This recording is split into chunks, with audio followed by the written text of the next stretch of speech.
Circa 1992, Hitchens faxed his copy through as regards Columbus Day.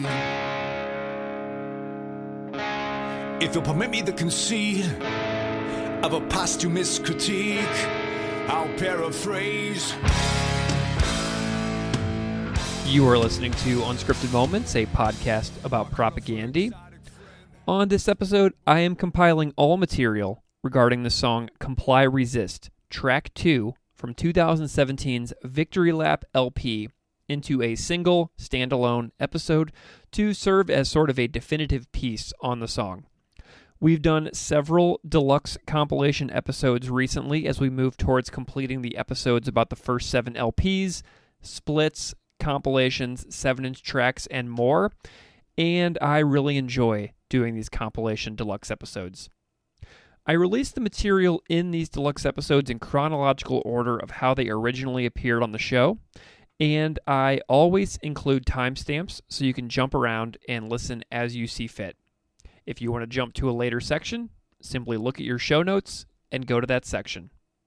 This episode has several parts that I will overview so you can find these sections in the show notes. Section 1 of this episode features part of the conversation I had with Adam Russell, the bassist from the St. Louis band Story of the Year. Adam was the first person I ever talked to about this song, and so if you enjoy this segment on Comply Resist with Adam, go listen to the rest of his episode from August 26th, 2022, where we also discuss Adam's love of Back to the Motor League, Tertium Non Dater, and Without Love. Section 2 on this episode is the material from episode 92 with Aukai, Ligairi. We discuss his incredible cover of Comply Resist he made for his band, the Savage Nobles, who are a Pacific Island protest punk band. Aukai and I had a blast hanging out, and it is a delight to reintroduce this incredible cover on this episode. The next section includes the entirety of episode 93. This portion of the episode features an interview with Dr. Anthony Siracusa, history professor and author of Nonviolence Before King, The Politics of Being, and the Black Freedom Struggle. But, fun fact, Anthony was also in the band Pez once upon a time. After Anthony, you will hear my interview with Dr. Jeremy Cohen, professor and anthropologist of religion, who joined me to discuss this song. Following my chat with Jeremy, Steve and I do our normal thing where we discuss the song for about an hour and a half. So this is the deluxe compilation episode of Comply Resist. If you have heard these things all in the past and want to skip this one, that's totally cool.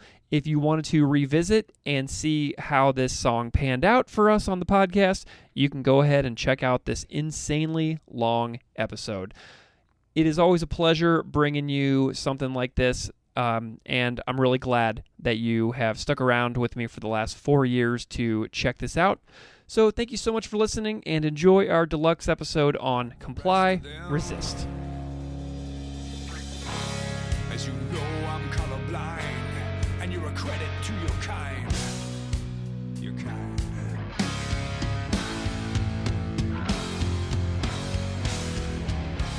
The silly talk of resurgence, ceremony communion with an unconquered natural world. Tell me, where is your gratitude?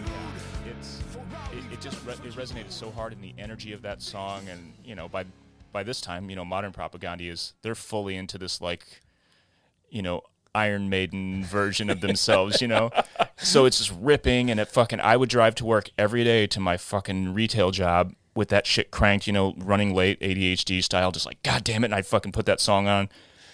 So I'd be all charged up about politics and late to work and everything, and it was just really, really resonating.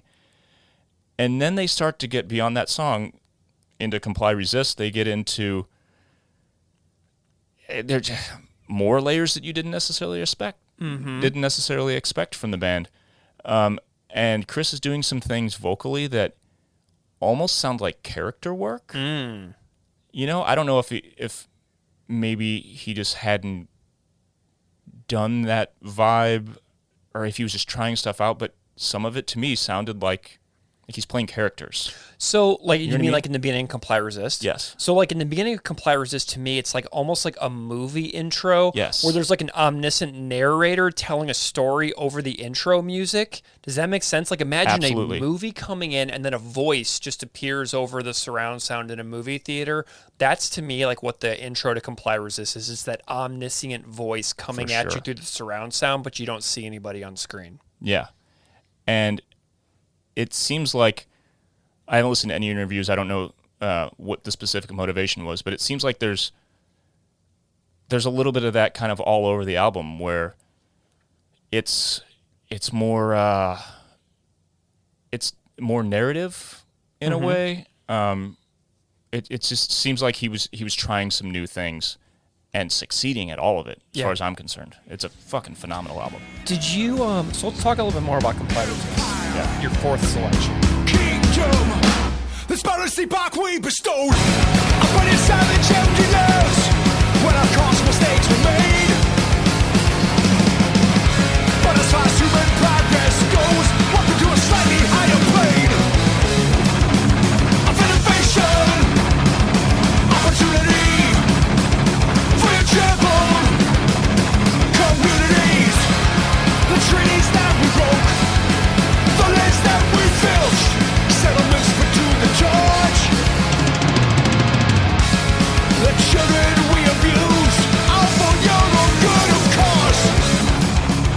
Happens to You have, I think at one point, I don't know if you still do, but on your Twitter bio, you had the word skeptic. Mm-hmm. Were you ever a Hitchens guy? Yes, and Me that's too.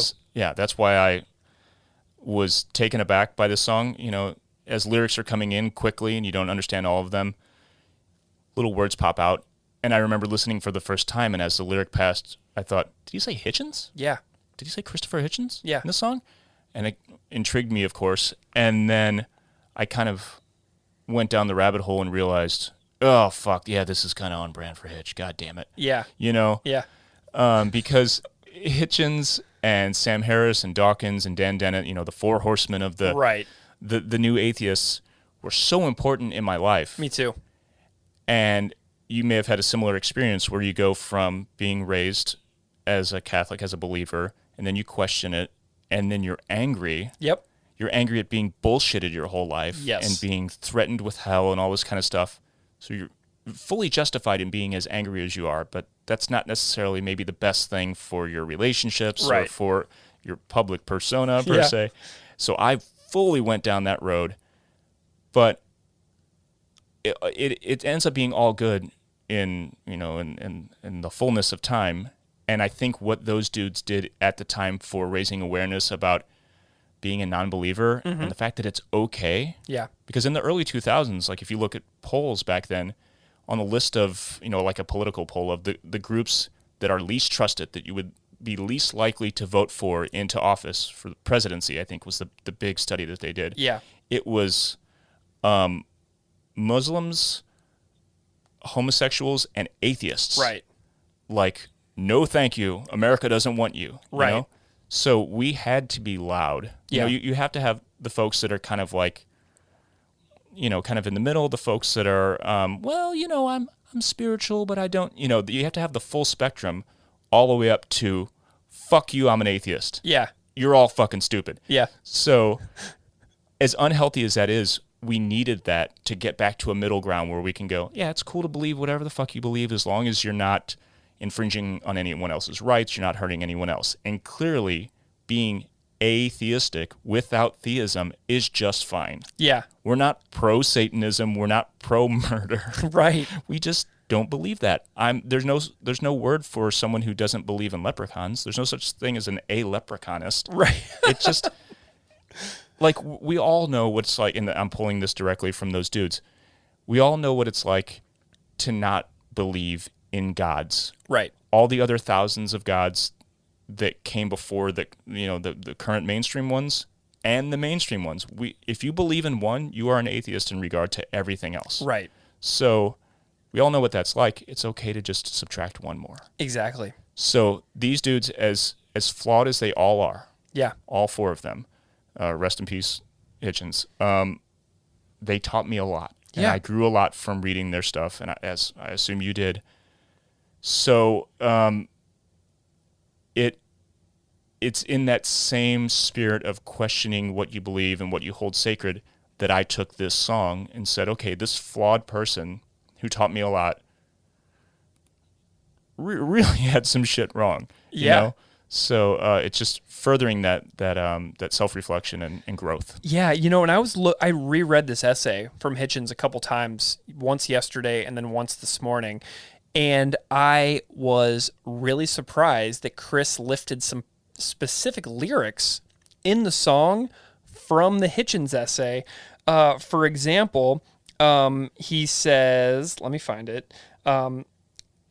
So in the essay, Hitchens says, "You can guess the story. Treaties broken, lands filched, settlements put to the torch, women and children vilely abused." So there are lines in Comply Resist that Chris actually lifts from Hitchens' essay, but he's got this Hitchens has got this intro here that I think that if anybody who hasn't read it, you should, because it's only 8 paragraphs. There's not a lot to it, but he talks about the anti-Columbus movement. And so Hitchens starts, "My old comrade David Dellinger, hero of the anti-imperialist movement, telephoned the other day to tell me of the fast he was undertaking to protest the celebration of racism, conquest, and plunder that impended on Columbus Day." And then Hitchens replies, "I urged him to go and break his fast, old thing. 1492 was a very good year." So Hitchens is like, 1492 was actually really great. And then he talks about what he finds to be what he calls faintly sinister about the anti-Columbus movement. And, he talks about how if we didn't have the Columbus movement, it would be an ignorant celebration of stasis and backwardness.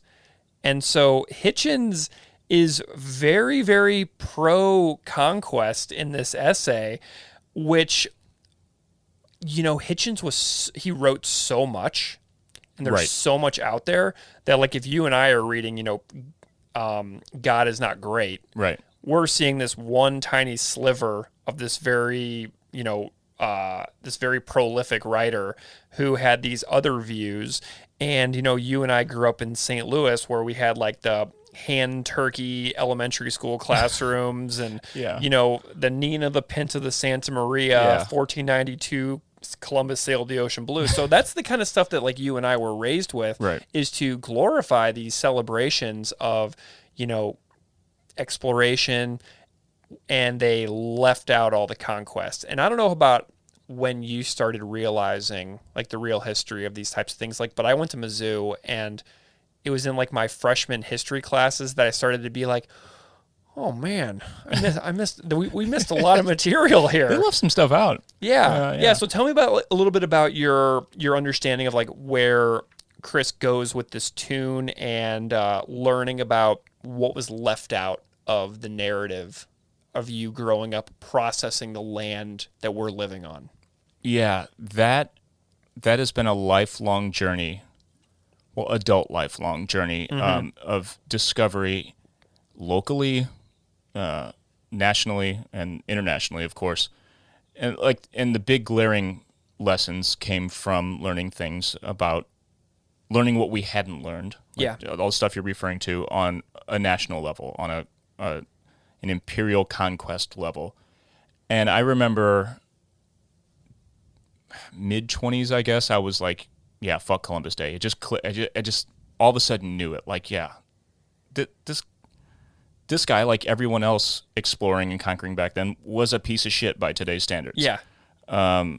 Good on them for navigating the ocean and discovering things, cool. But everything else they did was horrific. Yeah. So I dismissed that. It was pretty easy to dismiss that, I guess, at that point in my evolution as a thinker and as a progressive person. Yeah. But it wasn't until more recently that started to that same mindset started to awaken things, and I guess it was when I moved back from LA, where I lived for 4 or 5 years. I moved back to St. Louis, and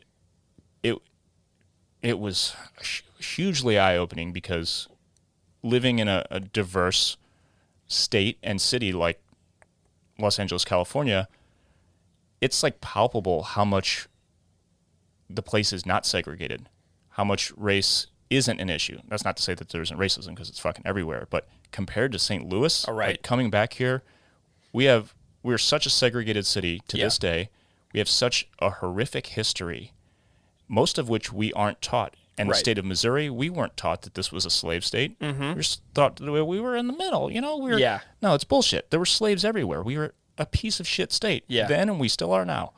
And St. Louis specifically, learning about the history of segregation and the terrible stuff that went on with the real estate market and realtors. Redlining, blockbusting. Encouraging white flight. Like that was all very calculated and very, very purposeful. Yeah. And I learned about the history of Pruitt-Igoe, the housing project. Great documentary about that, by the way. Yeah, there's the Pruitt-Igoe myth. Yeah. Yeah. We don't know. I would say 90+% of us as St. Louisans don't know that history because it's been kind of pushed under the rug. While meanwhile, it's taught internationally as the worst failure in public housing. Internationally. So yeah, it's like 5 miles away from here. Right. Yeah. I mean, there's a forest in the middle of downtown where this used to be. They imploded the whole thing. Yeah. So this is all part of my awakening, discovery of how much had been purposely left out of my education, in all of our educations. And the mindset that motivates that that sort of redlining of everything. And it's so frustrating and so sad, but yet motivating, makes you want to just tell everyone. And then you have to balance the, like, am I the but actually guy? Fuck, you know?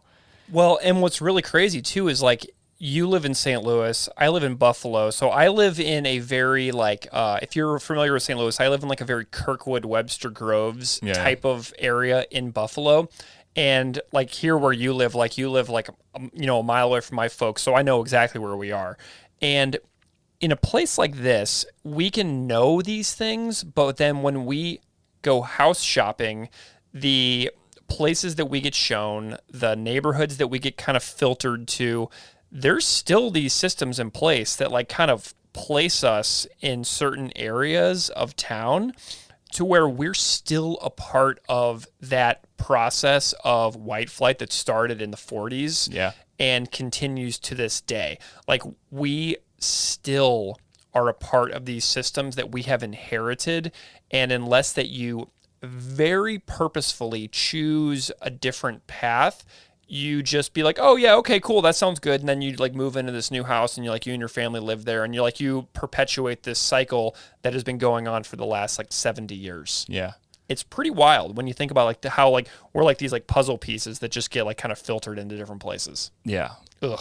And the most frustrating, lastly on that, the most frustrating and daunting part about it is that, you want to move to neighborhoods that break that tradition or that history. Yeah. But then my wife and I talk about this all the time. Are we just participating in gentrification if we move to like a quote up and coming neighborhood? Because ultimately nothing's being fixed. Right. Like, things stay the way they are because we still have school districts funded by tax dollars. We have these systems that will perpetuate this until that changes. Yeah. So it's not as frustrating as living in poverty, but it's goddamn frustrating, and you feel powerless to actually make change. Yeah, and the school district funding models in the United States are one of the major driving forces behind segregation and racism in this country. Like, people buy for the school district, and they have this like notion of what is a good school and what is a bad school, what is a good school and what is a failing school. And there's so much tied up in the history of racism and white flight in these school district boundary lines that people have to do a lot of work to really process that they're not doing. You know, like, you really have to think about it. And like, the end of this line here too, he kind of changes points. Like he starts off with like the history of colonization, and then he moves into this: the funny names you give your kids, the silly ways you do your hair, the jungle music that you blare. We snicker and we sneer, for they do not revere the incessant gadgetry we incessantly deploy to incessantly extract and incessantly destroy. So it's like he goes from like this like historical like 500 years ago view to like something that is like used right now, Right. to continue to divide us, to continue to create judgments and like divisions between human beings, you know? Right. And the thing about, I was thinking about this morning, in 1992 when Hitchens wrote this, that was only, I would say, like mainstream wise, considered maybe subtly racist. Mm-hmm. You know, just like making fun of a black person's name or hair, or just like, you know, just joking about, oh yeah, you folks with your hip hop and whatever, you know. Yeah. Now that is rightfully so blatantly fucked up and super racist. Yeah. And it just, this, like many other things, as we grow as a society and as I grow as a thinker personally and whatever, realizing the habits, the things that we say, the things that are baked into language that we just take for granted and don't realize how offensive they are, or their offensive roots, or their very hurtful roots. Yeah. I look back at shit. I mean, just like using a black scent for fun, for example, is fucked up. Yeah. Because you're ultimately like you're parodying someone else's dialect. It's not just someone else's dialect, but it's the dialect of an oppressed people. Right. And being a member of the oppressing race and class, that's fucked up. Yeah. There's no getting around the fact that that's fucked up. So this is now much more extreme example than just like using a black scent, for example. But in 1992, people talked like this all the time. People would say shit like this and say the phrase, which I assume you heard in St. Louis all the time. Someone say something like, oh, I don't hate black people, I just hate N-words. Right. And that was like an acceptable phrase for one white person to say to another. Yeah.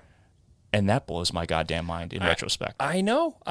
And, you know, we're from the same place. And, like, I heard that stuff for years. Like, I grew up, like, going to, like, Lake of the Ozarks a ton as well. Yeah. So you, like, take all the aspects of, like, the toxicness of Missouri and you put all the rich, white, suburban people at one lake and you feed them alcohol all weekend. Yep. And then, like, the conversations on those boats at like Party Cove, or when you like go like drop your anchor somewhere and like party all day long. Yeah. It really just comes out because, you know, pre-smartphones, people were just like letting it rip nonstop and being like, none of it was recorded. So like they felt free to just say things. And so that's like the kind of stuff that I was just surrounded by nonstop. Looking back, I'm just like, how did I not turn out like this? Yeah. How did I get kind of fortunate and lucky to, you know, go a different way? And it's like music, you know, and traveling and leaving here and going somewhere else for a while to see like different ways that places can process things. Cause like I lived in Mexico and in a city of like 1 million people, and that was extremely eye-opening. And then I lived in England, and then I lived in Canada, and like, so like moving around is one of the most essential things I ever did. It's essential for growth as a human being, period. You can't stay in the same place forever, or you will be that person. Well, Propagandhi sends their listeners on an intellectual travel and an intellectual journey. Yes. If we let them, if we move beyond just the totally awesome ragers that they give to us musically, and we dig a little deeper. So, you know, to bring this in for a landing, tell me a little bit about why this band kind of matters to you here and now, like today. What do they continue to do for you and push you to do as a person who cares about the world, thinks, plays music, creates art? Tell me a little bit about where this band kind of fits for you in that. They're one of 2 or 3 artists who have been around my entire adult life, who continue to make music, continue to make new art, and continue to have their finger on the pulse of what's going on in the world in a way that isn't cynical. It doesn't seem tired, worn out. They persist in a way that I think really probably appeals to my OCD and ADHD, which is an engine with an endless fuel tank. Yeah. So it's inspiring in that sense. Yeah. And the music just gets better and better. Like my two favorite bands right now, that are currently active, Propagandhi and He Is Legend. They just keep getting better, and I don't understand how that's possible. So I'm fascinated, I'm inspired, I'm motivated, and I'm filled with like the joy of new art coming out because as you know, you get older and you get stubborn. It's hard to be into new stuff. And if you're a musician who's played thousands of shows, sometimes you just get sick of music. Yeah. So when those rare moments are as special as they are when a new Propagandhi album comes out, for example, it means a lot. Yeah. Well, Chris recently said that he is right now fully focused and committed on making the best Propagandhi record of all time. So I feel like the vibes within the band are probably pretty good if Chris himself is saying that. So I'm excited. But Adam Russell, where can people find you who are listening to this? Where can they find you if they want to follow along with what you do? My personal social media stuff is at Adam the Skull on Twitter and Instagram. Okay. I don't post a ton on Instagram. I'm shitty at social media, but my stories are usually full with reposts or things. It's a good balance between political stuff and just straight Beavis and Butthead bullshit and my band and then my Star Wars stuff. Yeah. And then my podcast, Thank the Maker, a Star Wars podcast, is at Thank the Maker on Instagram and TikTok, at Thank the Maker Pod on Instagram and TikTok, at Thank the Maker on Twitter. Story of the Year is at Story of the Year on all the stuff. And that's it. Awesome. Well, Adam, I have been delighted to be at your home, to hang out, chat about St. Louis, chat about all these great songs, this incredible band, and hearing your stories and how you connect to this band, and to share this moment because like we grew up in this strange and interesting city that we're currently in. So to be able to reminisce and like kind of talk about some of our connections over the years has been a real thrill. So thank you so much for joining me today. Thank you. Thanks for being here. The chocolate music that you blare. We snicker and we sneer, for they do not revere. This says a judge a tree, when it says a lead deploy. True, it says a lead extract, and it says a lead destroy. You don't worship us away. Don't you worship us all. Resist, comply. I Resist with Aukai, Ligairi.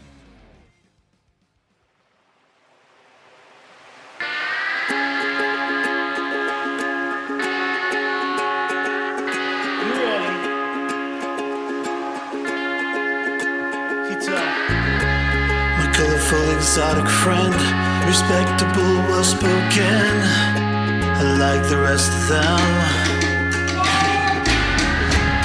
As you know, I'm colorblind, and your credit to your kind, the kind.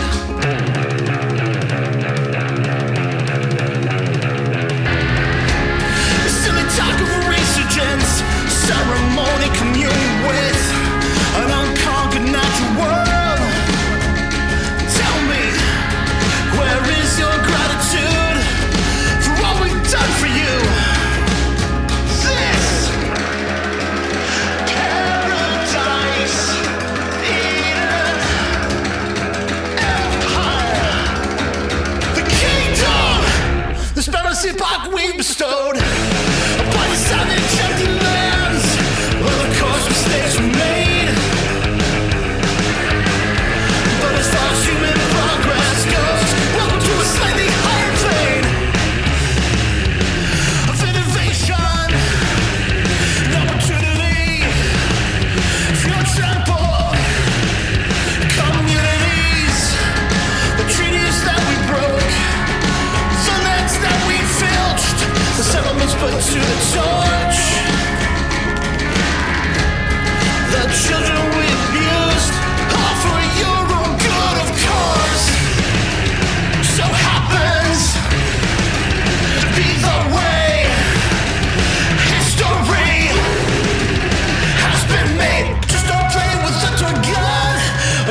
Aukai, Ligairi. Welcome to Unscripted Moments, a podcast about Propagandhi. Thank you so much. I'm excited to be here. It's actually, this might be my favorite podcast, so I'm excited to be a guest on it. You're punching me right in the feels right out of the gate. I love it so much. I'm so pumped that you're here. We have been talking about doing this, threatening to do this. I don't know. Has it been 2 years? Been quite a while. Yeah. I remember, I had just started listening to your show. I think I found it the way a lot of people did by Chris. I think Chris had retweeted one of my tweets and then you commented on it. I said, wait, there's a Propagandhi podcast. And so I listened to your first episode. I think it was like Refusing to Be a Man was the first one I listened to. I was just blown away. I couldn't believe what I was hearing. And I'm going to try to say Propagandhi. I know we're not going to have that conversation fine. You have every time, but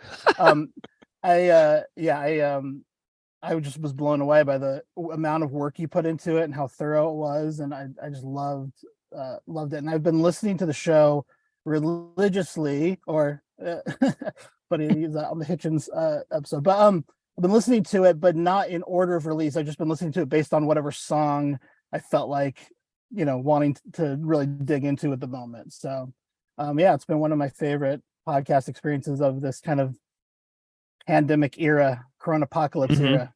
Yeah, man, I'm so glad. Like, whenever you say that the first one that you really dove into was Refusing to Be a Man, I'm really glad that was your first one, because the amount of work that went into that episode, I mean, it had to have been 70 hours of human labor between Keith and me and Mary and Beeve and Zach and everybody who was on that episode.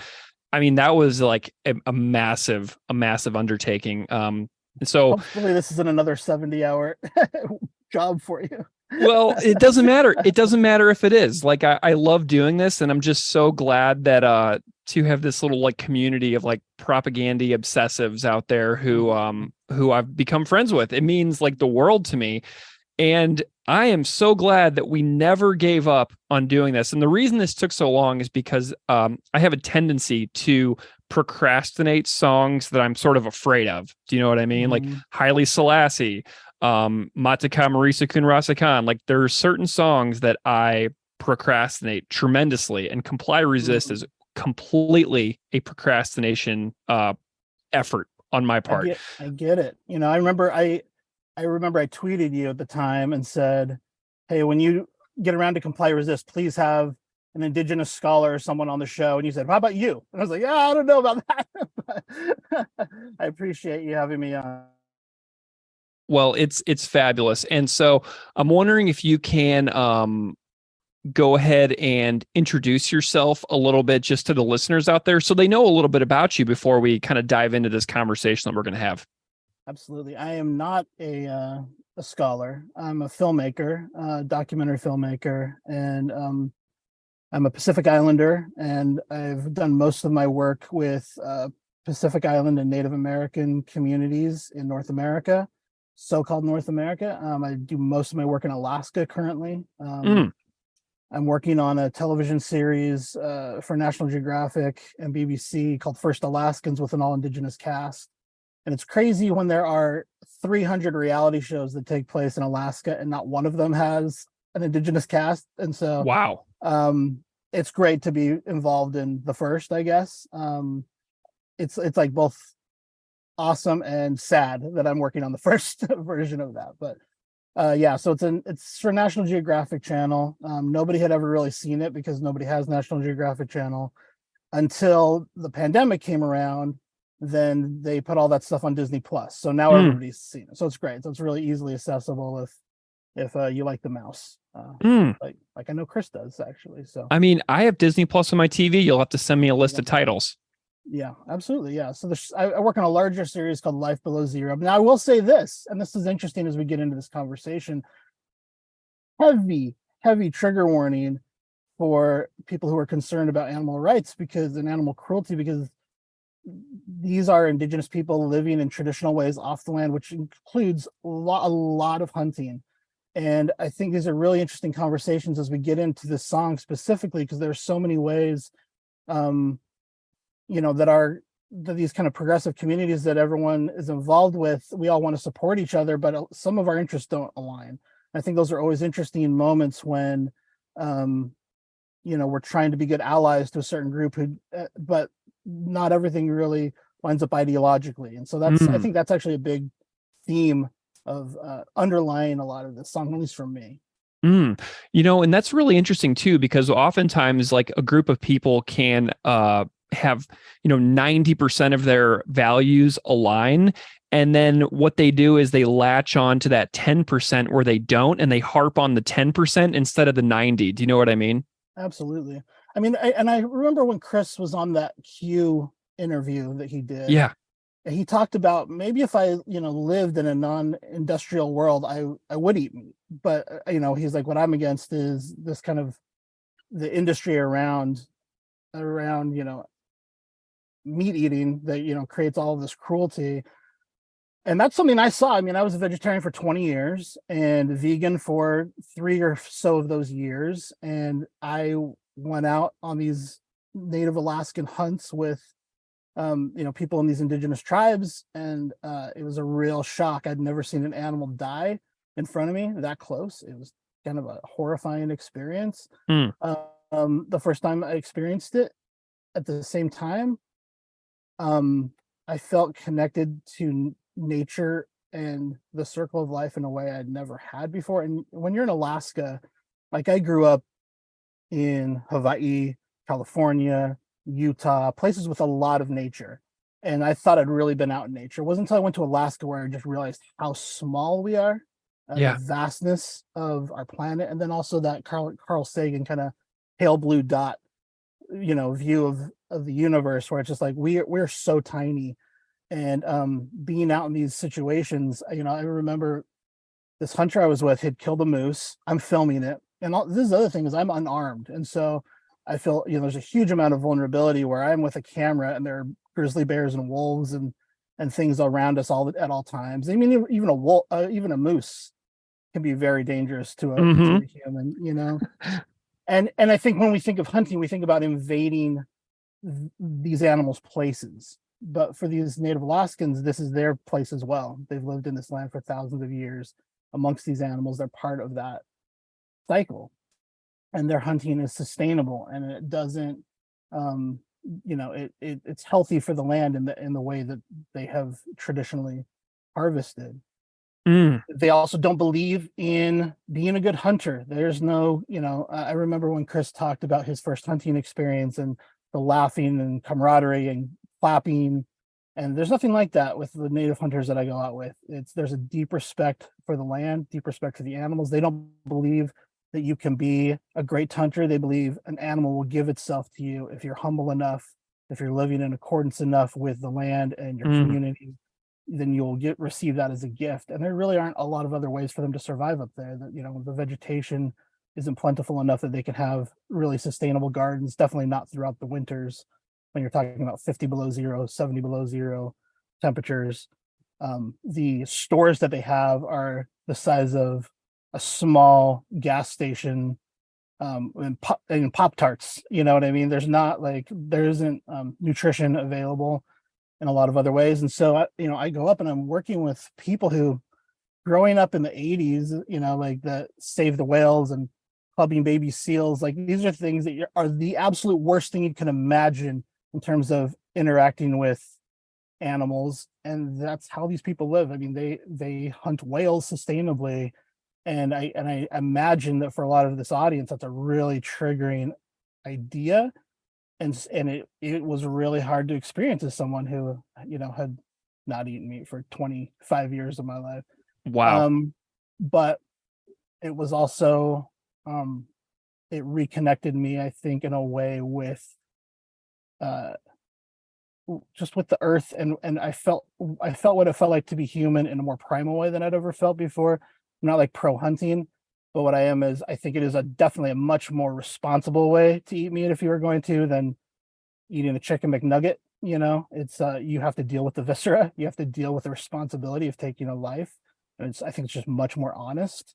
And it's been an incredibly eye-opening experience for me. It's also helped me connect with my own indigenous roots in the Pacific. It's a lot of fish and things like that are I've been out of the Pacific for half a generation and feel very Americanized, but my DNA has been in the Pacific for 5,000 years, and it's a big part of, like, it's intrinsically part of who I am. And you see a lot of health concerns for indigenous groups, and I think a lot of that is people who've gotten away from their traditional foods and eating these really terrible American diets.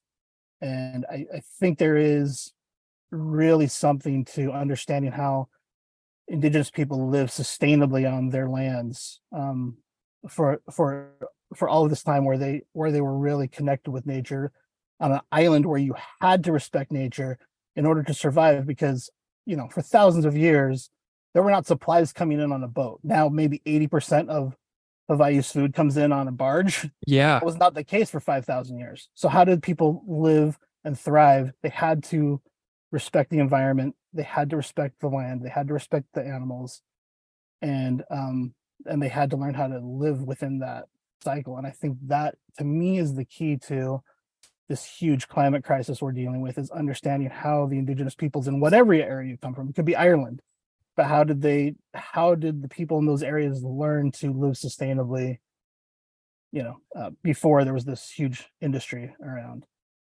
terrible, amazing, unhealthy food. What an amazing job you have, and such an interesting backstory too. I love that you mentioned that you realized your smallness in Alaska, but how growing up in Hawaii, because I lived in Hawaii for a bit, and living in Hawaii is what made me feel my smallest, because growing up in Missouri, in the middle of the continental United States, I was surrounded by land for 1,000 miles plus in every direction.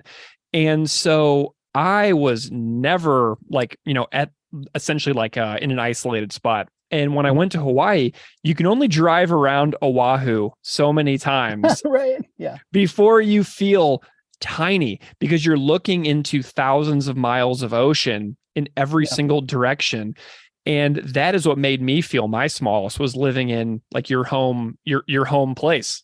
Well, it makes sense, because Hawaii is the most isolated archipelago in the world, in terms of being the distance from other places. My family actually immigrated to Hawaii from Fiji. And so, in the South Pacific, we're much closer. And, but still, the Pacific Ocean is so vast, we don't know the depths of it still. It's really unexplored. And I think, but the way that we're taught to look at it, one of the people who's really influenced my worldview is a Fijian Tongan scholar named Epeli Hau'ofa, and he talks about, he wrote a really seminal piece called Our Sea of Islands, which can be found in a collection called We Are the Ocean.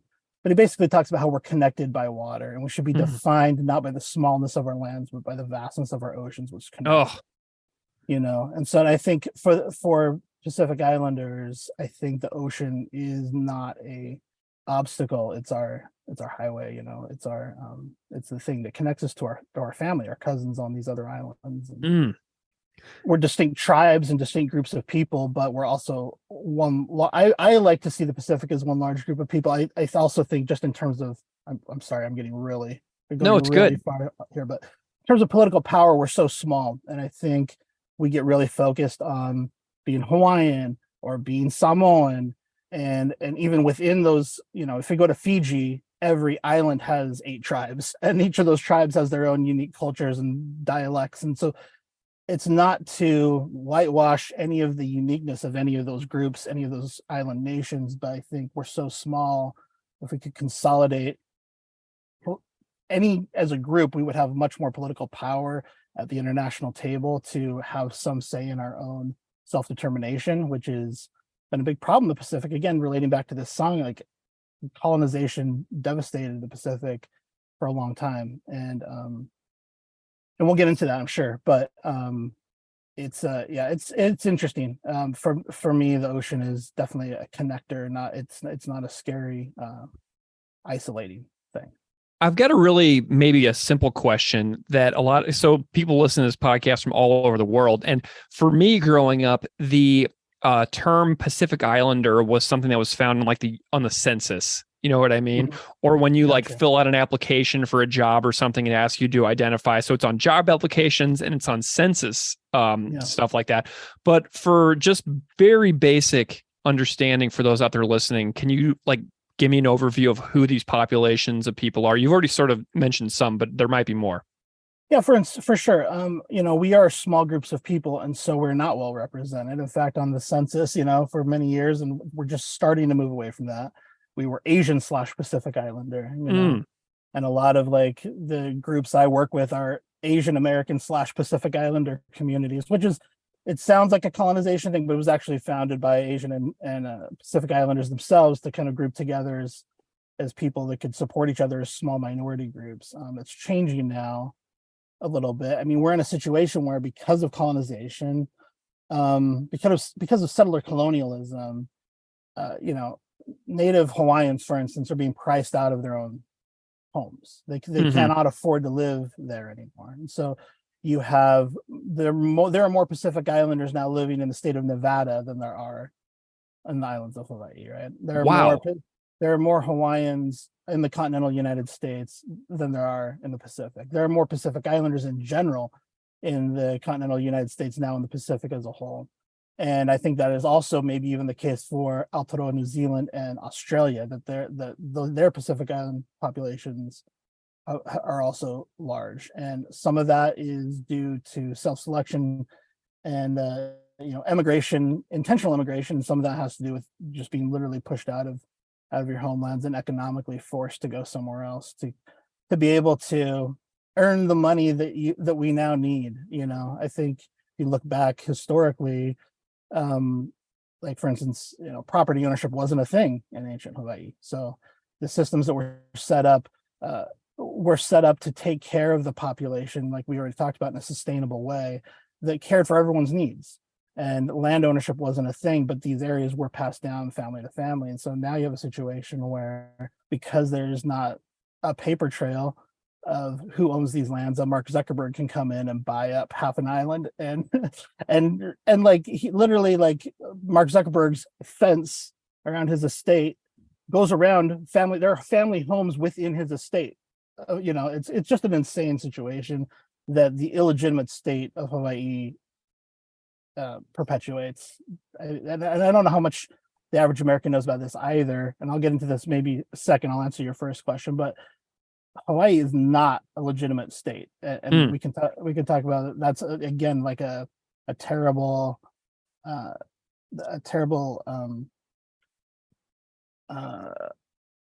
blanking on the word I want to use, but it has stemmed from settler colonialism. Yeah, land grab. Yeah. So Pacific Islanders, this is the other thing, because we're so small, there's not a lot of research on this. There's not a lot of DNA. If you do 23andMe, you're not going to find a lot. If you're a Pacific Islander, it's going to say they're generally Asian or something like that, And so there are different cosmologies. And so, I can't speak for anyone but myself, but what I've learned from Kumo and people who know more than me about Hawaiian cosmologies, for instance, believe that Hawaiians originated in Hawaii. Whereas if you follow the DNA evidence that's available, which changes every year, you'll see origins coming from different places, from Taiwan to Madagascar. What I've done that makes the most sense to me is following the Austronesian language route. So what that would say is a group of people left Taiwan, and the indigenous Taiwanese people are different from mainland Chinese people racially. There are different groups of people, but a group of people who were voyagers. They built canoes and they traveled from Taiwan. They came down to the Philippines.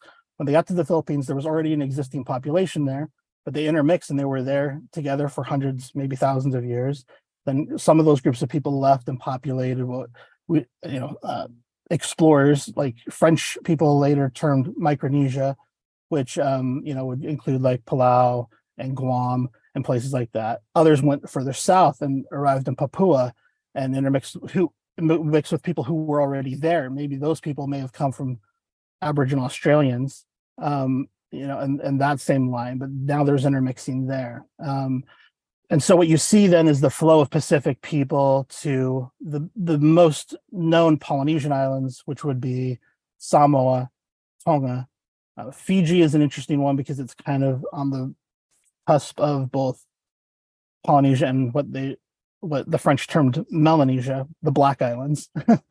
Where you also have Vanuatu. Then you have Tahiti, Hawaii, Aotearoa, later called New Zealand, Easter Island, Rapa Nui, New Caledonia, all these places there, the so-called French Polynesia.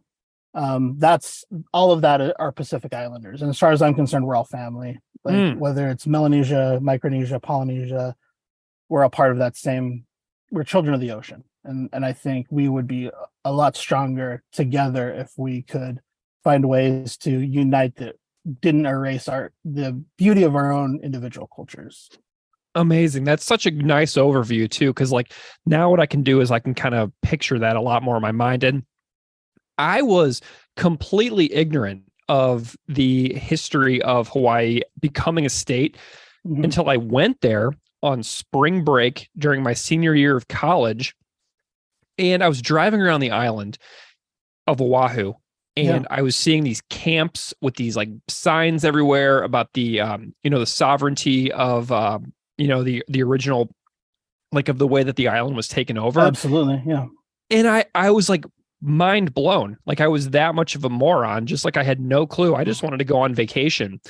And so then when I got back, I was like looking into it a little bit, and I found this book called Overthrow by a writer named Stephen Kinzer, who writes about 10 different takeovers of sovereign governments by the United States and its military. And Hawaii is chapter 1 of that book. So it was just like kind of going there and seeing it from my own eyes and being like, wow, something's not right here. And then just digging into it a little bit more. So I would encourage anybody out there to dig into this a lot more to understand exactly how Hawaii became a state and how the division and how the inequality and the economic reality of the situation continues to this very day. It's the story of colonization. It's a story of, it's like the Pacific was settled first by missionaries. Christian missionaries came to the Pacific.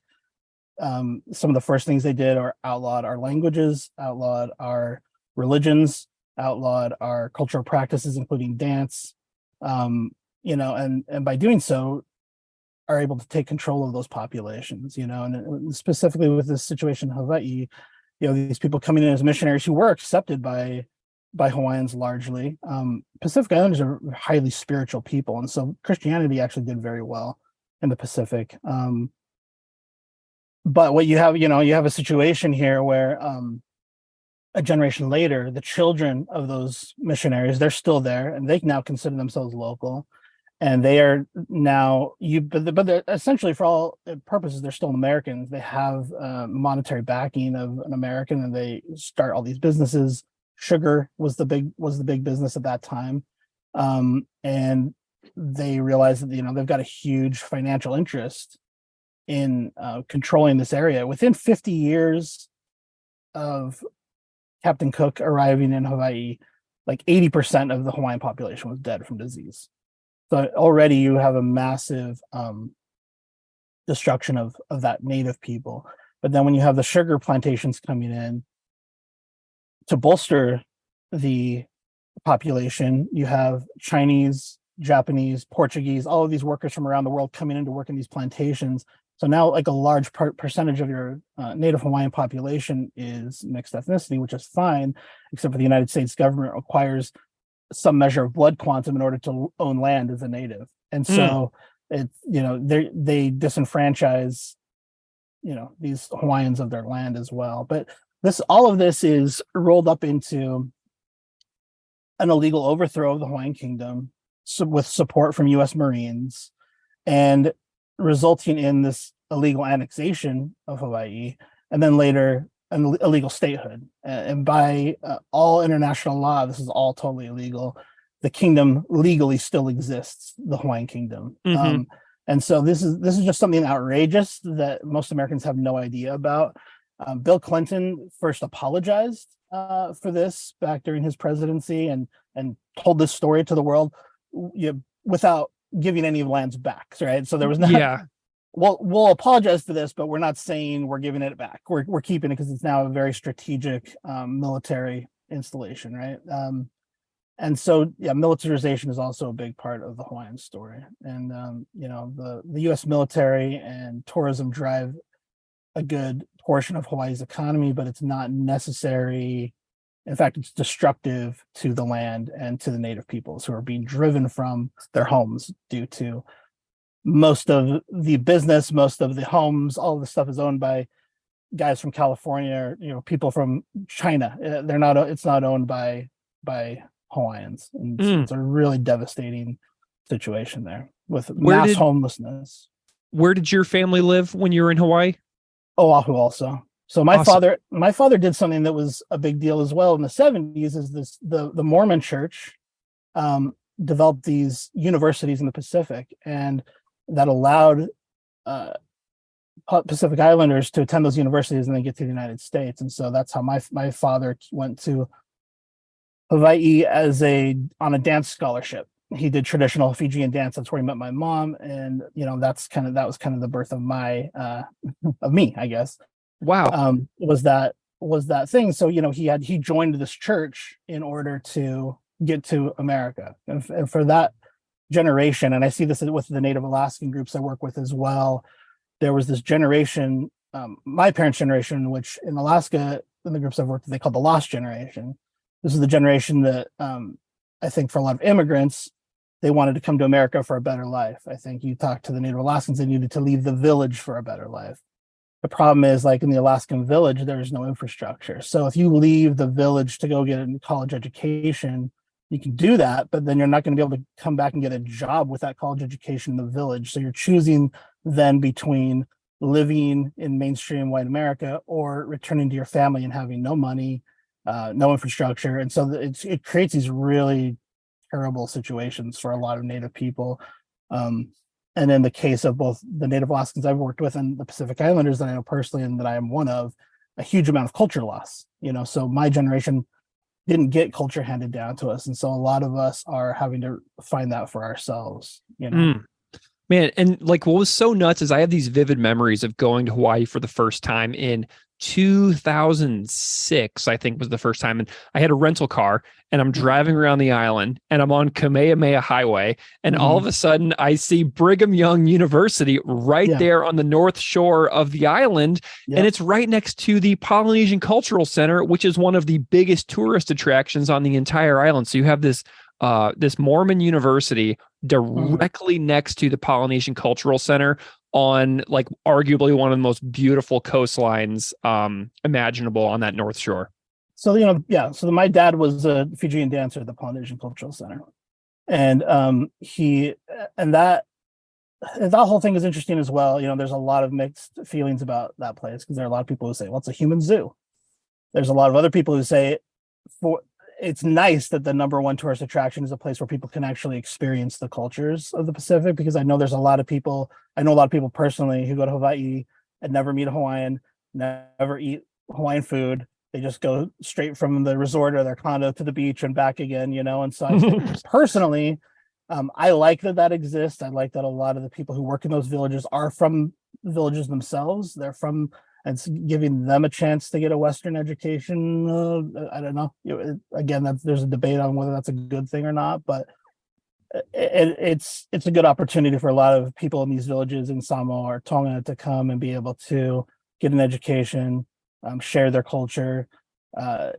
I personally am a favorite. I know a lot of people who are against it as well. So it's a tricky situation. But the Mormon Church was one of the first colonizers of the Pacific. They were very successful. I believe that the Tongan royalty are now Mormon as well. So they were very successful in their colonization efforts. And in fact, the push for Hawaiian statehood had a lot to do with Wall Street protecting the Mormon Church's sugar interests. The Mormon Church had a lot of sugar interests in Hawaii. So that is it's interesting, because I was raised in that white American culture as a Pacific Islander, and it took a lot for me to understand. My father joined a church where he wasn't considered a full human. You know what I mean? And that's so mind-boggling to think about now, like how he could join an organization that didn't consider him a man, a full man. Wow. But I understand that he did that for the opportunity that he saw as being something he could come to America and have a better life. He was sold that idea, So Incredible. yeah. Man, well, okay, so this is like this amazing, in-depth, thorough backstory. And now I want to switch gears a little bit and talk about music. How did Yeah. you get into like punk and propaganda? Like, tell me a little bit about how that weaves into your life story. I was just raised on pop music, Michael Jackson on the radio, and whatever 70s rock music my mom had kicking around from her college music collection. When I got to junior high, I started discovering punk, and it was early Seattle stuff, which led to, and it was right around the time Nirvana blew up too. So I started listening to that, and it was just so depressing. I was like, I'm so bummed out about this music. Like, this music's making me so sad as a seventh grader, And Yeah. it was hearing NoFX Ribbed and stuff that I was like, this is funny. These guys don't take themselves so seriously. I want to listen to some music that's not so serious. Ironically, the punk bands that I ultimately latched onto and have been my lifelong loves are the bands who were very serious, like Propagandhi. But Yeah. at the time, the thing that got me into it was just lighter fare, than that kind of heavy Seattle, depressing Seattle stuff I'd been listening to previous to that. So I was living in Utah at the time. I was the thing that Propagandhi probably hated. I was the snowboarder, skateboarder kid that, I found there was a Thrasher skateboarding video called The Truth Hurts, and it had a Bad Religion song, American Jesus from Recipe for Hate, and it had NoFX Sold Out on it. And I went to the local CD store, and I thought I was buying Bad Religion, but I bought NoFX accidentally, and listened to White Trash, Two Hooves and a Bean. And I was like, this is hilarious. My friend had Ribbed, and so I listened to that. I thought that was hilarious. And then I eventually got Bad Religion, Recipe for Hate, and then backtracked to Suffer. And I was just hooked, and I really liked what I was listening to. Pennywise was one of the first bands I discovered through Yeah.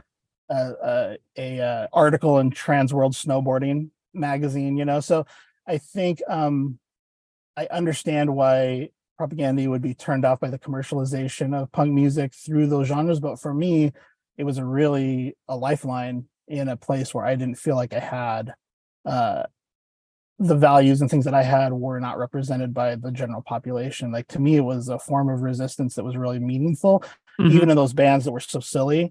And for me, finding Propagandhi, I just saw them as one of the leaders of the punk movement in the era that I was growing up. So for me, like, Propagandhi maybe saw punk as like this mindless SoCal thing. For me, punk was Propagandhi. So like, punk was great. Punk taught me all the values that I believed in, and for me, so I had seen NoFX before Punk and Drublic came out. I had seen Green Day before Dookie. Wow. But it was like right at that cusp. It was like right Yeah. when all that stuff was coming out. And I didn't want to abandon Green Day because they were popular all of a sudden. I decided I loved Lookout Records, Screeching Weasel, all those Pansy Division, like the Queers, like all those bands that were in that Lookout Records, Op Ivy, obviously, world. And I didn't want to abandon that because they got popular all of a sudden. I think there were bands that changed their sound a lot and got kind of lame, like Offspring, in my opinion. But like, I felt like Green Day at that era, they were still just doing their thing. And so I wanted to still support them. So I had a Dookie shirt and I wore it to school. And there was part of me that was kind of embarrassed, but it was also kind of like, F you, they're still cool. I'm going to wear this Dookie shirt to high school.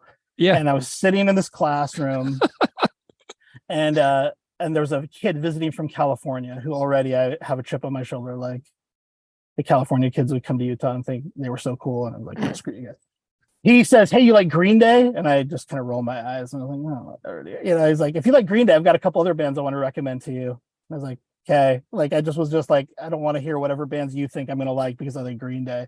But the two bands he recommended to me were Blink-182, who was just Blink at the time. Yeah. And Propagandhi.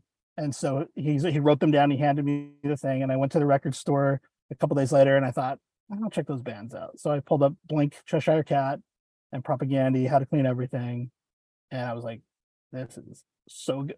Like, I couldn't believe what I was hearing at that, at that moment. And and that kind of just brought me in. I remember seeing Good Riddance, Forgotten Country, and Lagwagon, I think Trashed, and I just remember seeing, it's kind of one of those things in that era. There was no internet, so it's like Fat Records. Where have I seen that before? Oh wait, that's on the back of White Trash, Two Hebes, and a Bean. Oh wait, are there other bands on Fat Records? And then I'm like going through all the liner notes, and and you're like reading the thank yous and finding more bands through that. And for me, I really appreciated that melodic punk sound. I thought those bands were good. Strung Out and Lagwagon. I still think, for my money, Joey Cape is my second favorite lyricist after Chris Hanna. Like I think he's very earnest in the things he says, and I think he's a poet, and I love that stuff, even though the music maybe isn't as isn't progressing as much and isn't as interesting as what Propagandhi's done over the years. I still think Lagwagon is one of the best bands ever. So I like that stuff a lot. Dude, I tell you what, the record that Joey Cape wrote about Derek Plord, Resolve, that came out in like 2005, I think that album is so criminally overlooked for how deeply emotional and incredible those words are. So yeah. I have absolutely no issue with what you're saying right now at all, and I'm in complete agreement.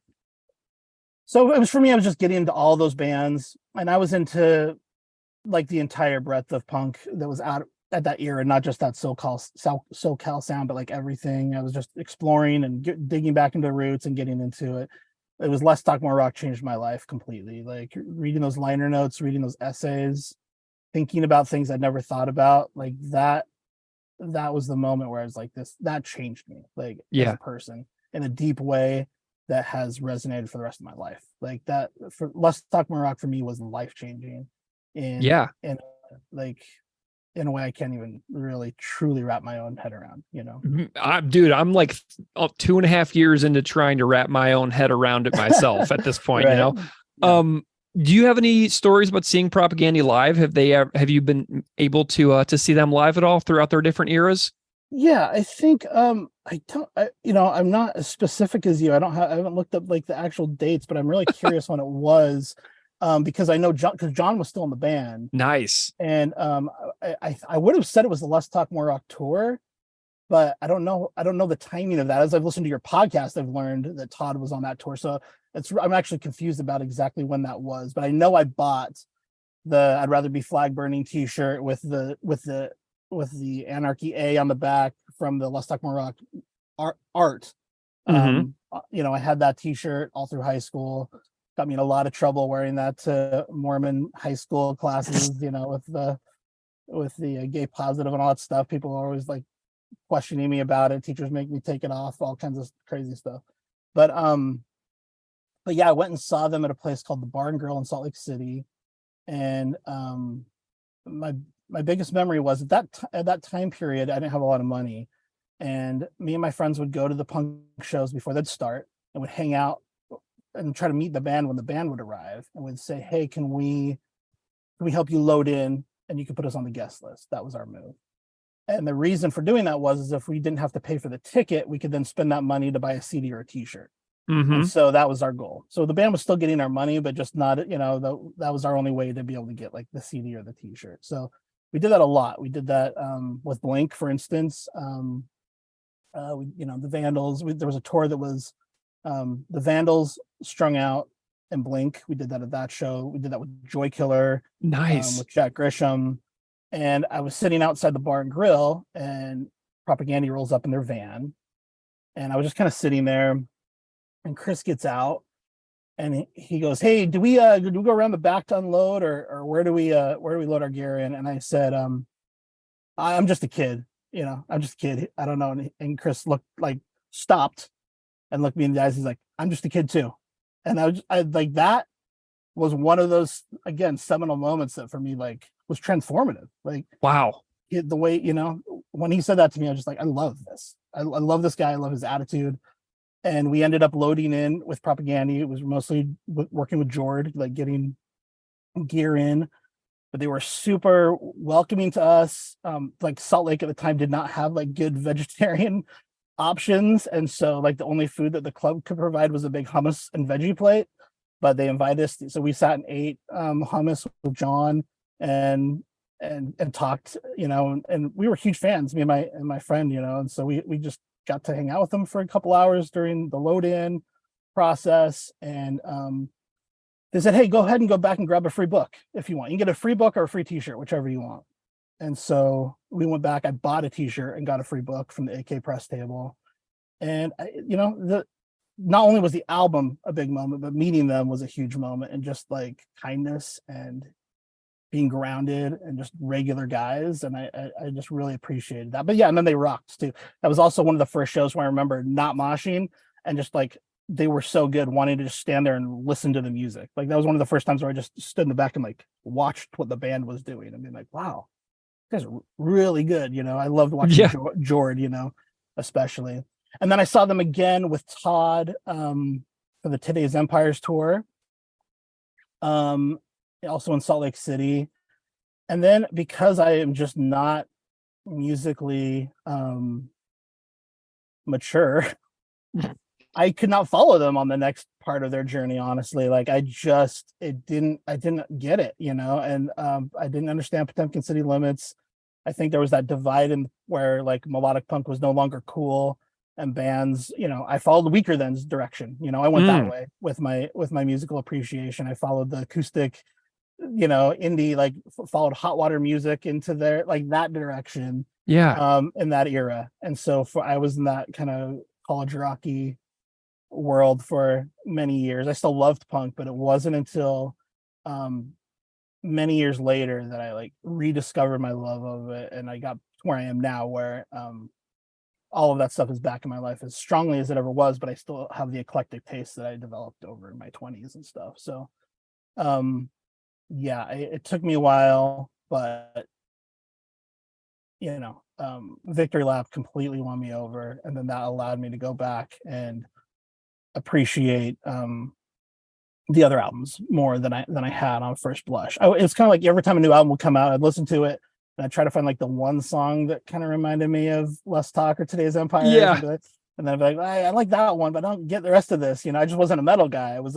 I believed, and I was in punk bands also growing up, and I really believed, like I heard Fat Mike say in an interview, oh, you don't need to know how to play an instrument to play punk. So I was like, okay, cool, because I don't want to learn how to play an instrument. I was in punk bands and never learned how to play an instrument, I played the bass, but not well. And so I that's basically as far as my musical maturity went. And so it took me a long time through back ways of discovering jazz and classical music to be able to like, oh, I get metal now. Oh, metal's pretty cool actually. And I'm kind of like expanding my musical horizons now for the first time. I'm curious about your thoughts on Victory Lap too. So you mentioned that Victory Lap won you over, and I'm wondering if you relate to my theory that they did, the really melodic years, and then they did some really super heavy years, and that Victory Lap is a perfect combination of both of those eras that could not be possible if records like Failed States and stuff like that didn't exist. You know what I mean? Yeah, it's really interesting. So for me, Let's Talk More Rock is maybe the best punk album of the 90s.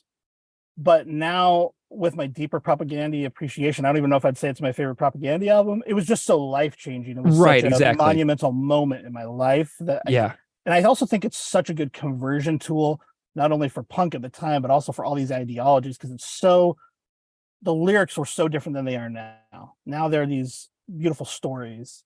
The time it was just like, do this, don't do that. And like, It was really instructive, and it was actually, for that age I was at, really necessary for someone to speak to me so directly. Yeah. I don't know if I had found supporting cast if I would have understood all the messages underlying it at that age.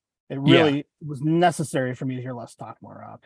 But musically, I just like that tone, and I was listening to Chris's podcast recently on his Patreon, and he was talking about the influences that kind of led him there. I'm like, I would love to hear him revisit some of those influences and see what he would do now with some of that stuff, because I just love where he went. But yeah, supporting cast is an example of like, that's close to my favorite album now. And I probably couldn't even have listened to it 5 years ago. So I've matured a lot in my and what Victor Lap did is it allowed me to rediscover those other albums, because I could hear the Propagandhi that I loved in Victory Lap, Yeah. And then that allowed me to understand what they were doing previous to that better, I guess, if that makes sense. Yeah. Like to me, there's really nothing like the song Victory Lap or Cop Just Out of Frame or Call Before You Dig. Like there's nothing like those songs on Failed States at all. And if you think Right. about supporting cast, Humane Meat is kind of like it. The Bangers Embrace is kind of like it. But like Victory Lap really revisits and hones what Less Talk More Rock was flirting with sound wise. You know what I mean? Yeah, it's hard for me to pick a favorite album, but right now, yeah, I'm so in love with Victory Lap right now. I love everything about it. It's such a good album. I hope they change every time, so I'm so curious what the new album's gonna sound like. But I really love Victory Lap so much. Well, I Failed know they're States is the working one I on it. haven't. Failed States is the only one that I haven't been able to fully. But your podcast has actually been huge in this department. It's made me consider all these songs that I hadn't listened to, including How to Clean Everything, songs that I kind of screw that era. It's Dude, helped me yes. reappreciate How to Clean Everything as well, which I pretty much abandoned. I tell you what, man, a few of my favorite episodes that we've ever done have been on Pigs Will Pay and Leg Hold Trap, songs that were recorded for How to Clean Everything but didn't make the final record. Those are two of my favorite episodes we've ever done because I got to talk to Conrad Sichler for Leg Hold Trap, who sang for John K. Sampson's high school band. I remember And then the Pigs Will Pay episode, that was one of the most deeply moving series of like research for the episode that I've ever done for the entire podcast is like those two songs. So like those episodes that did this had the same exact effect for me, even though I was the one making them. Yeah, that's amazing. That's what a gift. And also I can imagine you're burned out on it by now, but you're doing great. I really applaud you what you're doing. I think you're in the way that Chris seems to struggle with whether or not he is having an impact. I think it's very clear to me that I know the impact he's had on me, and I really believe you're also having a major impact on people because you're helping them discover intricacies of like this really important band as well. Like I really applaud you for what you've done with this podcast. Man, thank you so much. It's honestly the creative thrill of my life. Like That's seriously, awesome. I don't mean that I mean that as hyperbolically as it sounds. It is the creative thrill of literally my entire life is this show. So I want to talk about Comply Resist now. Yeah. You chose, as you mentioned earlier, you picked this song way back years ago when we started the show. And we've kept in touch here and there. And we're always like, yeah, haven't forgotten. But then you threw me a curveball. I thought you were just going to be like on the episode. And then a few months back, you were like, I really want to make a cover of this song. And I'm like, man, hell yeah, do it. Because the covers have become seriously some of my favorite things about this show. There must be 50 of them in the show by now. It's insane. And so tell me why you decided to embark upon this extremely challenging idea. So people have already heard the cover way back in the beginning of the episode. Tell me, why you decided to pursue this instead of just like being a guest on the episode itself. Well, it was really a selfish reason. I had this idea for a band I wanted to do for many years, and it was just I couldn't actually visualize it. Like I said, I'm not like a really trained musician in any way, so I knew what I wanted to do was take Polynesian sounds and put them in a punk context. And the song is so perfect for the themes that I would talk about in a band of my own. These themes of colonization and things like that are really important to me. It just seemed like a great opportunity to try it out and see if I can make it sound how I wanted it to sound. It's still not exactly like what I would write, obviously, because Propagandhi are geniuses, and also I have just different influences and stuff, but it's really close to what I was trying to pull off, and it was just a good exercise. I've been so ignorant in my life throughout the years, but there was a artist who's a rapper named Poetic who won Pacific Artist of the Year a few years back, and I was listening to one of his songs on YouTube, and I commented like, kind of sucks that you're trying to sound like a South California rapper from the 90s. Like, we have our own sounds, we have our own voices, like why not do that? I just wrote a stupid snarky internet comment And I deleted it. I felt bad about it instantly. I'm like, why am I doing this to another artist? But the way YouTube works is it leaves those comments up in his inbox, even though I've deleted it. So he still saw it. And then he doxed me. and it was actually a really educational experience for me because all of his fans came and told me what they thought about my dumb comment. And it was really eye-opening, you know. It was, not only did I not know that Pacific Islanders were in the spaces where hip hop and rap were being created in Southern California for the very first time. Not only did I not know that reggae was happening in the Pacific at the exact same time it was happening in Jamaica, for instance. I thought of those as black sounds, which is not a problem other than I grew up around white kids who were misappropriating those black sounds all the time. So when I, growing up in the era I grew up, when I think of Bob Marley or I think of hip hop, I think of white kids in dorm rooms. I don't think of black culture. Do you know what I mean? And so I just thought, I don't want to see my own people do that. I don't want to see us appropriate black music. Let's do our own thing. Let's use our own sounds. We've got this great musical history. Why can't we do our own thing? And as Poetic very cleverly said to me, like the obvious response is, why don't you do your own thing? I was like, good idea. I'll do my own thing.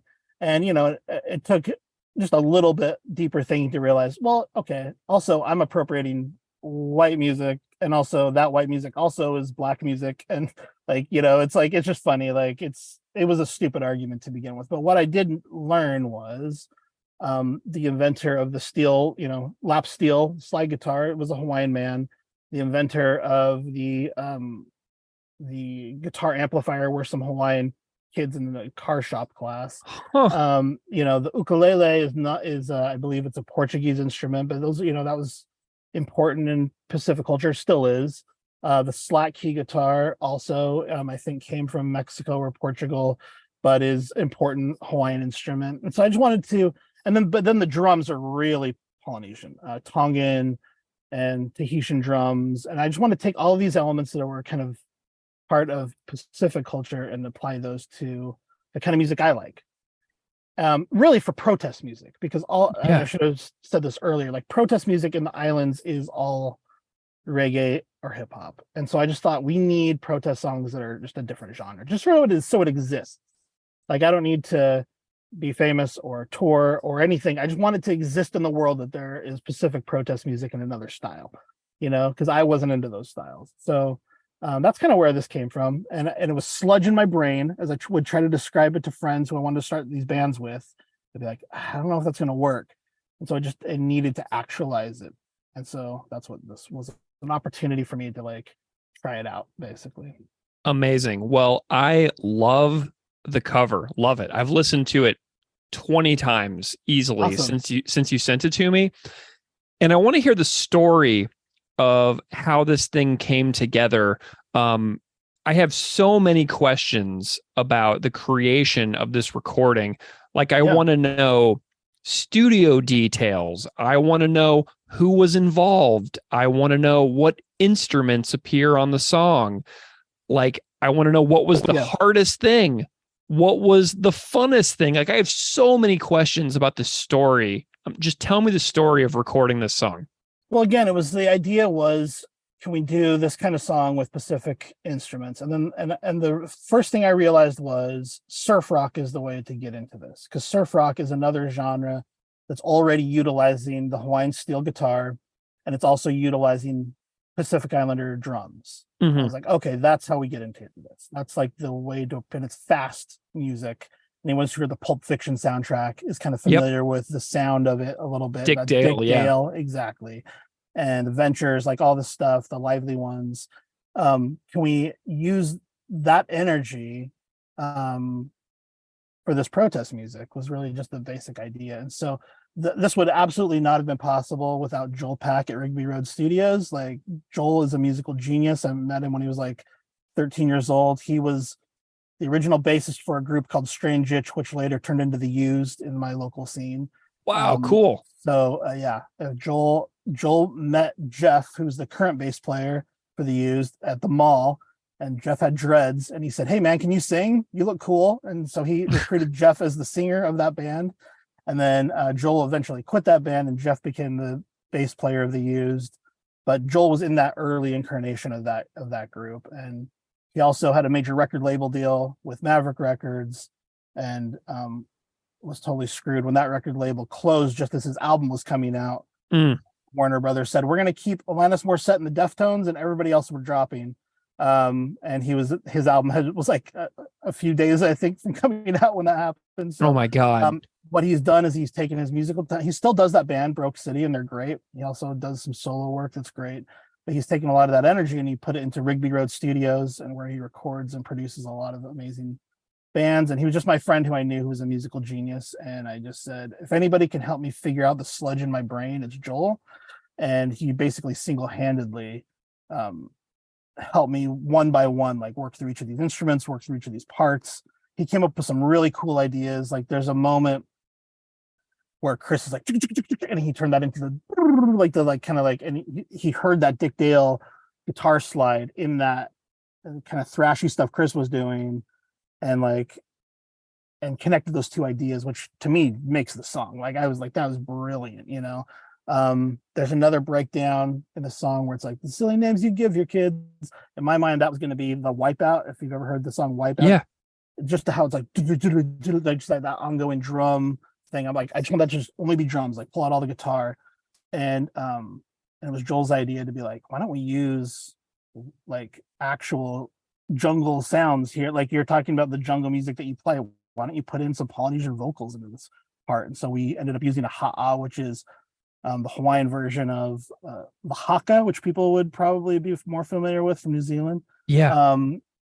He had some really great ideas that made the thing, and his instrumentation, his genius as a musician helped nail a bunch of these parts that I could not have figured out on my own, just simply because of I just couldn't. It's kind of like I just had all these ideas in my head that I couldn't figure out what they would sound like, and he helped me get those all down. And yeah, so we just went through the song piece by piece. I'm like, this should be this instrument, this should be that instrument, and it's all the ones I mentioned. You know, it's a Hawaiian steel guitar, which is cool because Joel also grew up in Utah, and his grandmother was a colonial settler in Hawaii. She was a mathematics teacher at Brigham Young University, and she bought this Hawaiian steel guitar there in 1979 that he now owns. And so I think he saw this as his payback, like his penance for his grandmother's actions was to like perform that Hawaiian steel guitar on this song. So I thought that was beautiful, a nice gesture of his. And so that appears on the song. There's ukulele, there's Tahitian and Tongan drums. There are guitar sounds like a Telecaster that's, you know, very much in the Dick Dale style. And then something wasn't quite working because the Propagandhi song is so dark. It just wasn't quite fitting the tone I was going for. So we ended up changing the tuning, like it's in drop C. We changed it so that the timing was a difficult thing. Was getting the tempo, changing it to a single tempo was really difficult, but that's one of the things we did to make it work better for the style. And then another of Joel's idea was let's throw in that surf rock drum kit in a couple spots. I didn't want to do that because I wanted to really stick with the Polynesian drums. And he's like, this will sell the surf rock sound you're going for. Because that's what I wanted it to sound like, almost like at first people think like, oh, is this a surf rock song I've never heard? Like that's kind of what I was going for in my mind. And it was getting into that same tempo and then throwing in that 60s drum kit, like he called it the that thing you do drum kit, into a couple parts. I think it really worked. And one of the things he said was the Venn diagram of where George drums and Polynesian drums meet is very tiny. There's not a lot of similarities there, but what is there is triplets. And so that's really where we chased those moments and tried to feel like it was like that Propagandhi stuff was using a lot of those triplets in the same place as Jordan was using triplets. So that was the big thing. And then then around that utilizing those big traditional Polynesian drum sounds. What else? I think the vocals are a little bit more wet than I would prefer. And I know Chris also doesn't love like overly produced vocals. And I was a little bit annoyed at first because I was like, oh, my vocals are pretty raw and this sounds like a little juicy. And he's like, yeah, but it's got to sound kind of dreamy and hypnotic because that's the vibe of the surf guitar. And the vocals can't, like, they have to kind of like be a little bit dreamy too. So we went with a little bit more wet vocals than I normally would prefer. But it was, again, this was experimentation, because this is basically what I'm doing is I'm starting a Polynesian protest band, and I wanted this was the proof of concept for that for me. So incredible. Did you use Chris's Patreon playthrough video for this guitar riff? Because that guitar riff that he does, where he's like doing a little marching sound with his pointer finger and middle finger, is like that main riff. Like, watching him do the playthrough video, I'm like, this is insane the way he plays this. And I'm wondering if you had any thoughts on like the guitar performance and how you went through that. No, that again was Joel, and he just is a genius, and he just nailed it. I had Unbelievable. no issue with it, which is crazy because we all know Chris is a genius. So, Joel's just insane. He's super skilled, and with the bass, it pretty much follows the bass, but it has more of like a 808 bass, like subtle dance hall tone. It's a little bit different, but we pretty much followed that. There are some parts where the Telecaster guitar is playing the bass line, I think, but and then, I mean, I don't know. It's all different and it's all the same. We really tried to hone as close to it as possible. But if there was ever a conflict, it was like go towards surf rock. Like that was the idea. If they're amazing. Anytime it didn't work, it was like, let's go in the surf rock direction. So. That is really, really awesome. How many sessions in the studio are we looking at here? Because this is amazingly well done. Oh, thanks. It wasn't as much as it sounds like. Like it was like 2 or 3 times. It was maybe like 2 times actually recording. Plus, I did vocals separately in a hotel room and then on GarageBand, and then sent them into the studio.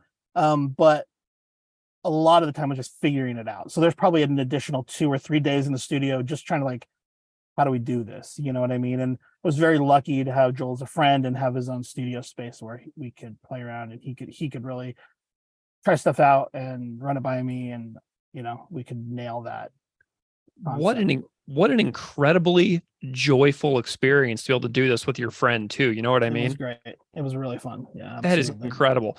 I do want to chat about the lyrics for a while, if that's okay. I would love to. I am just like, so much of the what is this song about has already been discussed, right? Mm-hmm. You've gone over so many stories that really resonate with the heart and soul and the message of this song, in my view, just based on like the personal life stories and the stuff that you've already talked about. So I'm wondering if you can just start off by broadly to me, like what this song like means to you, what you learn from it, what it asks you to think about. Just kind of start there. So for me, this is one of the only Propagandhi songs that I didn't learn anything, if that makes sense. Like for me, this was my life. Like and what this taught me was more about what I've learned from Propagandhi more broadly, which is how to be a good ally. Mm-hmm. And I think I knew this kind of confirmed everything I'd wondered all these years. Like, am I doing this right? Like, I care about all these issues, but they're not really my issues. Like I care about gay rights. I care about trans rights. I care about animal rights. I care about all these things, but sometimes I feel like I'm outside of them. Like they're not really my place. It's not my lane. I just want to be supportive. I want to like do the right thing, so, and it can be overwhelming to like tackle all of the world's problems. It can be very heavy. It can make you feel very hopeless. It's a lot to tackle. And so I don't think we should necessarily. I think we should be supportive in the places we can, but really focus on our communities and do the things that we can do. That's kind of been the way I've been able to survive burnout, is just really trying to make my little piece of the world as good as I can make it. But what this taught me was this idea of what it means to be a good ally. Propagandhi teaches us how to be good allies, is my theory. And how the way this actualized it for me was because this song is good allyship and again, I'm looking at this from a Pacific Island perspective. This is obviously written, I'm sure, much more in mind with Indigenous Canadian perspective, and also we know about, it refers to the Black Lives Matter movement as well. So it's not, but I am looking at it through my lens, and from my lens, this song really gets what I go through every day. like I in the cover version, I didn't include the Hitchens lines, and I love them in the Propagandhi version, but they were just unnecessary in the version I was doing, and part of that was because this is how I'm spoken to every day. Like the kind of stuff Hitchens was saying is something that is said to me at least once a year throughout my entire life. You know what I mean? Like everything the song says, I encounter. I would say when I was in my teens, I probably encountered on a daily basis, like in high school. Now it's more like on a yearly basis, but this is the kind of things that people in my position are confronted with constantly, you know? And so, you know, I also think about, what's the, I can't believe I'm blanking on the song name right now, but the Swastikas and Clan Robes song. Oh yeah. Kill Bill Harkus. Yeah. Yeah, well, yeah, that's the original version. Only Good Fascist is a very dead Yeah, fascist. Yeah. yeah, exactly. I remember, you know, I don't musically, that was not a song that I particularly enjoyed, like sonically, but I remember being in high school and in the car with all my white friends and them singing along to that song and me feeling safe because they were. Like, I remember that feeling of like, these guys don't like racism. And this is like the first time I'm like seeing that actualized. I don't know if that makes any sense, but like, having them say, "You can wear my nuts on your Nazi chins," and like having a bunch of white guys shouting that around me made me feel safe around them, you know? Yeah. And I kind of feel safe when I hear this song too. Like somebody gets it, somebody gets what I'm going through. And I guess the extrapolation from that I'm trying to make the connection of very poorly is that this increases my faith in the way I've been taught by Chris Hanna throughout my life to interact with other communities in need because he did this one so perfectly. Like he spoke to my needs so perfectly in this song. It gives me more faith that I can be a good ally to women or, you know, to other at-risk groups in the ways that like I've been kind of, I've learned. Literally, I mean, it's sad, and I've done my own work, obviously, my own research. I've tried to become educated in my own way, in my own reading, but really Chris taught me everything that is the foundation for my worldview.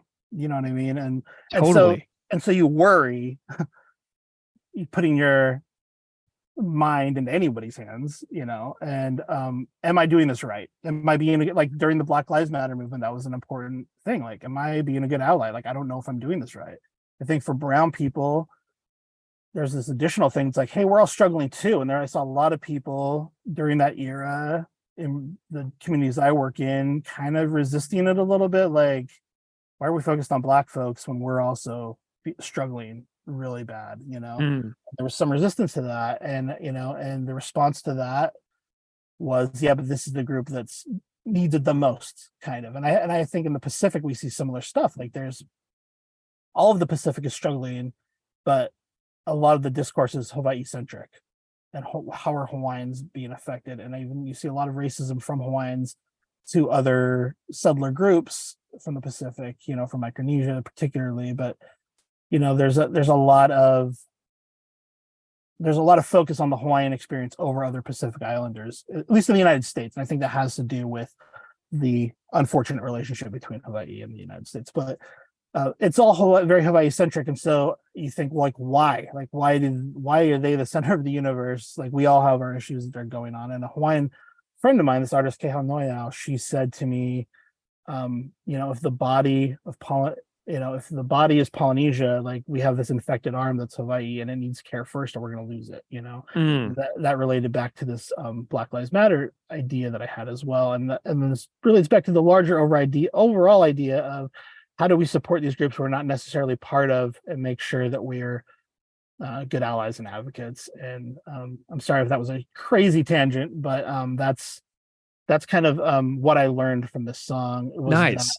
The advocacy I learned from Propagandhi was probably good. It was probably a good way to be oriented toward the rest of the world. And like I trust the allyship I learned through this band due to how well they pulled this one off for me. That's such an interesting point that you see this as good allyship. Like I really have never even thought about it like that. So I'm really glad that you kind of nailed on that point really hard for me. Cause I was like, oh, interesting. Okay, great. Cause what art is good allyship is a really good question for anybody to consider. You know what I mean? Now that's got me thinking a lot. Did you ever have any interest in the work of Christopher Hitchens at all? Because as a white guy in the Midwest who was growing up like in a certain religious community, finding a book like God Is Not Great was like, I remember it very distinctively as being a fairly important moment in my own like thoughts and thinking and intellectual journey with regards to thinking about religion. So when this song came out, this was a piece from Hitchens that I had never really experienced before. And I was like, whoa, this is really unexpected for me, for somebody that I had held at a high intellectual regard for a long time. And I'm wondering if you had any like experience with his work at all, or if that was a part of your life or not. Well, so I was raised in this really strict Mormon context, and so someone like Hitchens would have been like a terrifying person to discover. For they would have been someone who would be talked poorly about, and like he was an evil person within the communities that I was raised in. Right. As I learned about who Hitchens was and his, the things he espoused, I found him interesting. I think I was just on a different journey. I think letting go of Christianity for me was about letting go of colonization and the damage that Christianity caused throughout the world, and particularly in the regions where I live and work. The way it's devastated those communities. So, but as the song mentions, communion and ceremony are still super important within the indigenous communities that I work in. So it was not, I was never looking to let go of God. I was looking to let go of the control that Christianity used to, the control that Christianity wielded, I guess, over indigenous peoples. That's what I was trying to let go of more than spirituality. I guess I'm saying is still extremely important to me. And I think along with the idea of living in balance with the earth around us, the way the indigenous groups of those areas lived, I think understanding the spiritual connection to the earth is really important as well. Like, so I was not, I guess I was on a slightly different journey than you. I think we had a lot of similarities in terms of thinking Christianity was the thing and then kind of having our minds blown that it wasn't. I relate to your journey in that way, but Hitchens wasn't necessarily a huge figure for me. So when I started hearing all the allegations about I guess not allegations, but when you started hearing about the ways that he thought and the new atheist thought about people that didn't align with mine, it was a really easy thing to kind of let go of for me. Yeah. I was heavily invested in it. And I dug a little bit into some of Hitchens' other work as well. And I was like, is this a standalone thing where he was like particularly salty about one experience in his life, and that just led to this essay? And then, as I mentioned to you earlier, off air before we were recording, I was digging into some of his other stuff about, indigenous issues and where that pops up in his writing. And I found in his memoir, Hitch 22, that came out not that long before his cancer diagnosis and passing, is that he's got a line in his memoir where he would substitute the word dick for other words in famous book titles. And he says, this is a quote now from the book, "Some of the results are in fact mildly funny. I left my dick in San Francisco, bury my dick at Wounded Knee, dick of darkness." So he's got this, he says it's mildly funny as well. So he's got this, instead of bury my heart at Wounded Knee, it's bury my dick at Wounded Knee. And so this is like not something that he seems to have adjusted with or aged well over the rest of his career. Yeah, it's disappointing when a thought leader, but it's it's kind of what I was saying about not knowing if I should even trust Chris with my mind. You don't want to be completely you don't want to have heroes in that way where you just follow everything they say. You have to be able to think for ourselves and judge what they're saying. And that doesn't mean his other writings are worthless, right? Like there's that's the tricky thing about art and artist and all this stuff is understand. And I think that I was always, I deal with that in film a lot. A lot of my film heroes have been exposed for being terrible people over the last few years, and so it's like I think where you draw that line between art and artists is always a personal choice, and some people can separate those things, and others cannot. And I don't have a judgment either way. I think that just has to be. But there's a lot of good to be taken from Hitchens' writings, I'm sure, as well, regardless of his really unfortunate stances on some things that are close to me.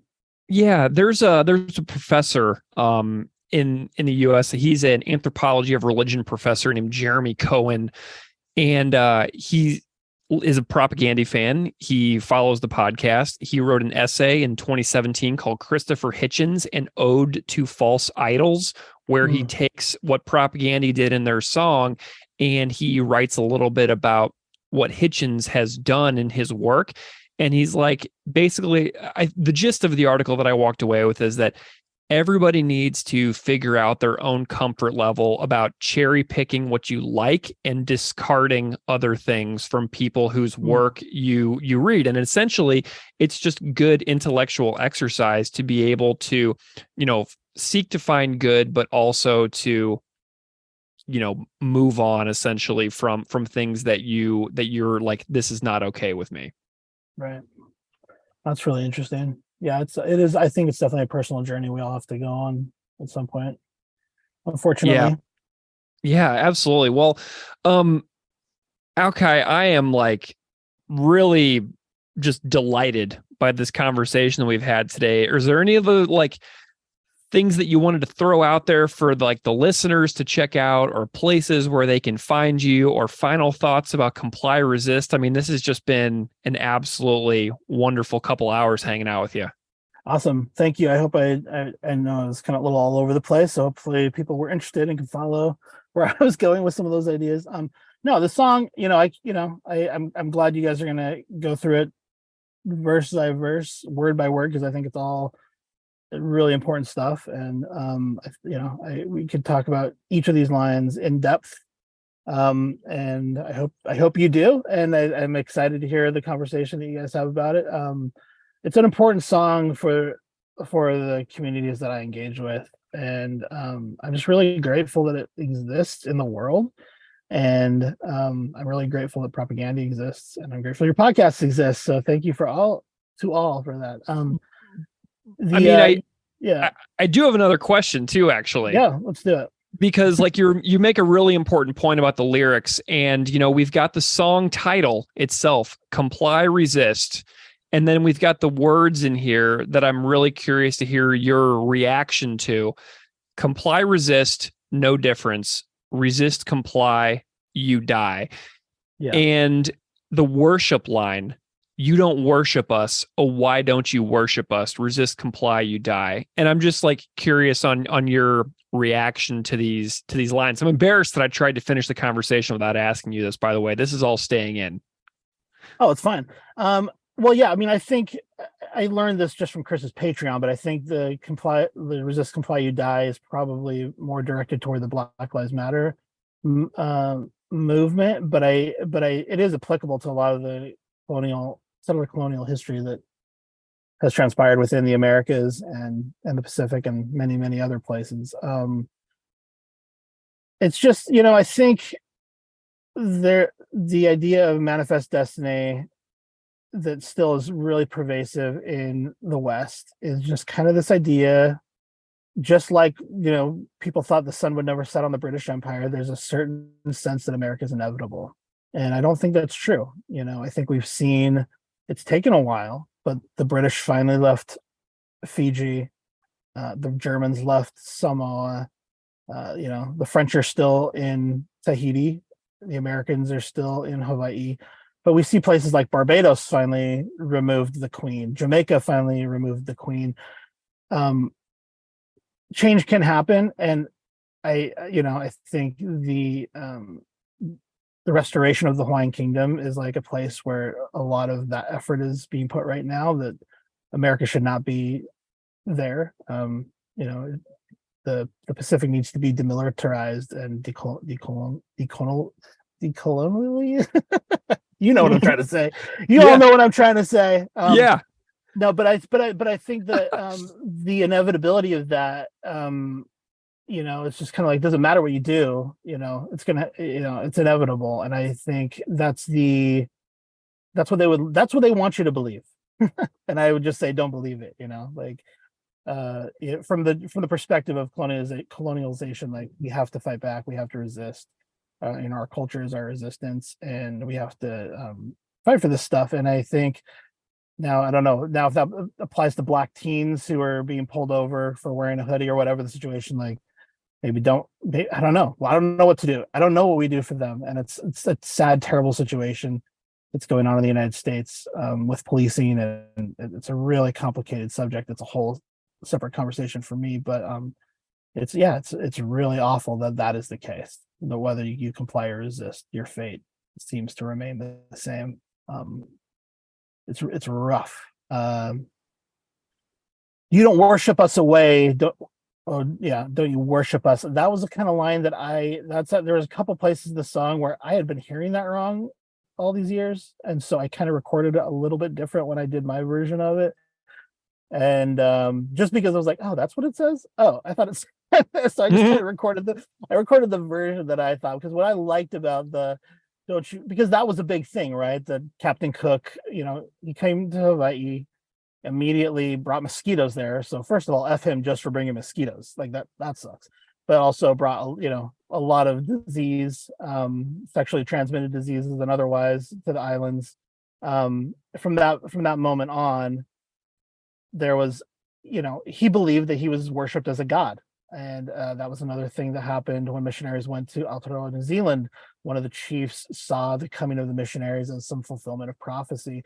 And the word of that was used as a way to baptize and convert people throughout the rest of the Pacific. There's this idea that the white man is God. And I think a lot of that is because we're being told these stories through white history. And I think the stories that are passed down through our stories, or the history that's passed down through our stories, at least in the Pacific, does not align with kind of the Western history book versions of worshiping the white man. And the reason I liked the way I recorded it and the way I'd always heard it was that it sounded very diminutive. Oh, don't you worship us? Oh, you cute little sweetie. Like, that's kind of how I saw it, is diminishing these little silly islanders who worship us. Like, don't worship us. We're not the gods. Worship this Christian God. They'll keep you in line. But anyway, that's kind of how I take that section. Amazing. Well, is this your favorite song on Victory Lap? Not even close, actually. Why? Tell me your favorite. Well,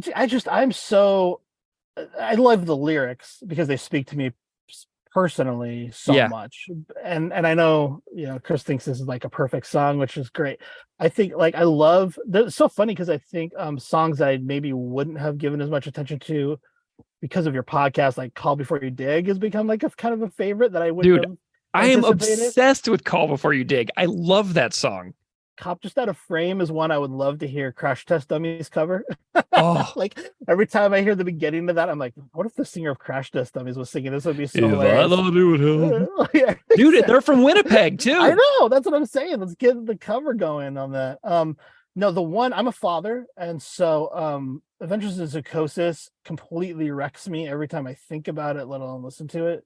Yeah. I know it's maybe I've heard that the band thinks it's not quite finished, or maybe not its best version. So I would say, hey, make another version on the next album. Let's try it again. Like, I love that song. It's one of my absolute all-time favorite Propagandhi songs. So many. There's so many I love on this album, but I would probably say Zoocosis is my favorite if I had to pick one. Amazing. Okay, well, through Zoocosis, I recently realized that I think that one of my only Victory Lap, the song Victory Lap is also amazing too. Obviously. Amazing. Like Zoocosis, I was thinking about this the other day. I was like, man, what is my like major need in life? And I feel like one of the major needs that I have is that I die before my child. You know what I Mm, mean? I was like, yeah. Zucosis like made me have this like complete life or death existential crisis fairly recently. And I was like, wow, I feel like out of all the things in the world that I need, that's one of the things that are like top 3 needs for the rest Yeah. of my life, you know, Yeah. And I need, yeah, totally. That's is to be crazy. survived. That's a heavy idea. I know, man, to be survived by your children. Like that's like that's one of the things that I got that's hitting me in the heart lately. So I'm glad to hear your ranking there of Victory Lap, the LP itself as a whole. But some of those ones, man, like Cop Just Out of Frame, I think is probably my favorite song on the record. Yeah. Which is hilarious because it's the first song we ever did, and I've never revisited it on the podcast. But I'm like, every time I hear it, I'm like, this is completely perfect. But anyway, that's my little tangent. But Aukai, where can folks find you if they want to follow along with your life and work or get in touch? I'm on Twitter, but I don't really use it anymore. I don't know. I kind of burned out on it. Yeah. The only place I'm really at now is on Instagram. At Aukai VT. It's AUKAI VITI. And I post there occasionally. I'm not really super online. I'm making a couple films right now, so when those come out, I'll be doing more socials to promote them. But Yeah. that's the main place I'm at, is on Instagram at AukaiVT. I'm also on Twitter at AukaiVT, but I use it less frequently.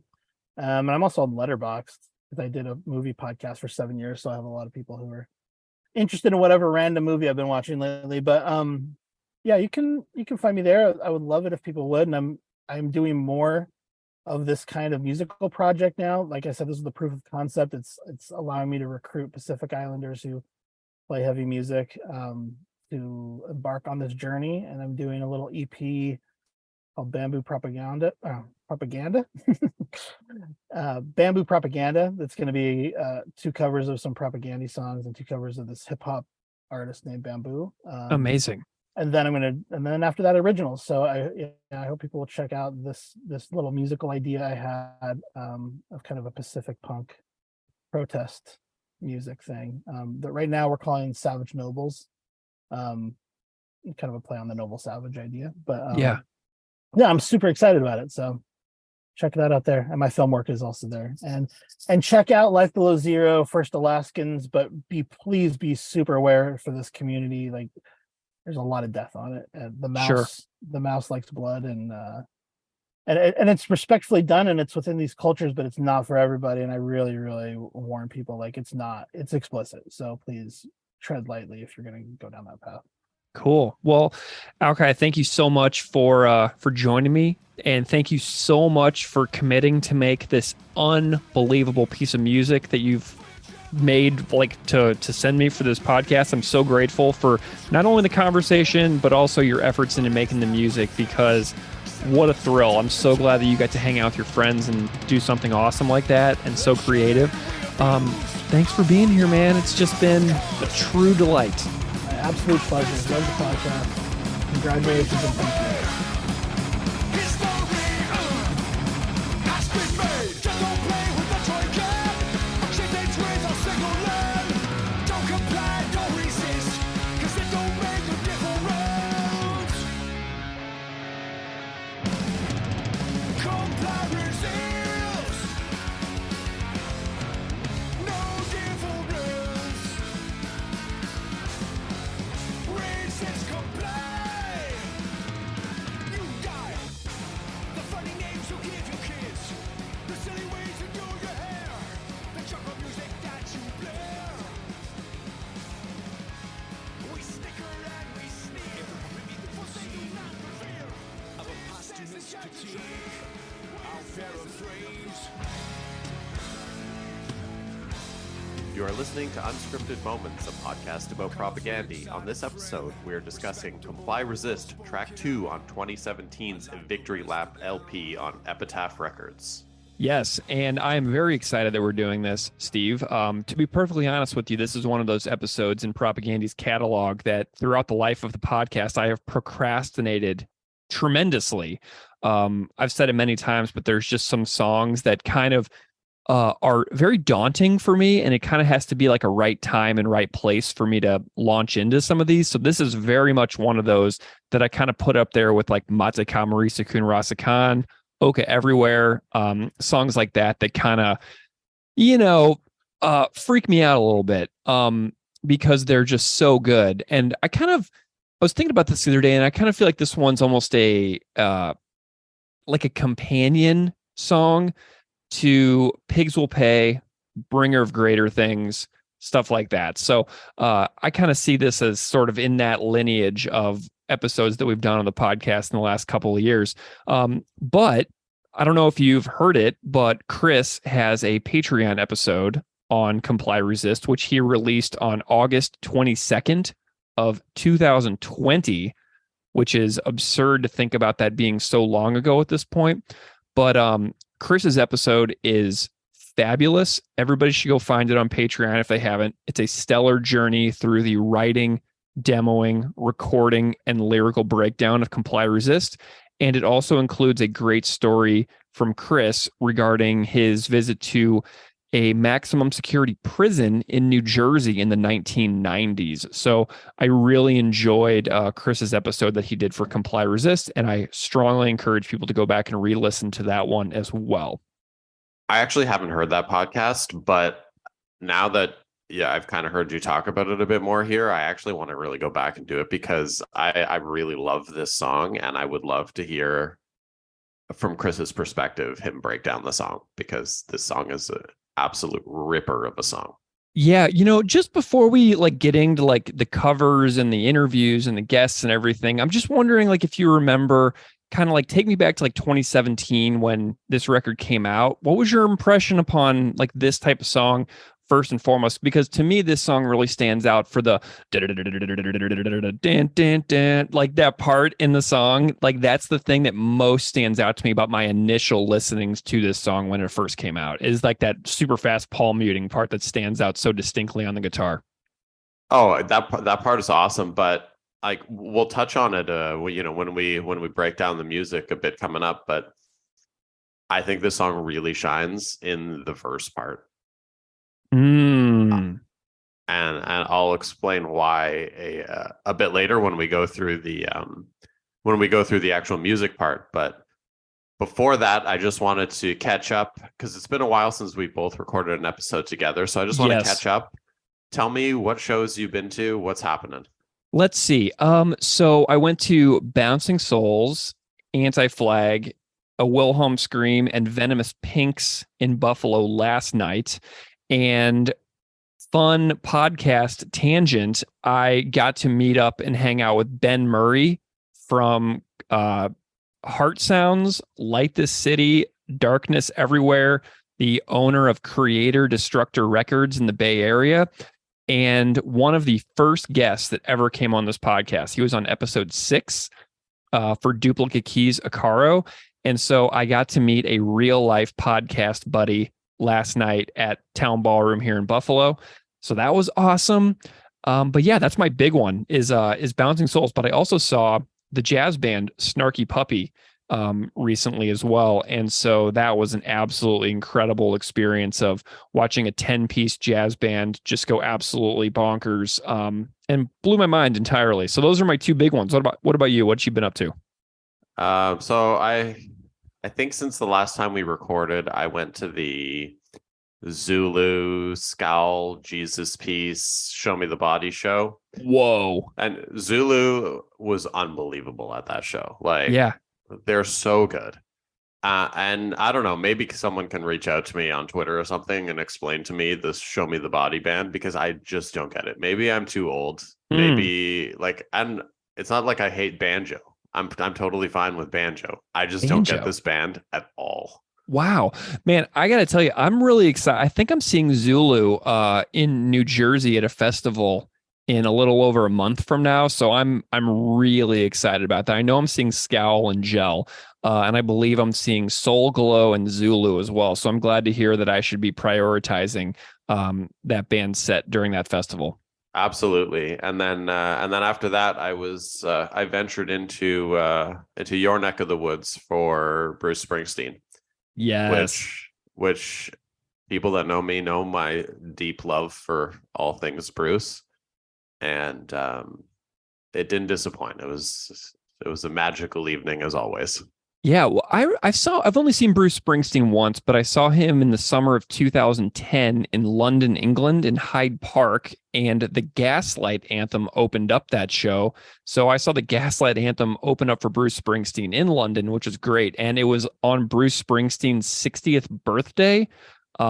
So Bruce Springsteen, the entire show, when I saw him, he kept screaming, "I'm fucking 60," and it was absolutely hilarious to see Bruce, just celebrating his 60th birthday in the middle of this massive London park. The man's a party animal. I love him. Oh, I mean, he's still giving it at the shows. He's 73 now. Wow. And, they played 3 hours straight. He took a water break of maybe 15 seconds, and that was it. It was just straight music. Yeah. He's got to be just like in completely unbelievable physical shape. Oh, I've seen him. I think I'm up to 22 or 23 times that I've seen him now. And he is just an absolute rock and roll machine. I love it. I love that you've got this person, because, I was thinking about this last night, because during the Bouncing Souls set, which was April 13th, 2023, I realized that the first time I ever saw the Bouncing Souls was April 15th, 1998. So we are 25 years to the week of the first time I saw the Bouncing Souls, and I saw the Bouncing Souls in April of 98 and April of 2023. And it was kind of a mind-blowing experience to think about the ways that artists and music accompany us on our stories and our journeys throughout our lifetimes. Because I was 15 seeing Bouncing Souls in 98, or 14 maybe, and now I'm 39. So it's this band has been a part of my life for pretty much as long as I can remember at this point. But that was kind of an amazing realization. So it kind of feels like Bruce is like that for you too, like these magical moments throughout your entire life story. Does that make sense? Oh, absolutely. I've had so many unbelievable moments at Bruce shows, and I've met people at Bruce shows that I, still keep in touch with today from shows that were 12, 13 years ago. And our only connection is that we stood in line for 8 hours together at a Bruce show and then watched the show together. And it was awesome. Amazing. Well, and then you got to go see the Habs play the Sabres, I think, within a couple of days of that Bruce show. You were in Buffalo a couple of times. I didn't get to see you either time. I was really bummed about that. Yeah, it's and that Habs game was awesome too. They won, which I kind of wanted them to lose for the better draft pick, but it was that shootout win with the ride the stick celebration was pretty awesome. Yeah, and everybody here in Buffalo who's a hockey fan is really celebratory right now, because we've got this hot new goaltender, Devin Levi, who's apparently kicking butt here in town. So I'm happy for the hockey fans of Buffalo for the future. So, that'll be a good time. Maybe we can hit a game next year. I'll try to figure out when your schedule and mine align for a Habs Sabres game next season. Absolutely. And if anybody out there listening wants to go see hockey with us, let us know. Yeah, we could turn this into talking about hockey podcast, but nobody wants that because hockey kind of sucks right now. I don't know any. I have to say, I love watching live hockey, but I do not keep track of what is happening. So I am the last person to ask. But yay, hockey! Go hockey! Yeah, I need hockey. If I could just speak to you, hockey. I need you to just clean up your act and not be so full of awful people. I think that a lot of people share that sentiment. Whenever some of Chris Hanna's tweets the last couple of years about hockey and hockey culture and Hockey Canada and the NHL are just, really poignant and insightful. So he's kind of, because I know that he follows it so closely. So he's kind of one of my actual sources of information with regards to what is going on and what is good and what is not good in the NHL. But I was, I saw a little bit of the Pride Month jersey controversies going on a couple weeks ago, and I'm just like, it's just disappointing. And I'm rooting for the betterment of society for all people all the time. So that's kind of where I stand on that. Chris's pro Toronto Maple Leafs tweets they've been getting under my skin. Have you been roasting him a little bit? There was a couple of them that I was gonna absolutely roast him, but then I deleted it and I was like, nah, I'm not gonna roast Chris on this one. Amazing. Well, speaking of Chris, let's have a good chat about Victory Lap and Comply Resist. So yeah, should we go ahead and start chatting about some of these interviews and covers and stuff? Yeah, absolutely. You have 2 good interviews set up for today. I really do. I'm really excited. And my plan for this episode is to play these interviews back to back with just a little bit of transition between. So as always, the interview timestamps will be in the show notes for anybody out there listening. So you can see where the covers are in the time of the episode. You can see where the interviews stand inside the episode as well, because these episodes get really big. So if you wanted to jump around and do a choose your own adventure style listening for the episode, those timestamps are always there in your show notes. But we have 2 interviews for this episode and 2 covers. Now, before we go into the new interviews, I do want to point out that recently I released a Comply Resist standalone part 1 episode featuring a long, wonderful conversation with my new friend of the podcast, Aukai Ligairi, who made a cover of Comply Resist and has a band that he is forming called the Savage Nobles right now. So if you missed that episode, it's really good, and Aukai's commentary about why Comply Resist matters to him is excellent. But I'm going to feature Aukai's cover on this episode as well, because if you missed that episode, this cover is very good, and I just want to make sure that people can hear it. Steve, you got to listen to that cover a little bit, didn't you? I did. It's so good. It's so good. I mean, seriously, some of the covers that come into this show are mind-bogglingly good, and you can just tell how hard Aukai worked on that song and how seriously he took it, and he just made it really his own thing in collaboration with the guy who was helping him with some of the instrumentation on it. And he tells the whole story in that episode number 92 interview. So we're going to hear from Aukai, his cover, in just a second. So then we're going to hear an interview and an instrumental cover from my new friend, Dr. Anthony Siracusa. And Anthony is the former guitarist of the band Pez, who was on BYO Records, if anybody remembers that band. But he's now an academic with a PhD in history from Vanderbilt University. And he is the author of Nonviolence Before King, The Politics of Being, and the Black Freedom Movement, which was released by the University of North Carolina Press in 2021. So in that interview, we go a bit deep on Anthony's book, because it is about compliance and resistance in the fabric of the book. That is what the book is about. So Anthony's academic life as a historian is directly tied to the concepts of compliance and resistance in history. So we discuss his academic and historical research, then we work our way through the song itself and the concepts underlying compliance and resistance. And Anthony's just got great energy on the interview, and I know that everybody is going to love it. So Anthony also contributed a musical cover to this tune. So we are going to check out Anthony's Hoss of a Ripper that he did. It's only guitar and drums, but in order to understand the music that we were talking about in the interview, he got to work and he set up all of his gear and he learned all the parts so that he could talk about it in a bit more depth. So we're going to hear from Anthony and his cover. Then we're going to hear from our second guest, which is another professor, Dr. Jeremy Cohen. He's an assistant professor in Canada, and he studies the anthropology of religion.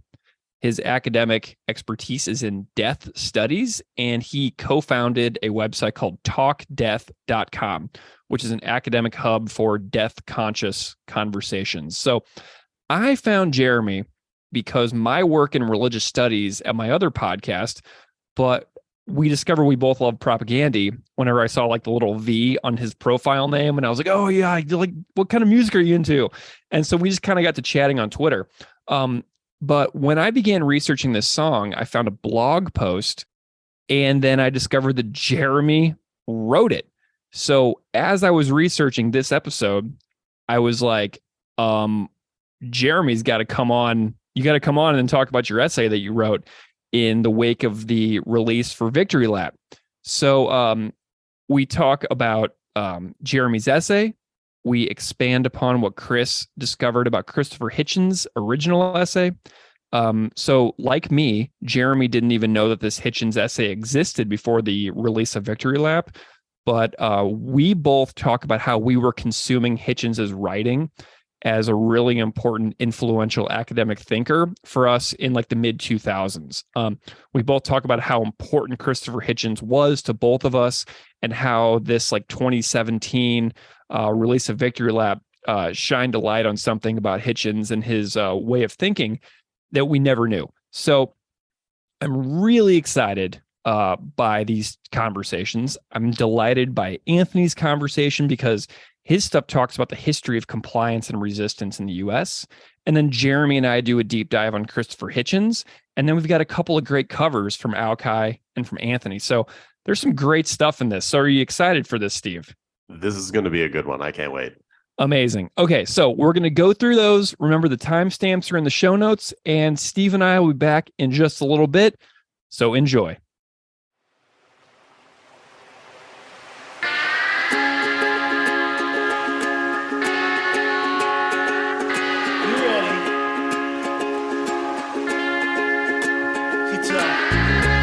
My colorful exotic friend, respectable, well-spoken, I like the rest of them. As you know, I'm colorblind, your credit to your kind, the kind.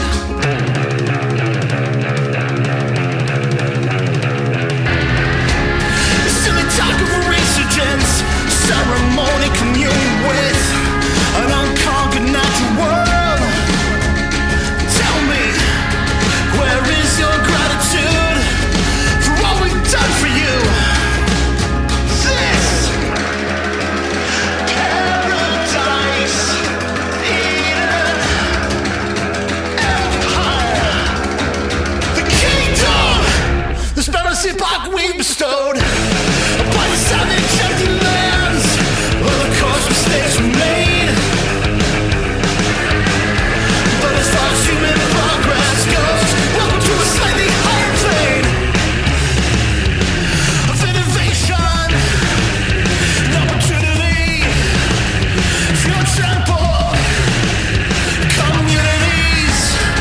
The treaties that we broke, the lands that we filched, the settlements put to the torch,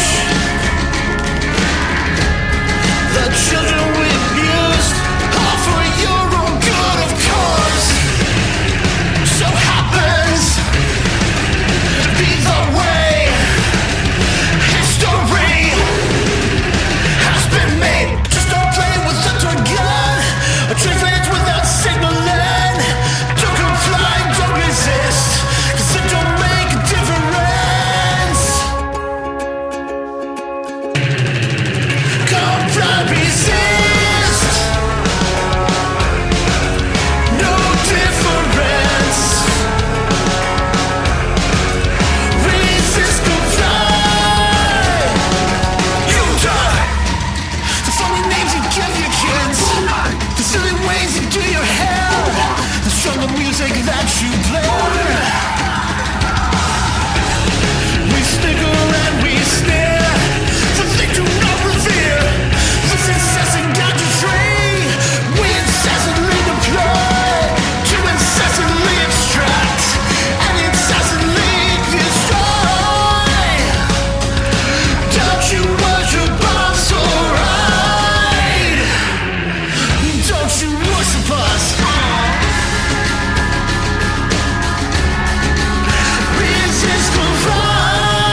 Dr. Anthony Siracusa, welcome to Unscripted Moments, a podcast about propagandhi.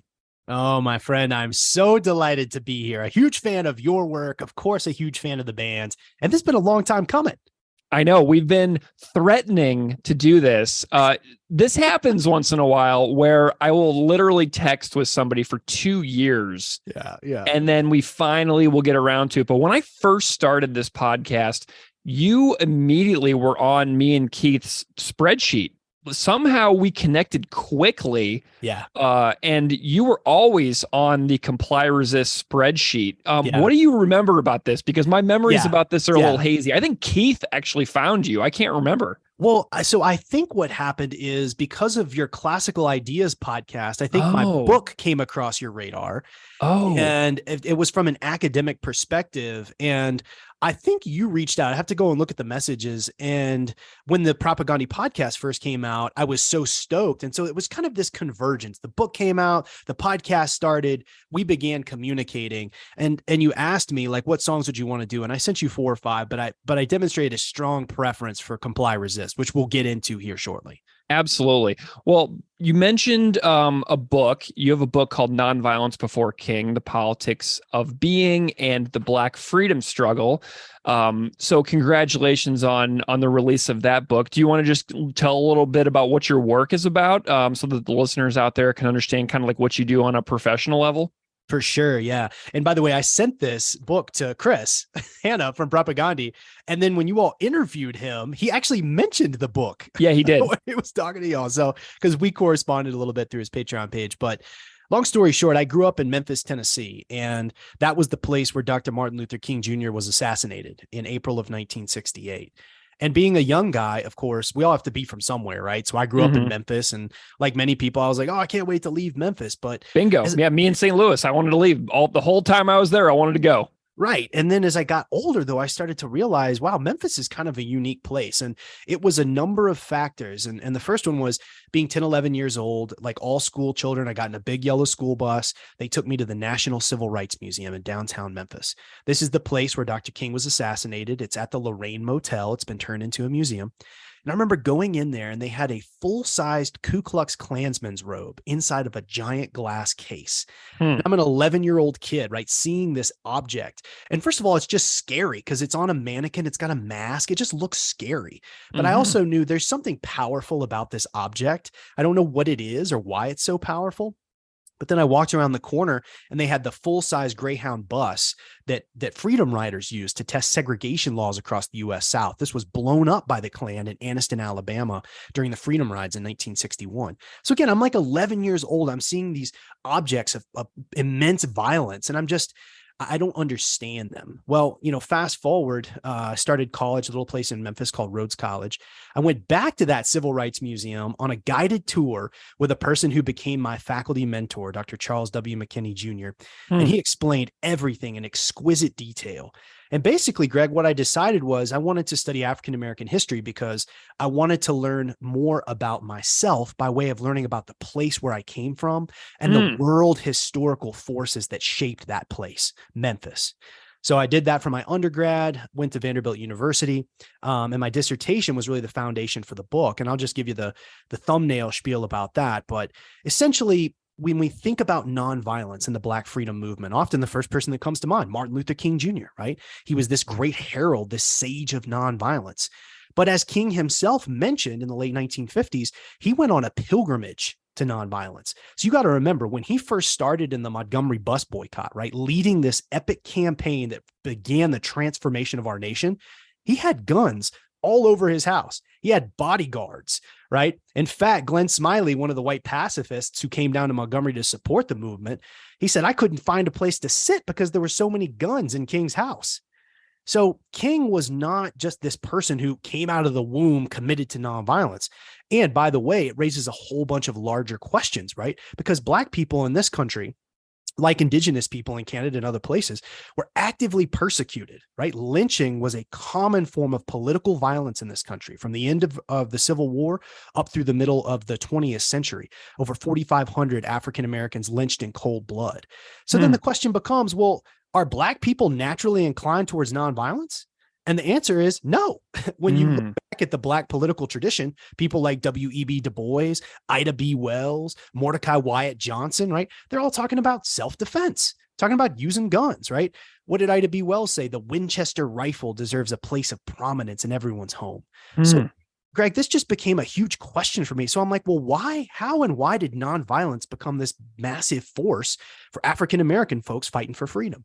And basically the book answers that question. And so I explained that right over the course of 5 chapters. And the long and short of it is, it was a collaboration between white pacifists and Black religious intellectuals. And there's a key figure, and I'd encourage anyone listening to the pod to go check out a man named Howard Thurman. And he really became the intellectual architect of the ideas that became the inspiration for the political tactics of nonviolent direct action. So when you read about all these ministers running around like King, like his lieutenant, Reverend Ralph Abernathy, like James M. Lawson Jr., who has a whole chapter in the book, he's on the cover of the book. All of these guys got their ideas from Howard Thurman. So I kind of tell the story of the way ideas got connected to political tactics, and then the ways in which that became a force that revolutionized the social, political, and cultural life of the United States. Amazing. Yeah. And I'm looking at this, the index right now. And so I love the topics that are presented here. I wonder if you can talk a little bit about the race and the problem of pacifism chapter. Like, tell me a little bit about this, because this really jumps out at me, because whenever we think about the racial history of the United States, which goes to, go all the way back to the settler colonialist approaches of, taking over the entire continent. It goes all the way back. What is the problem with, pacifist reactions whenever we're talking about issues of race in the continental United States and Canada as well? For sure. Yeah. And there's a big reason that I start the book with this, because this is the crux of the issue. So long story short, when the First World War broke out in 1914, 1915, you had a number of white folks, a lot of them Quakers, but not all Quakers, many of them Protestant religious people who lived in England at the time. And they said, we're not going to go along with this war. This is a senseless war. It goes against God's will for creation. And we're just not going to cooperate, right? We're not going to fight this war. That pacifist ideology in that moment, because it's hard. I mean, as a teacher, to put yourself back into the shoes of people in 1914, 1915. The First World War was literally a world war, right, in terms of the West. And so to put yourself back in those shoes, right, for people to say, we're not going to fight this war, it just started to spread, and it came into the United States. And you basically had a lot of white religious people. And what they said, Greg, was, because Jesus said, lay the sword aside, right? If you live by the sword, you die by the sword. Because Jesus practiced nonviolence, we cannot, in good conscience as Christian people, we cannot fight in the war. Now, here's the problem with pacifism. What's going on in the United States in 1914?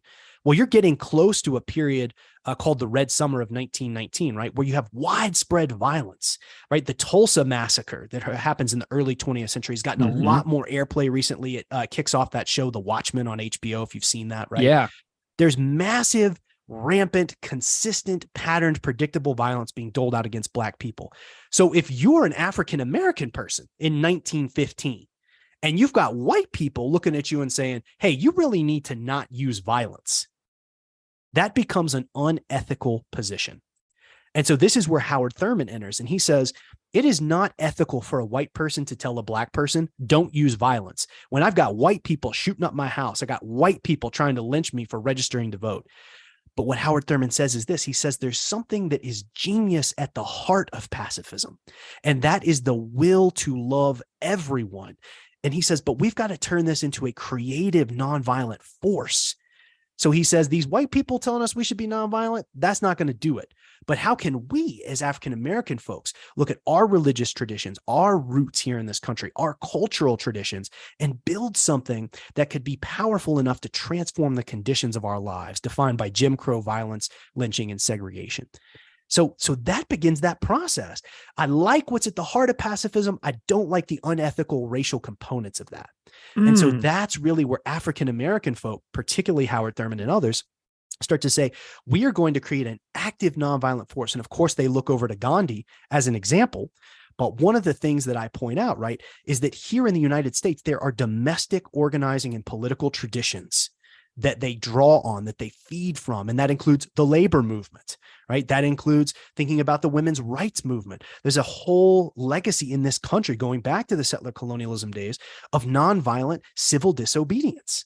So how do they draw on those traditions and pull it all together and turn it into this force of nonviolence? That's what the book is really about, but it starts with that central problem, race, and the problem of pacifism. Absolutely amazing. There's a lot of other figures listed too in the book that maybe not everybody knows some of these names. Like you talk about James M. Lawson Jr. You talk about Pauli Murray. Some of these names are brand new to me whenever I review your work. And I'm a person who has read things. I'm not completely ignorant to a lot of the topics that you discuss in the book, but some of these are brand new to me. What are there any other overlooked figures that you feel like people should be, paying more attention to as far as like the legacy of the civil rights movement and the history of racism in the United States that you found in your research? Yeah, for sure. Yeah. And I'll talk just briefly about these three figures that you mentioned. And I'll start with Bayard Rustin. If you don't know who Bayard Rustin is, you do know his work because you are familiar with the March on Washington. Bayard Rustin was the organizer of the 1963 March on Washington. But there was also a 1941 March on Washington, organized by a man named A. Philip Randolph, the head of the Brotherhood of Sleeping Car Porters, the largest and first Black union in the United States. So Bayard Rustin, he was the most important organizer for Black freedom in the 20th century. Full stop. He was also a gay man. And part of the reason that we don't know as much about Rustin today is because not only was he marginalized during his time period, meaning literally Roy Wilkins from the NAACP, he said, King, I'm not going to work with you, Martin Luther King, if you've got this guy Bayard Rustin running around here, right? And King, unfortunately, succumbed to that and said, Bayard, I got to keep you on the outside. But guess what? King's first book, Stride Towards Freedom, that he wrote after the Montgomery bus boycott, Bayard Rustin wrote that book. Bayard Rustin's fingerprints are all over the movement, but we can't acknowledge the ways in which he contributed in our popular minds because he was marginalized then and continues to be marginalized now. So that was one of the most fun parts. Oh, and I got to tell you this story. So when Bayard passed away, he was life partners with a man named Walter Nagel. And when the book came out, I got an email from Walter Nagel, and he said, I've just read your amazing book about Bayard, and I just wanted to let you know how much I appreciate it. And it's one of those things you do. That's why you do this work, right? In some ways. And so Bayard Rustin, and I'll just a teaser here. He goes to jail for 2.5 years for resisting the Second World War, the good war, the war to end fascism. He says, I'm not fighting in this war because he's a pacifist. And when he gets into jail, it's a segregated jail facility, of course. So what's the first thing he does? He organizes a desegregation campaign. Uses nonviolent civil disobedience in federal penitentiaries to try to desegregate the jails. He was that kind of good troublemaker, to quote the late, great John Lewis. So Bayard Rustin, look him up. There's a great biography about him by John D'Amelio, who's a gay historian, a historian of the gay experience. And it's called Lost Prophet. And it is so compelling. I encourage everyone to just pick that book up, listen to it on Audible, whatever you want to do. The other figure I want to talk about is Pauli Murray. Pauli Murray was trained as a lawyer in the mid-1940s. She was a phenomenal thinker, went to Howard University, grew up in North Carolina, and she started the first Freedom Ride. Before any of the other organized freedom rides, right? We think about 1961. In 1941, she and her friend, Mac, and I say friend because it was probably her lover. As it turned out, Pauli Murray was a lesbian. We would have actually used categories now to think about her as non-binary in terms of gender. Those categories weren't available to her then, but she and her friend Mac, they were asked to move to the segregated portion of a bus in 1941. They refused to do so. They got put into a jail cell in Virginia, and it became this huge hubbub. And the NAACP had been looking for a case, like, how can we test these segregation laws? Well, Pauli Murray, she creates this case, perfect opportunity, but the NAACP declines to pick it up because Pauli Murray was dressed as a boy when she was on the bus. And they thought, this isn't going to be good for the image of the movement. So I write about Pauli and her life, and she becomes a key architect for nonviolent civil disobedience campaigns. She leads one in Washington, D.C. in the mid-1940s, and they desegregate lunch counters and drugstores in Washington, D.C., and they do it all through student power. She organizes students at Howard to do that. Incredibly important figure. Last thing I'll say about her legal legacy, her arguments that she developed in law school, those became the foundation for the legal challenge to end segregation in the United States, known as Brown v. Board of Education. So again, a critical figure. Her fingerprints are everywhere, but she was marginalized in her lifetime, marginalized today. Last thing I'll say is about James M. Lawson Jr. He is still alive, 93 years old. He organized the Nashville sit-in campaigns in early 1960. And often we think now about wave after wave of protesters sitting down on lunch counter stools, being arrested or beaten up, and then another wave comes in, sits down, takes their places. James M. Lawson patented that technique for overwhelming the system. And he did it in Nashville, and he did it by drawing on the traditions I've been talking about: Howard Thurman, Bayard Rustin, Paulie Murray. He stood on their shoulders. He drew on their ideas. And it was really, I argue in the book, that Nashville movement that became the tipping point, right, between a nation that was committed to segregation and racial violence and one that said, we're going to transform these conditions. Wow, amazing. And there's so much in there about the story of how people were told to comply with certain directives and what types of resistance were made available to them, and how they processed in real time and those strategies of what it means to resist unjust actions and or comply with the ways that society was expecting them to go with. Amazing. Yes. Thank you so much for that overview of the book, because there's so much in this book that is relevant to what I want to go into next. And I'm going to weave us back to those key terms, compliance, resistance, here in just a minute, because you are a professor of history. You did some historical research on the place where you come from to make it a more meaningful experience, to contextualize yourself within the world, I would imagine, as well. That probably was a very helpful research that you went through. Tell me a little bit about music and the role that music plays in shaping that same thing, because I feel like there's there's something super important. You have context, but then I also feel like music has a role here too, which we're going to get into. Absolutely. And I'm so excited about digging into the comply, resist, the terminology. And I know we'll come back to that because I've got some things that directly tie back to the civil rights movement. And I want to key in on that. And the whole second half of the song that we'll get into in a minute too is super relevant. So go ahead and take it away. For sure. So let me just say a little bit about music. So I grew up in Memphis, right? Home of the blues, birthplace of rock and roll, B.B. King, Stax Records, Isaac Hayes, all these amazing people, Johnny Cash, Jerry Lee Lewis, Elvis Presley, right? So Memphis is a music city. And that was so present for me growing up. And of course, music was central to the civil rights movement. Song, right? There's a great book by Shauna Redmond called Anthem, and she breaks down key songs, including the song We Shall Overcome and the role it played in the civil rights movement. So music, super, super important. I was introduced to punk music. We were talking earlier about our shared love for Metallica. So I was a Metallica fan, right? But the first punk show I went to, I was 15 years old. We went to a little DIY space called 1297 Madison. And it would be a place that would, live in my memory as this incredible place, not only because it was my first DIY show, because we ended up playing shows there. I was in a number of bands in Memphis. The first one was called The People's War. So if you search The People's War Memphis, the Southern Punk Archive has actually just archived our first demo tape and our first 7-inch and all that stuff. So is that John Rush? It was Jonathan Lee was our singer, and we put out a record on Coalition Records, is where our first 7-inch came out, a little DIY label based in California.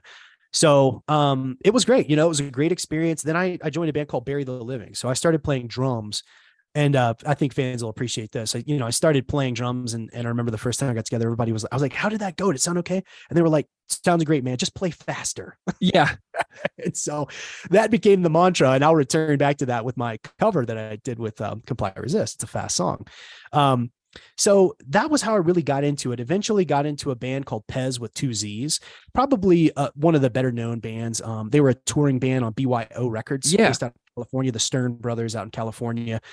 They put out 2 LPs with BYO, and one of those was recorded by Steve Albini in Chicago. And so, ended up getting into Pez, a melodic hardcore band, and then played in a band called Akasha. It was kind of Pez light when Marvin was in Chicago and we were still in Memphis. So did a number of tours, did 3 or 4 US tours, a couple of West Coast jaunts, did a European tour with Bury the Living. And so playing punk rock hardcore music, right, is it's ingrained in who I am and what I've been about. And I'll just say one thing about doing that in Memphis. Memphis has been known for all the things I mentioned: soul, rock and roll, BB King and blues. But one of the things that has been under-recognized, and this is actually the core of my second book project, is the contributions that Memphis made to independent and punk rock music. There was a club in Memphis called the Antenna Club.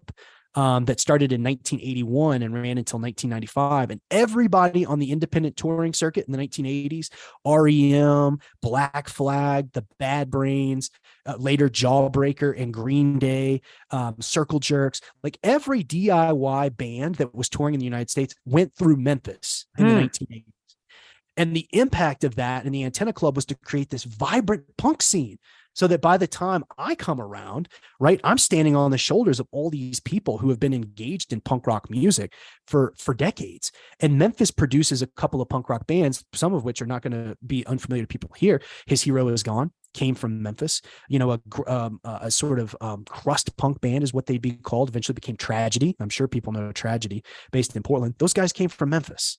From Ashes Rise, those guys were from Nashville, right? But they played in Memphis all the time. Mikano Christ, they were from Little Rock, which was just 2 hours away. So Memphis was this hub for nationally significant punk rock music. And that's part of the story I want to tell with the next book. Amazing. Well, okay, so I did mention the name John Rush a minute ago. I went to the Southern Punk Archive, and John Rush is the founder of the Southern Punk Archive and the Southern Documentary Project. John Rash. Yes. Oh, yeah, John Rash. I'm actually Great dude. Misreading it. Yes, John Rash. Hello, John Rash, friend of the podcast. Amazing guy. Amazing. Awesome. That is so cool. Where does Propagandhi sort of enter your musical journey along the way? I'm laughing because I'll tell this story first. I actually reached out to Propagandhi in 2002, maybe 2003. It was right after Today's Empires. And I was like, you guys are my favorite band. I play in bands. Can you come here? We want to play a show with you. And I didn't hear back, but it's neither here nor there. But my fandom for them has been going on 20 plus years. So the first album that I heard was How to Clean Everything. And, Haile Selassie Up Your Ass was just kind of this, amazing song for me because, you're a young kid and you're like, yeah, F everything. And religion's this like source of evil. And by the way, I love Chris's new version of that. And I love the way he owned his own kind of racism, right? Related to the original iteration of that and how he thought about the Bad Brains and all that stuff.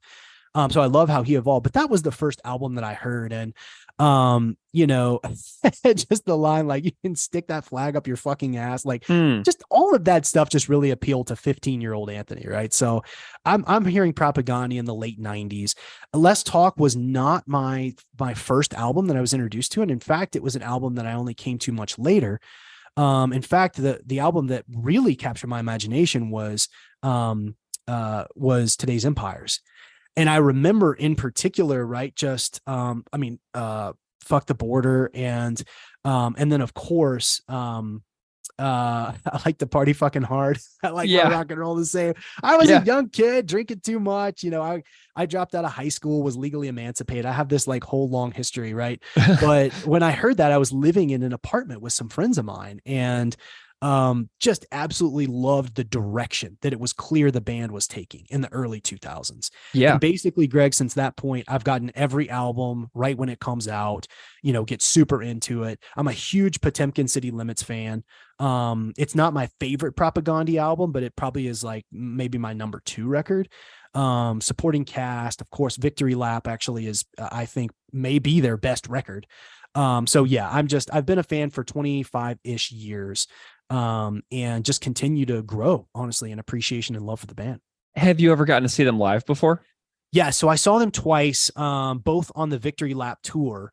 I don't know how I went so long without seeing them, although I will say, Greg, I'm not sure they ever played in Memphis. Yeah, they're hard to see live. And so and I'm not sure how often, frankly, they even came to the South, to be honest with you. So I saw them in Nashville in 2017. It was pre-pandemic, maybe 2018. Victory Lap, fantastic. And the thing that impressed me after that show, they came back out on stage and like were talking to people in the audience.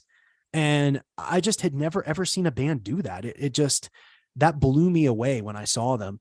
And then the second time I saw them was at a club that has the unfortunate name of the Oriental in Denver. And I was right up front. It was on the Iron Sheik tour. So was that pre-pandemic? Yeah, it was. Yeah, pre-pandemic. So maybe like 2019, early 2020. Yeah. And I was right up front and just absolutely loving life. So yeah, I've seen them a couple times. Amazing. So, over the course of the last couple of years, as you and I have threatened to do a podcast together for so very, very long now, Comply Resist was always the thing that you had landed on. And so before we talk about like the contents of the song and revisit and tie in the first half of our conversation about your book and your research and your work, you told me that you're going to work on this cover for Comply Resist. And I feel as if this has been a very difficult journey for you. And I am just like ecstatic to hear the story of you attempting to single-handedly do a cover of Comply Resist. So tell me all about this.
All right. So yes, I did create a cover of Comply Resist, and I am doing it all by myself. So since the pandemic took place and I've been out here in Colorado away from Memphis, I've been playing music, but on my own. So I have drum kit set up. It took me a while to save up the money to get all the audio interface for 6 drum mics, to be able to get Logic Pro set up, just to get everything kind of off the ground, but recorded 10 demos on songs and under the name Luminous Darkness. And none of it's been released, but wrote 10 original songs, and I think that stuff will come out probably in the next 6 to 8 months or whatever. Sweet. Yeah, I can send you some of those demos, or even just. I would love to hear them. And I was hoping before the pod happened that I'd have like a band camp up and all that, but yeah. So if folks are interested, I'm happy to send you a link. If you like any of the Propagandhi stuff, you'll like this stuff. Cool. So I had finally got everything set up, and then I was like, yeah, I'm gonna record a cover of Comply Resist, and I think we decided we'd work on that like in the last 6-8 months. That was a more recent goal. Yeah, because I think more folks you've been interviewing have been doing covers. So I was like, okay, how the hell am I going to do this? Right. And so typically what I do when I record is I start with the drums. So let me back up. I'll write riffs on the guitar. Yeah. And then I'll even write second guitar stuff over it, and I'll just record that, and I'll have the template. But then to record it by yourself, you have to be able to record the drums first. And so with Comply Resist, I had to play all the drum parts first with nothing else, just a click track. And so that took a while to get the drums right, because it's a hard song to play on the drums. It's very fast.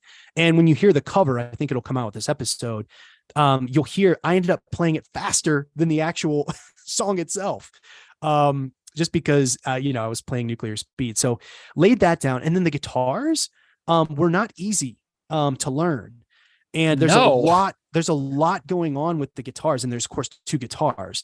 And so being able to then lay the first guitar track down and then lay the second guitar track down and try to get it right. And I think I got it like probably 95% right. By the way, I used the Sheet Happens Propagandhi Victory Lap tablature for that, because I mean, I'm not a person who could figure that out. So yeah, shout out to Luke Hoskin from Sheet Happens. Yeah, great interview y'all have done with him too. So yeah, then I got what I had to finish was the bass. And got the Sheet Happens for that, right? And then laying down the vocals, and not having the pretense that I could sing like Chris. I mean, that's the thing. Whenever you're doing a cover song, you just kind of have to find your own voice, and you got to be yourself. Totally. Exactly. Kind of follow the path that was laid down there. But yeah, it was quite the project, and took longer than expected, and doing it all by myself, recording it all at my house. But man, it was fun. I felt really satisfied after it was done, because I was like, this was some hard ass work. It's totally incredible. I love the visuals of you like going through this. Was it just madness? Was it just completely maddening trying to get through this? Because Jord told me when I interviewed him that this is one of the hardest songs for him to play live. Like he kind of has to brace himself whenever Propagandhi is about to play this tune live, because it's so tough. Yeah. So yeah, I thought a lot about Jord throughout this process, because it is not easy, and it's extremely demanding. And we always called, like, when you're really working on a song in band practice, we call it gym practice. And this was a gym practice to end all gym practices, because first of all, I wanted to make sure that I was getting the drum inflections right, because there's a lot of drum inflections throughout the song that articulate alongside the vocals. So what I had to do, Greg, to start, is I had to write all the vocals out on big sticky Post-it notes, like those big, like 3 foot by 3 foot, put them on the wall in front of me, so that I could not just count, but actually kind of follow along with the lyrics to make sure I hit the little inflections as I went along. And then, of course, like, there's just a lot of stops throughout the song that need to be extremely precise. Yeah. And the other thing was, it took me a minute to get the beat down, because I'm used to doing kind of like, but this song is really like, it's really like, it's a more repetitive, just basically single stroke bass drum note. Yeah. And so when I started to play the song, I was like, oh, it's actually it's less complex than you think, but actually playing it in that simple way was much harder for me. Yeah. So you're used to doing that single and then that double rebound kick, that punk beat that you always hear on like those like Ryan Green records, where the bass drum is like so loud in the mix on like something like No Use for a Name, Making Friends. Exactly. You hit it right on the head. It's not a double kick pretty much throughout the whole song. Yeah. It's just it's not really D beat, because you're not doing the snare drum on the upstroke, but it's just there's some precision to it in its simplicity that was admirable. And I tried to nail all the drum fills that Jord does. So I was really trying to replicate that, because I mean, they're perfect.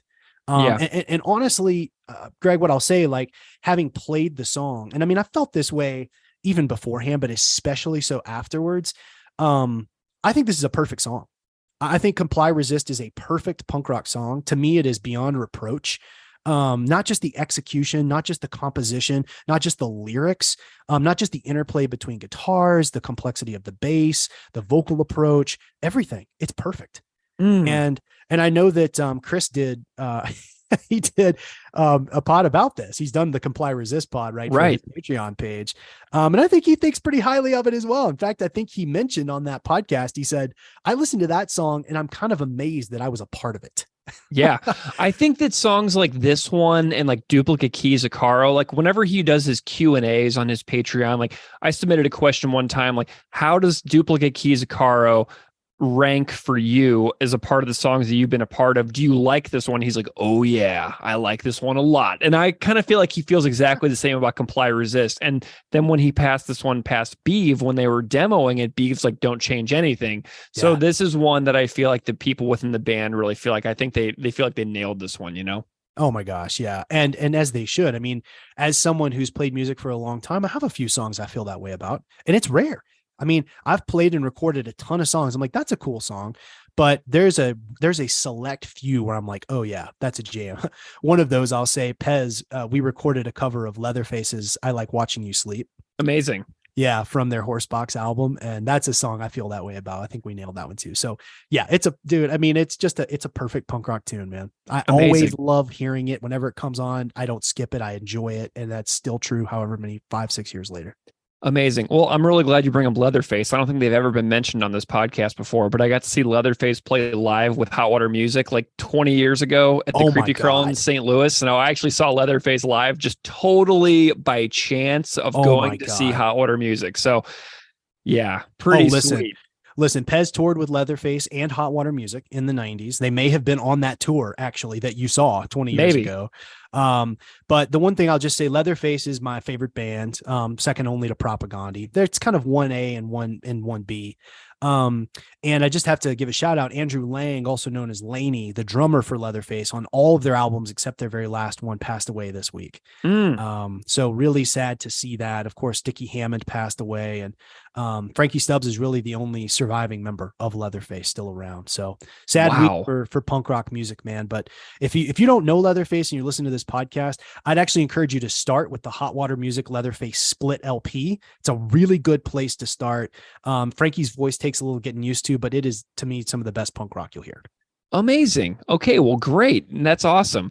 Okay, so Anthony, in the very beginning of our conversation, we talked a lot about your research, and we talked a lot about the history of, nonviolence and the history of the civil rights movement in the United States. We talked a lot about what was going on with the messiness between nonviolence and resistance, right? So we've got the name of this song, which I think really ties in very well to a lot of your own career and research, and just so many incredible connections. Tell me a little bit about your connection to the title of this particular song. For sure. Thank you for this opportunity, because there's a direct connection to exactly what I think the sentiment of this song is about, between my research and between what Chris is writing here. And I just want to sort of take you to the portion of the song, the very last line of the song, or towards the end: comply, ? Resist, ? No difference. Resist, ? Comply, ? You die. Now, why is this important? I want to share a quote from Charles Payne. He's a luminary civil rights historian. He wrote a book called I've Got the Light of Freedom. If you like anything of what I've talked about today with civil rights history, buy this book. Get it on Audible. It's called I've Got the Light of Freedom. It's the best book about the civil rights movement. Full stop. I have a PhD. People can disagree, but it is. In that book, Charles Payne talks about the organizing tradition in Mississippi. And one of the things he writes about in terms of the long organizing tradition among Black folks in Mississippi, he has to give you this backdrop of violence. You can't understand what it looks like to resist, to try to transform the conditions that are ordering your life, to try to change Jim Crow, unless you understand the context of violence, of segregation, of Jim Crow. And one of the things that he says there is, he says, when it came to violence against Black people in Mississippi, the point was, there didn't have to be a point.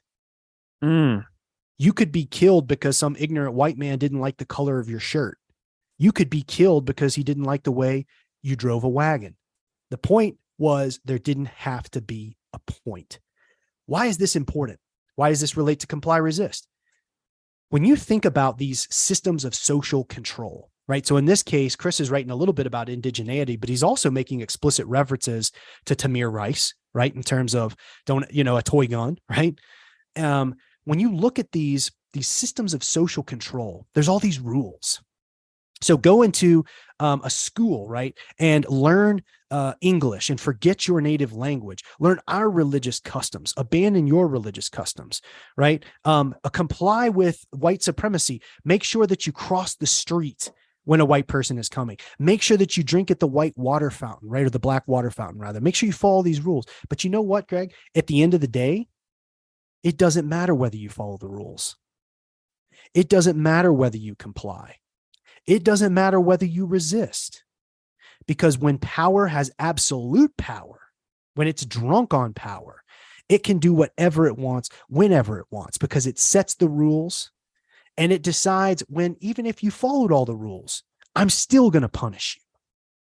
And that, to me, is what is bound up at the heart of the entire history of colonialism. It's what's at the heart of segregation and Jim Crow in this country. Yes, you can be perfect. You can dress nice. You can get a good education. You could do all the right things. And guess what? At the end of the day, it still doesn't matter. Comply, resist, no difference. Resist, comply, you die. Oh boy.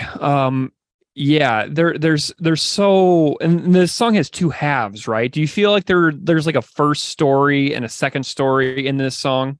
For sure. Yeah. And of course, I pulled up the letter or the facts, the essay that Sure. Christopher Hitchens wrote here. And if folks haven't seen that, it's from 1992, the Christopher Hitchens essay on the anti-Columbus movement. And the song explicitly references direct quotations from this Christopher Hitchens essay. Yeah. And so that's just the intro. That's where the song starts, right? And some of this stuff, right? My colorful, exotic friend, respectable, well-spoken, unlike the rest of them. As you know, I'm colorblind. You're a credit to your kind. That stuff's not coming out of the Christopher Hitchens essay, but what it does is it reflects the tone of the essay. And so I think Chris Hanna does an incredible job, right? In introducing us to that vis-a-vis this kind of imaginary, right? This imaginary perspective. But then he gets right into it, right? Eden, empire, kingdom, right? Those are directly out of the Christopher Hitchens essay, right? And so he's drawing right on that. And so is that next section, the boundless epoch we've bestowed upon your savage, empty lands. Of course, mistakes were made. As far as human progress goes, welcome to a slightly higher plane. Innovation, opportunity, those are words directly out of the Hitchens essay, right? Mm-hmm. So is treaties we broke, lands we filched, settlements put to the torch, children's, we abused, right? Those are coming right out of the Christopher Hitchens essay. Yeah. So yeah, that's really the first part of this song, right? And to me, gosh, and I know y'all get into this, but the way the music interplays with the lyrics, right? The treaties that we broke, the lands that we filched, like the intensity of it. You feel the intensity of it. You think, my God, right? I can't believe we did that. So the song is just set up through that first half, right? In this kind of amazing way. And then you're right, it pivots in the second half of the song, right? And this is where you start to see some references, not just to indigenous communities or the Canadian legacy of colonialism. Now we're starting to talk about a U.S. context. We're starting to talk about anti-Blackness, right? The funny names you give your kids, the silly ways you do your hair, the jungle music that you blare, right? Yeah. And you can see the ways in which those things all connect, but specifically, even right before that, don't play with a toy gun, don't change lanes without signaling, right? Yeah. Those things, like literally, those were at the crux of what led to unarmed African-American men being murdered by police at police stops. And Mm-hmm. I'm from Memphis. And so Tyree Nichols recently being beaten to death by 5 African-American police officers. And I don't know if we have time to get into the complexity of all that, but certainly have thoughts about that, right? That is just another example. And Chris makes a direct reference to this. And what's actually the most sad part about it all, right? Don't change lanes without signaling. Don't play with a toy gun. It's not like he's just talking about those things that happened before 2017. Mm-hmm. This is stuff that continues to happen repeatedly over and over again. It's patterned, it's predictable, it's consistent. So yes, Mhm. there are, I think, 2 sort of separate sections of the song. The first being around the anti-indigeneity coming out of the Chris Hitchens piece, and then the second starting to reference the U.S. context. Yeah, well, and you think about the toy gun too. It's not even just men; it's children, right? So we have the Tamir Rice reference with the toy gun, is what I'm seeing there too. So it's across age. It doesn't matter if you are a literal child or if you are a grown up man in your 30s or 40s. It's just kind of transcends age too. Trayvon Martin was 15 years old. Mm-hmm. Excuse me, 17 years old. Right? He's not an adult. Right. I mean, so, and yeah, you mentioned Tamir Rice. I mean, these are children, right? 12-year-old African-American young boy. Yeah. So no, you're right. You're right. That's an important clarifier. We're not just talking about men or adults. Yeah. Yeah.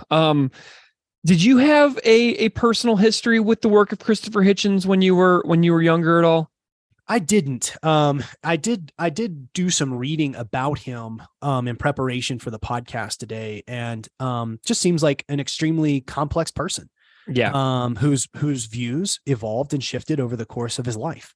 And it wasn't super consistent, right? Was super supportive of LGBT rights, right? But also super like Second Amendment. I mean, there's just a lot of ways that when I looked at him as a thinker, he didn't appear to fit into a Manichaean paradigm, right? Either one thing or the other. Yeah, I think that he kind of thrived in that space. Like he was a very well-known contrarian figure where I think that he kind of reveled in the act of argument itself. Like I think that that's kind of where he thrived and oftentimes would kind of lean into that. So I'm wondering, I was thinking about this earlier when I was talking to somebody else about this song, and I was wondering if maybe he would change on his views of this 1992 thing, which was released literally on the 500-year anniversary of Columbus's voyages in 1492. So it's just one of those things that I knowing his complexity, I'm wondering if there would be a shift in his tone over time and a softening or a doubling down. Yeah, which obviously we can never know. But one thing I'll go to, first of all, I appreciate you saying he kind of appreciated being the contrarian and maybe thrived in that space, because when you look at the last sentence of this essay, this is what he says: the transformation of part of the northern part of this continent into, quote, America inaugurated a nearly boundless epoch of opportunity and innovation, right? That's where Chris gets this, and thus deserves to be celebrated with great vim and gusto, with or without the participation of those who wish they had never been born. That sentence in and of itself, it really lends itself to this question that you asked. So, well, how would he feel like if he was to look in our current context, right, and be affected by this? I think on the one hand, he would say, listen, there's no doubt life expectancy, right, has increased for people since we colonized this area.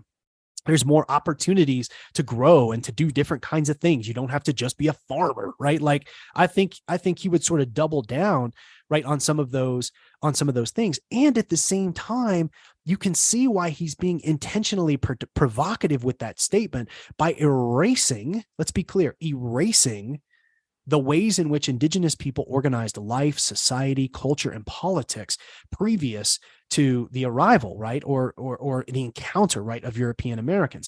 There's an excellent book by Roxanne Dunbar Ortiz, I'm sure you've read this one, An Indigenous People's History of the United States. And if folks want to understand a little bit more about what this place was like before colonial forces arrived here, take a look at that. And one thing that stands out for me is they curated the forests.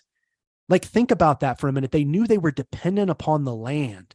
And so they didn't overhunt. They didn't overfish. They literally trimmed the forest. There were highways that went across the United States. Some of them were game trails. These were opportunities for migration and movement and resettlement and these kinds of things. There was such a care for the land, a stewardship and a connection, right, with the land here that has been absolutely, completely obliterated and lost. And that connects directly to the ways in which Propagandhi, I think about veganism and our connections, right, to animals, right? Because essentially we just obliterate any thought of you're just eating this meat out of a package, or even worse, off of a plate that's been cooked for you. You're not thinking about the processes that go into it, the exploitation, right? Not just of animals, but also of land. So when I think about your question, I mean, I think that Christopher Hitchens would probably still remain the contrarian, but you look at that last little section there, and he's essentially arguing that our way of life and the fact that we established that way of life on top of an older way of life in and of itself is a good thing. I don't know if he would back off of that perspective today, given what I've read about him, but who knows? Maybe he would, just to be a contrarian. You never know. You never know. Anthony, what a remarkable and amazing conversation about Comply Resist. I loved hearing your story of struggling to get through the creation of it and how hard of a song this is to work on. And just what a thrill that must have been for you. I hope that you at least enjoyed it as well. And I loved hearing your thoughts on how your own research connects directly to just the title, but both aspects of what this song is getting at throughout the last 500 years on this continent. It's just a real thrill to hear the way that your work and mind connect to what the song is about and what Chris was going for. It's just so cool to see the connections between what you do on a day-to-day basis and what the band was talking about in the song. Yeah. Well, thank you so much, Greg, for having me. And one last thing I'll say is, the comply, the resist thing, right? Like if you hear that and you sort of hear what we're talking about, oh, I'm going to follow the rules, I'm going to defy the rules, but it doesn't really matter what I do. If that doesn't make sense to you, one thing that I would encourage you to do is to really think about the power and the privilege that you bring by way of the social status that you maintain, right? And to really think about, well, if I've never had to consider that, the fact that if I follow all the rules or if I don't follow the rules, there's going to be negative consequences either way, right? Think about our positionality within the society that we hold, the power, the privilege that gives us the opportunity to not have to think about that. Mm-hmm. So that's just where I want to leave it. Amazing. Well, Dr. Anthony Siracusa, thank you so much for joining me to chat about all your work and the work of this amazing band that we both love so much. It's been a real thrill.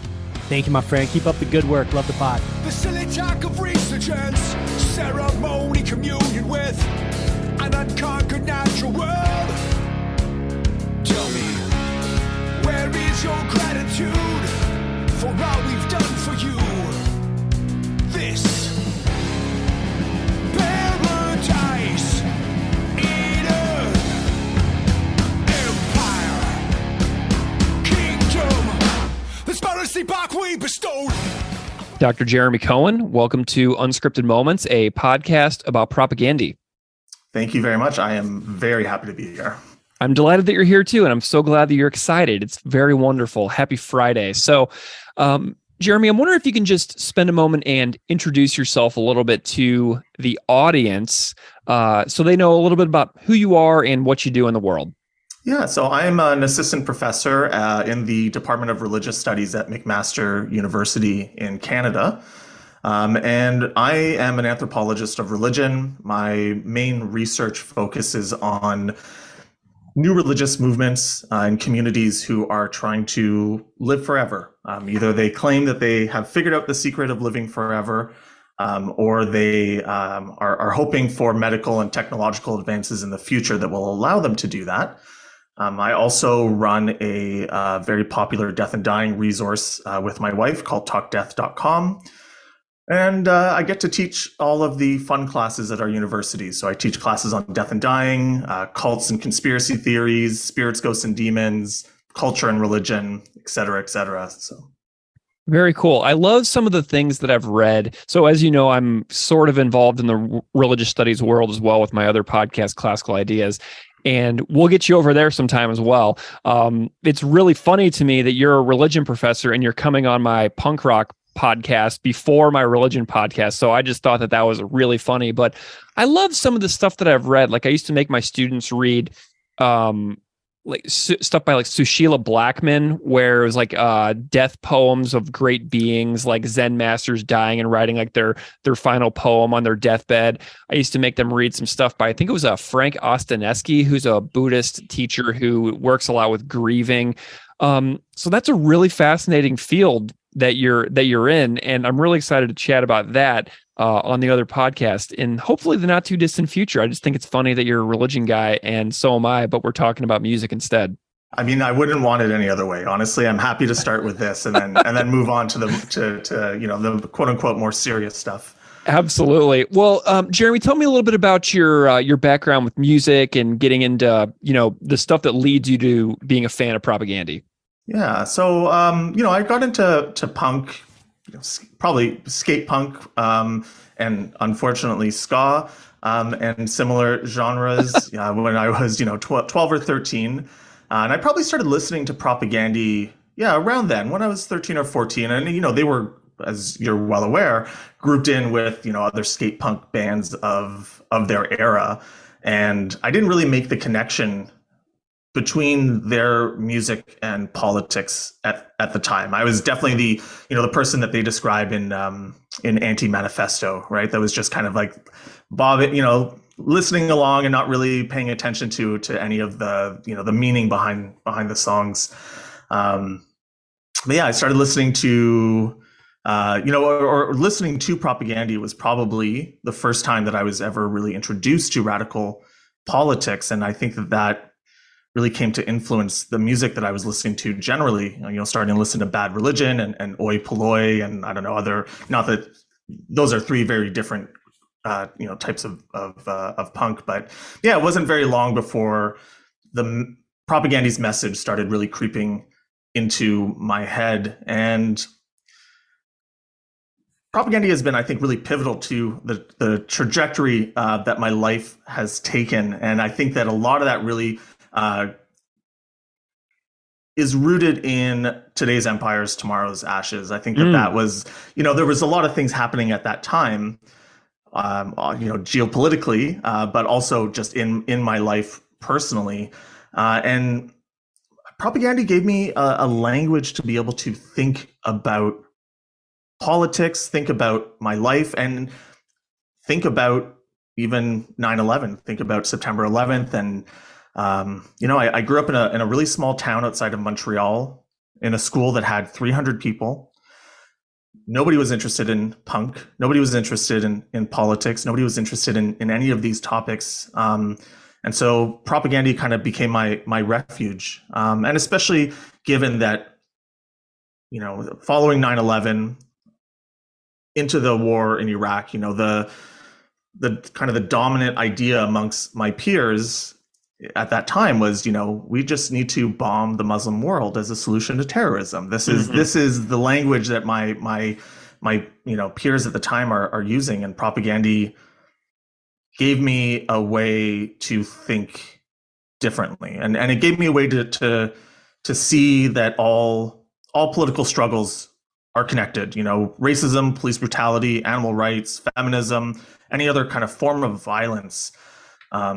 It was a really kind of foundational part of my life. And I'll just kind of end off by saying that, I've been, and I'm not saying this as to pat myself on the back, but I've been, vegan now for 17 years. And it is Propagandhi's fault.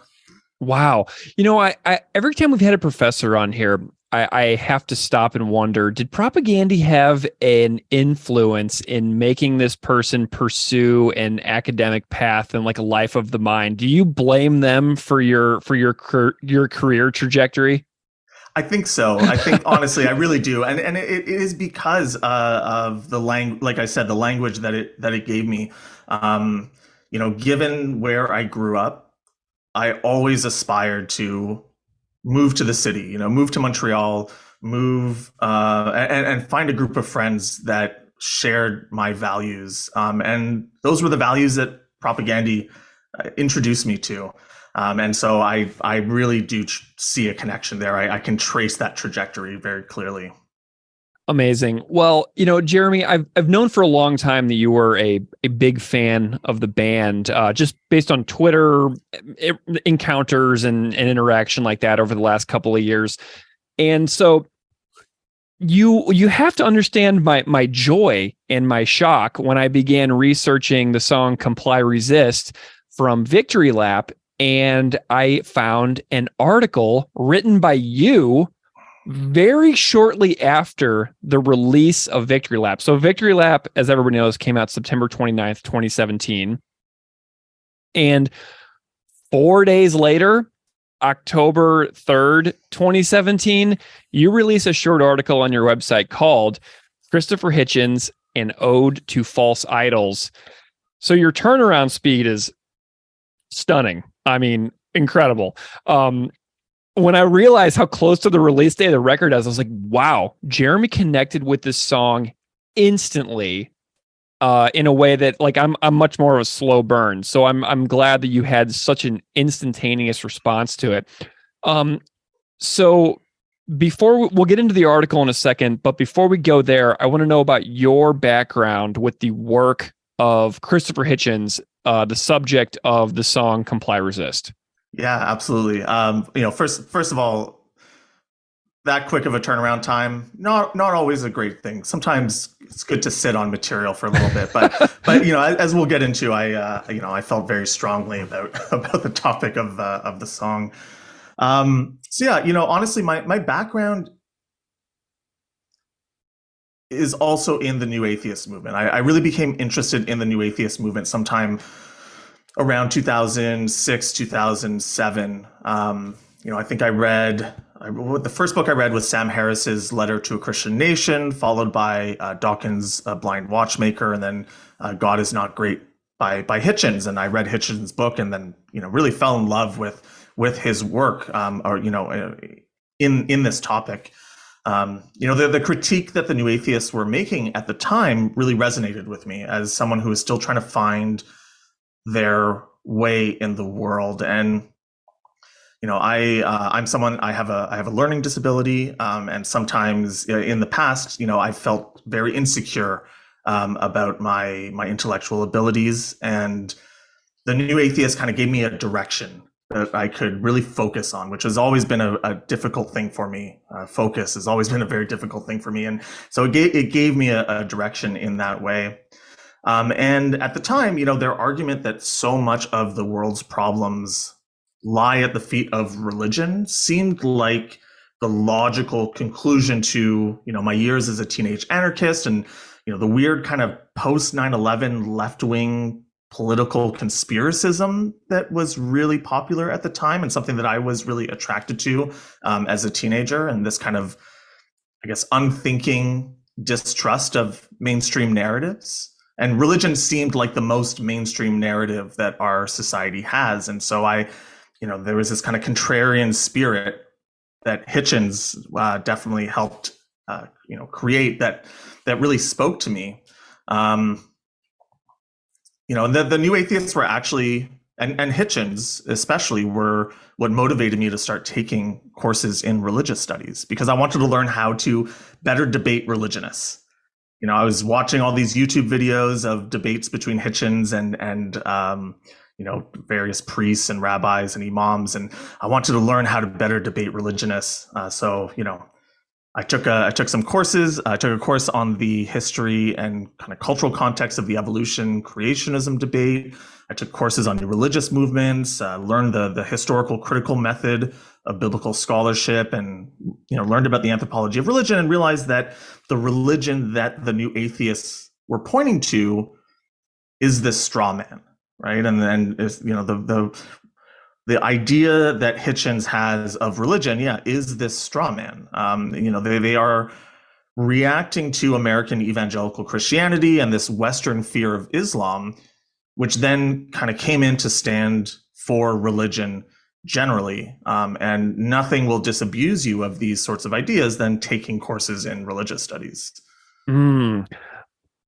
There's so much parallel between your experience and mine. Like, the Sam Harris's first book and God is Not Great were books that I actually read both multiple times. Like, I reread them, and there's, looking back on it, it's just such an interesting way. But I'm really glad that is part of your story that shares with mine, because looking back on some of the things that those guys have done in the years since that I kind of like wasn't really super into or agreed with, it made me a little squeamish about my own fawning over them years ago. Like, you know what I mean? Does that make sense to you? Like, I used to really revere these guys, and so it really kind of was interesting to watch where they went next, and also to discover other things about them that I wasn't so like adoring of, you know?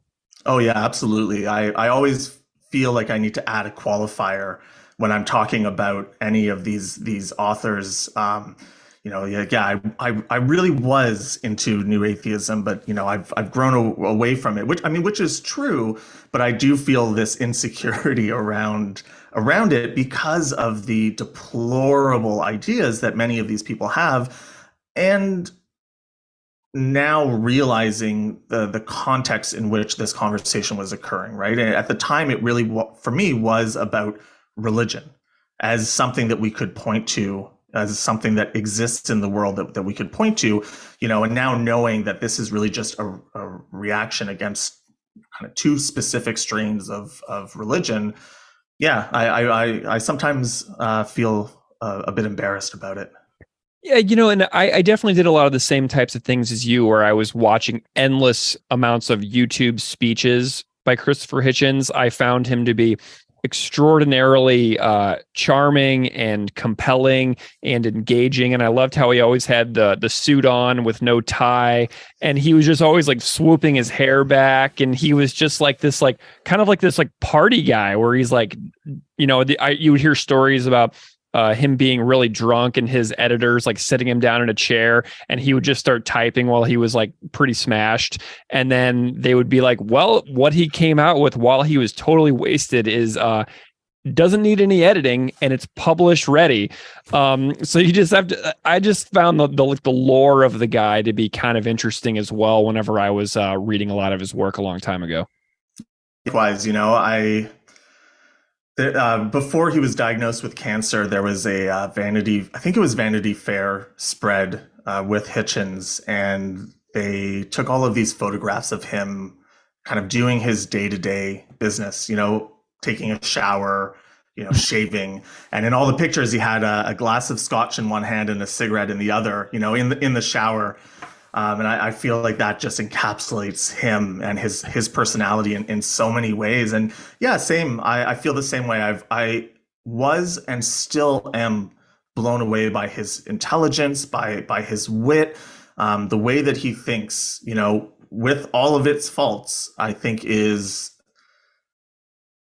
admirable. There's just something about his aura that is so compelling, and his history and his travels, the people that he's met, his recall, the way in which he can quote, authors and quote these quote friends of his at will is something I'll never be able to do.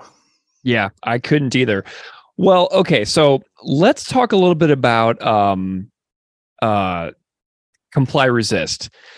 So if you were like me, you didn't even have any idea that this 1992 article even existed. So first of all, it came out when I was 9, and the only thing I had ever really read by him was God Is Not Great, Portable Atheist, and later his Mortality collection. I tried to read his like arguably book, but it's like 1,000 pages long, and like holding the thing was physically uncomfortable to me. So it became just a thing that sat on my shelf for years and years, unread entirely because it's just too unwieldy to even hold. But, whenever Chris Hanna starts talking about this 1992 article, I had never heard of it.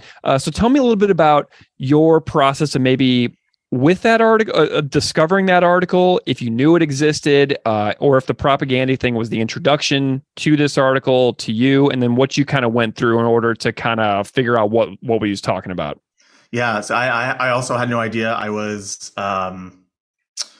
7 maybe when that article, 6 or 7 when that article came out. So yeah, obviously I had no idea. And even when I was going to anti-war protests in 2003 and in the lead up to the war in Iraq, I had no idea. I mean, I had no idea who Hitchens was. And so I had no idea that he was a huge supporter of that war effort. And so, yeah, the Propagandhi song was the first time that I was introduced to this. And yeah, I mean, this piece is pure Hitchens. right? It has this kind of self-assurance and ego to it that all of his work has. The problem is that it is attached to a pretty abhorrent idea, right? And it speaks to, I think, a certain trend among certain intellectual circles that one's expertise in one domain means that one can be an authority in others, right? Which, to be fair, is sort of the role of the op-ed author generally. Mm-hmm. But, reading that piece after hearing about it, thanks to Comply Resist, I remember reading it just thinking, it really would have been so easy for Hitchens to have just said nothing. Right. Yeah, he didn't like this. Like, why? And we'll talk, I think, a little bit about it in a bit. But there was a kind of larger cultural context in which it was published that I was not aware of until recently. But yeah, I do find it funny that given the new atheist movement of the 2000s was largely a reactionary movement against, a strain of anti-intellectualism in the United States, Hitchens' article was very much part of this larger strand of conservative anti-intellectualism that's couched in patriotism and exceptionalism as well. Mm. So, tell me about your experience of going through the song when Comply Resist comes out. Because, you had no idea this thing existed. All of a sudden, Chris Hanna's like, circa 1992, Hitchens faxes copied through. So you're like, Hitchens, whoa, because that's what happened to me. I was like, what are you talking about? Hitchens, I know that name. Tell me a little bit about your process of going through the song and kind of figuring out what was happening. Yeah, so I just, I was, I think, a year into my PhD at McMaster, and I remember sitting on the public bus on my way to school, and the song comes on, and my first thought is, I wonder who this Hitchens fellow they mention might possibly be. I didn't really make the connection right away, and then that was followed by shit. I think they mean Christopher Hitchens. So yeah, I got home that night. I looked up the article. And I remember putting my head against the desk and just thinking, "Oh my God, why?" And I had actually just, I think the week before, I had just finished discussing with my students in tutorial. We had talked about the former Canadian Conservative Senator Lynn Bayek, who kind of famously in 2017 made this statement telling Indigenous peoples in Canada to, that they should trade their status card for Canadian citizenship, and then published all these letters on her website about, from Canadians talking about how the residential school system wasn't that bad and people just need to get over it. And so I had just finished talking about this with students when this song is brought to my attention. And it was a bit of a shock. I wasn't surprised, and I'm not surprised that this is something Hitchens published, but I'm disappointed. So I'm curious a little bit about your thoughts on the article too. So one of the main things that, first of all, it's really interesting that Chris lifts lines from the actual essay for the lyrics: treaties broken, lands filched, settlements put to the torch. So Chris actually uses pieces of the actual essay for his lyrics in the song, but then the approach isn't what listeners of the song might take away, because Hitchens's argument is that the things that are the treaties broken, lands filched, burned settlements are being done by Indigenous tribes against others. So when we think about that, we would immediately think of the colonization of the continent and, the settler colonialism and the violence that happened against Indigenous tribes. We would think about that as being the example, but Hitchens is saying, no. The major problem was actually Indigenous on Indigenous violence. So tell me a little bit about your thoughts on what he's saying there. Because obviously from a 2023 lens, anybody who's listening to this podcast probably has a very clear stance on that. It's one of the most commonly used conservative arguments in the United States about communities of color committing violence upon each other to, just perpetuate racist stereotypes in the United States. So it's a really tropey thing that he's doing here. And so I'm just curious on your thoughts on it. I mean, I think it's even more insidious than that. It is part of a larger narrative that justified even the African slave trade, right? Slavery was justified because African tribes would enslave each other. And so they already knew about slavery. They were already putting other tribes into perpetual slavery. So it is fine for us to do the same. We are just doing what they would do to themselves, right? And this is something that was used very early on to justify the slave trade, and was used by colonialists in Africa to actually get more slaves. They would pit tribes against each other in order to, gain more, more individuals for the slave trade. Sorry, I don't necessarily always have the best language to be able to speak about that history. But yeah, so Hitchens is part of this much larger history of colonial justification for this kind of violence. And I really love the way that Propagandhi chose to use his words against him, right? And it's beautiful.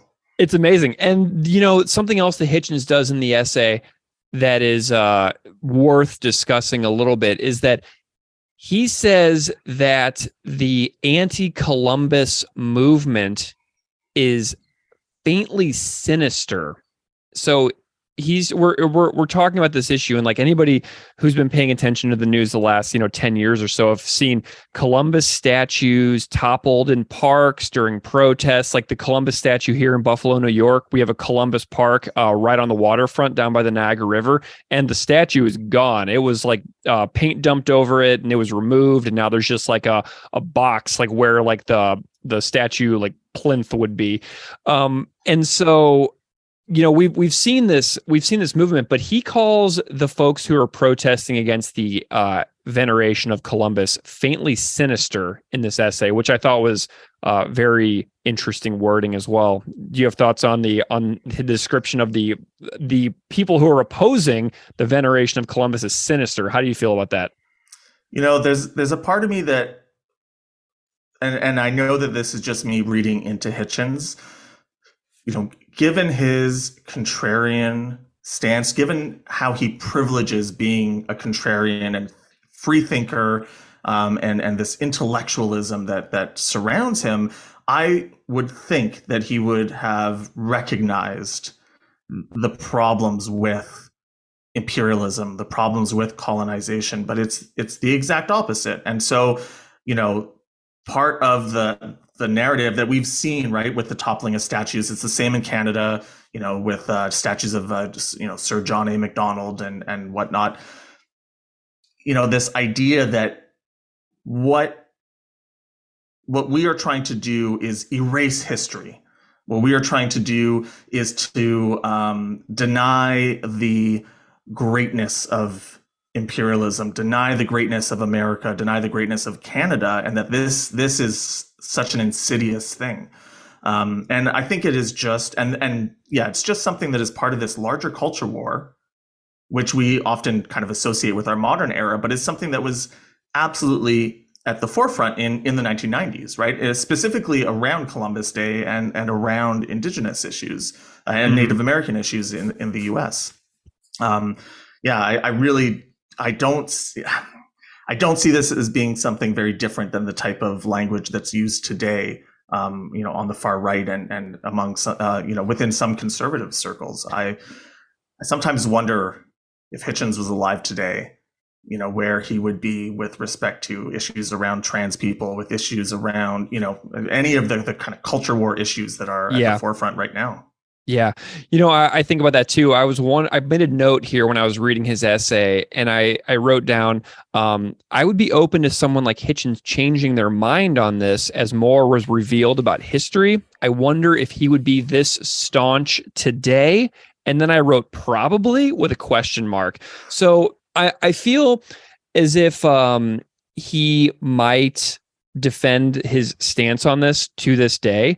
And that's just my inkling. I don't obviously know that for sure. I mean, he's been deceased now for several years.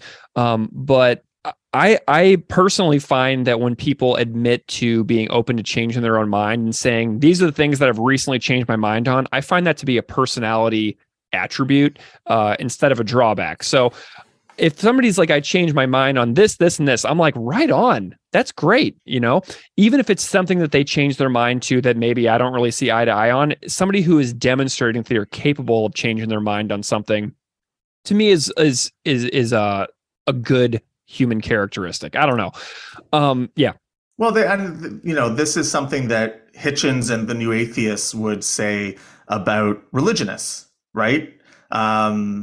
They would celebrate any former conservative evangelical who, quote unquote, sees the light and renounces their former ways. But, Hitchens was a huge supporter of the war in Iraq, and later in his life kind of, stepped back from that a little bit, but never really apologized, never really admitted fault. And, I'm kind of taking a look at the quote or what you were talking about in terms of him calling the anti-Columbus movement sinister. And it's, he writes, I can never quite decide whether the anti-Columbus movement is merely risible or fatally sinister. It is sinister, though, because it is an ignorant celebration of stasis and backwardness with an unpleasant tinge of self-hatred.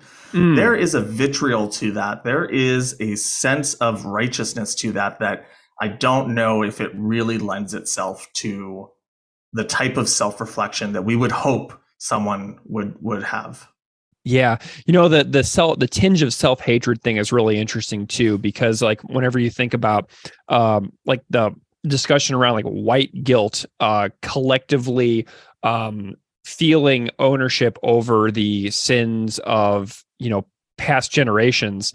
I think that's kind of what he's referring to. Does that make sense? Do you feel like I'm onto something there? Absolutely. And I mean, where have we seen this language recently, right? With Black Lives Matter and the whole CRT debate, this is such a long-standing narrative and rhetoric coming from this group. And so, yeah, no, I read it that way as well. Yeah. And the whole like notion of whenever you acknowledge problems in society today, there's like a movement of people right now that are saying, we are in by far the best point of human history that has ever been, a time to exist. This is the best life has ever been on this planet. And so I'm like, okay, but we still need to talk about how we can be even better, even if you concede that like things are generally pretty good, but things have gotten really weird the last couple of years. I would have been a lot more inclined to agree with that statement in 2019 than I am in 2023. But there's a lot there. It's just such a complicated and endless conversation. Yeah, absolutely. It's easy to make that argument sitting in 2023 as two white dudes, right? Things are better, right? And in many ways, objectively, there are things that have improved in our society. But we're sitting in a privileged place.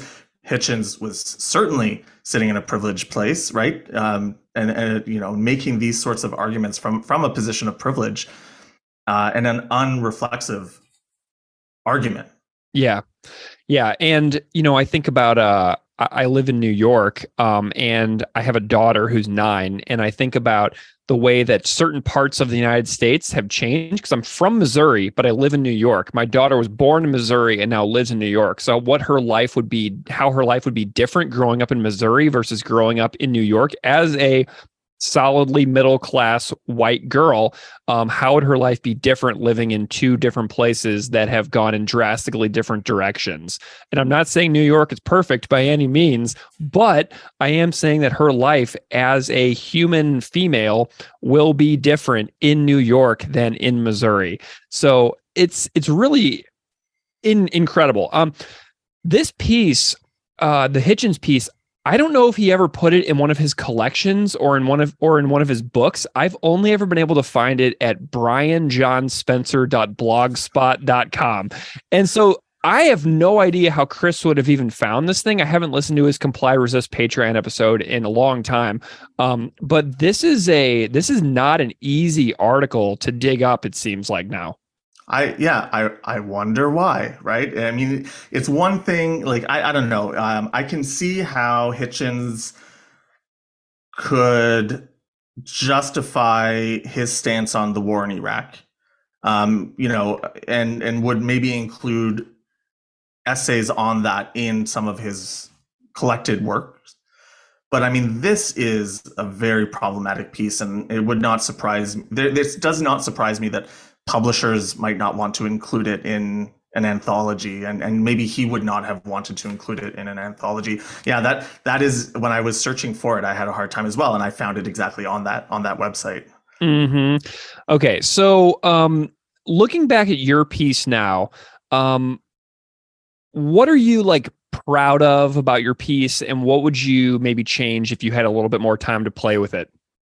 So when you contacted me for this interview, I have to admit I had a moment of panic because it had been a long time since I had read the piece that I wrote, and I thought, like, shit, did I defend Hitchens in this article? Like, is this one of those things where I came to the other side, and said, like, well, people make mistakes and we should forgive them, and so I reread it, and that worry went away. Though I do think I could have taken a stronger stance. I don't think that I necessarily sat on the fence, but I think there are ways that I could have made it clear that maybe there is something to be said about abandoning our idols when we find out that they hold such problematic beliefs. And to be fair, I wrote this in 2017. I wrote this in 4 days. As you note, I'm kind of proud of the way I wrote it. I think that it comes off fairly well, and reflects a lot of the ways in which I was starting to think about some of these issues. In the years since 2017, I've finished my PhD. I'm now finishing my second year of full-time teaching, and I try my best in my courses, if it's my class on cults, if it's my class on culture and religion, or health and healing, I try to center Indigenous issues and Indigenous culture as much as possible. And I recognize now the violence in Hitchens' writing in a way that I don't think is articulated in this piece. Hitchens' article, it comes 2 years after the Oka crisis in Canada, and it's in the midst of Native American resistance to Columbus Day.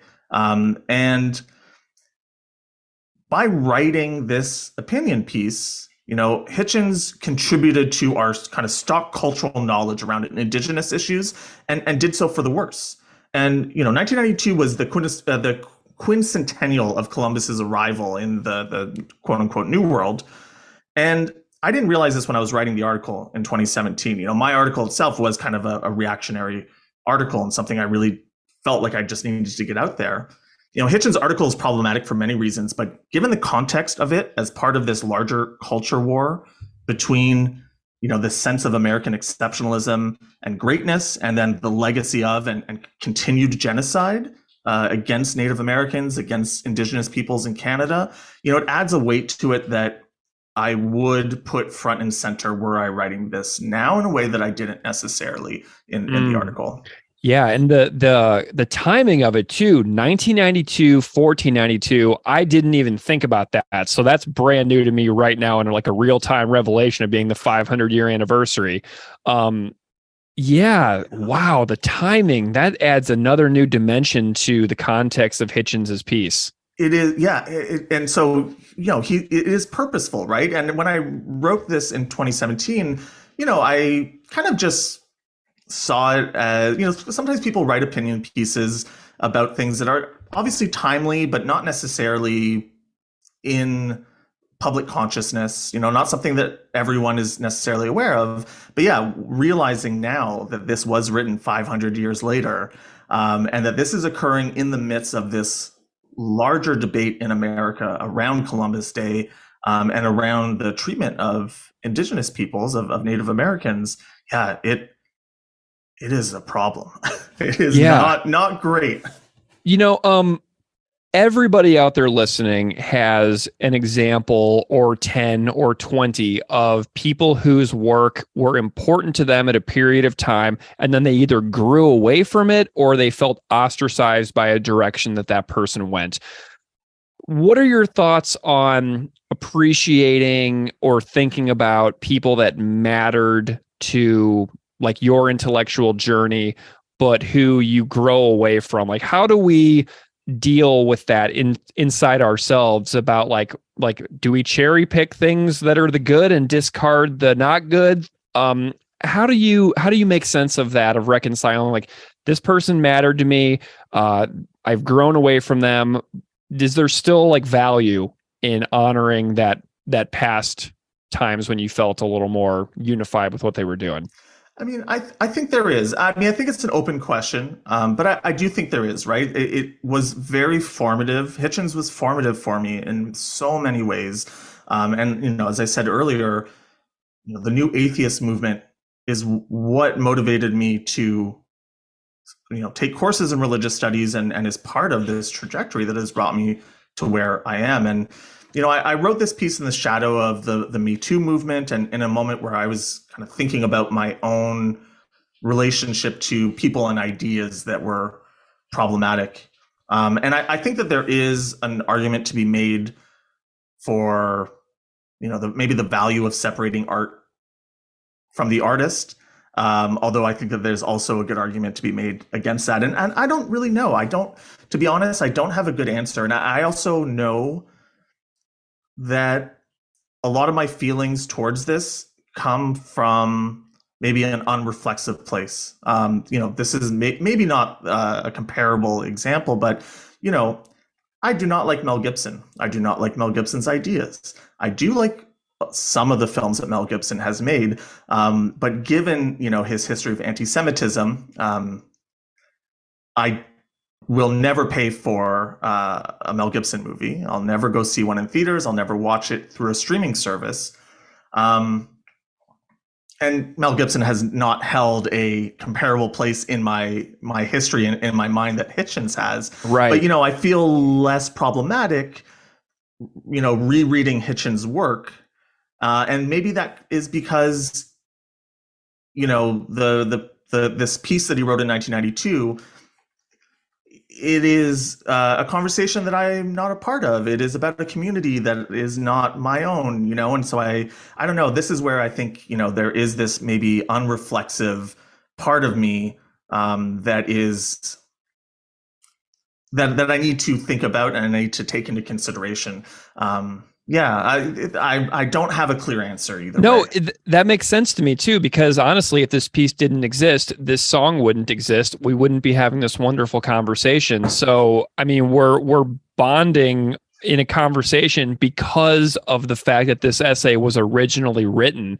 Okay, so Comply Resist the Song by Propagandhi, one of Chris's favorites that they've ever done. He loves this song. Jord told me when I interviewed him that this is one of the hardest songs for him to get through in a live setting. He said it's very hard. And he said when it's at the end of a set, he is very disappointed. And when I saw Propagandhi in Winnipeg a couple of Octobers ago, they ended night 3. They did 3 nights in a row, and night 3's closer was Comply Resist. And Jord was like making comments in his microphone about how like, all right, everybody, show's over. And it was so funny because had Jord not told me that in an interview that he found the song really hard, and then thinking about him doing 3 shows in a row after not playing shows for 2 years, I was like laughing so hard that they made Jord play this last on the last night of their 3-night stand.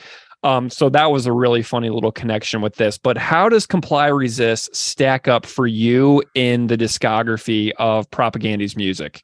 Yeah, that's a good question. One thing I'll say as well is, I like the story that you just told, and I think I mean, poor Jord, but Yeah. I do think that it speaks to something that's really important in this conversation, especially for people like us, which is to kind of sit in the discomfort, right? Sit in the discomfort that the writing of someone that we admired, once admired, creates in us. Sit in the discomfort, because that is that is, I think, a really important thing for us to be able to do. And his words cause pain to people who read it, where he is like, lording over them essentially. So these words do cause pain to people who read them. Exactly. And yeah, so anyways, I just wanted to say that, but where it stacks up, it is one of my favorite songs on the album. And yeah, I wonder where it sits. I'm not actually really sure, to be honest with you.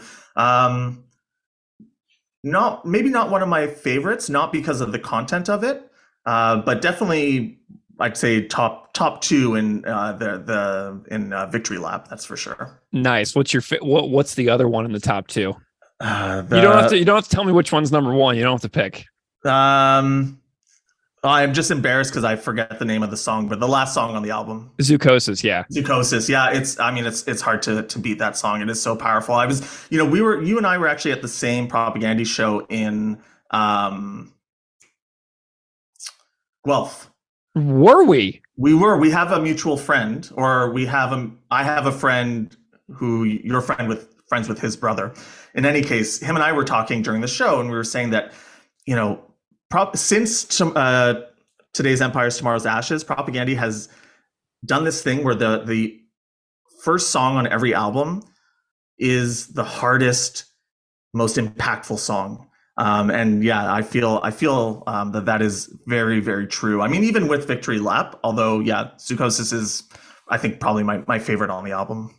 What did you think about that show in Guelph? It was excellent. It was one of the first concerts I went to, kind of, post COVID. Yeah. It was a little weird to see no one wearing masks. But it was excellent. It was the first time I'd see them with their new lineup, and I love this band. They mean so much to me. Their music is incredible. Their politics is incredible. Their presence on stage is incredible. Like, there's very little to fault them on. Amazing. Well, I couldn't believe that they played Apparently I'm a PC Fascist at that show in Guelph. Shocking. Completely shocked. Blew me away. Sue Lynn told me before the show and was like, yeah, we got a surprise for everybody tonight. And I was like, oh man. And that was the only show that they played that song. So I think that they practiced it during sound check or something and busted that out. So Amazing. that was a unique little surprise for that little run of shows there was PC Fascist. So you got to see a special one. That was the only show they played it. I did not know that. That is wonderful. Yeah. Yeah. Well, Jeremy, we'll have to hang out again for the religion podcast. I'm super excited that you were willing to come on and chat with me about Christopher Hitchens and his role in your intellectual journey, your story with Propagandhi, and their role in your intellectual journey as well. And then seeing how these two plot lines collide in Comply Resist. Really wonderful. So I'm glad that these things in your life that have meant a lot to you at various points have collided in this song that led you to write Christopher Hitchens, an ode to false idols that is available for everybody to read. I will post a link to it. Thank you so much for being here. It's been a real pleasure. No, thank you. And thank you for giving me an opportunity to think about this piece and think about its history. And, I think, this podcast is wonderful. And I'm very grateful to you for inviting me. Progress goes, walking to a slightly higher plane of innovation, opportunity for your champion communities, the treaties that we broke, the lands that we filched, settlements put to the torch,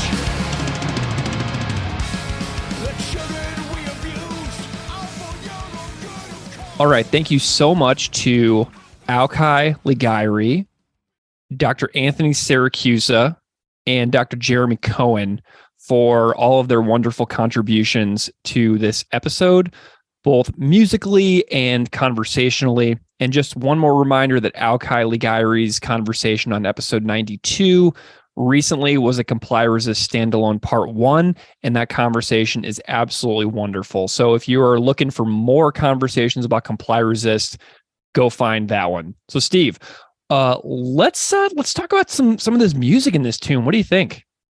First of all, I just want to talk about my hot take. I bring it, lay it on me. My hot take is that I think this song could be the album closer.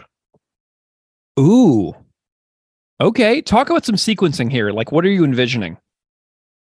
This song gives me very similar vibes to Purina Hall of Fame. And in my mind, Purina Hall of Fame, it doesn't get better as an album closer than that. Mm-hmm.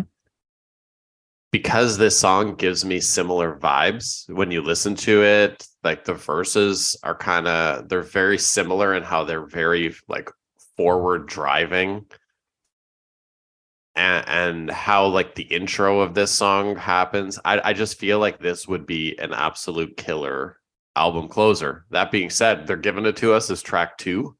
I mean, yeah, let's front load the bangers.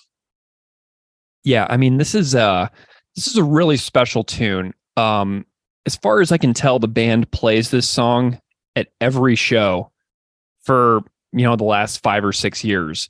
So I think that as far as their own sentiment about it, I think that they think this is one of their definitive pieces for them as a band as well, I would agree with that. It's an absolute killer song.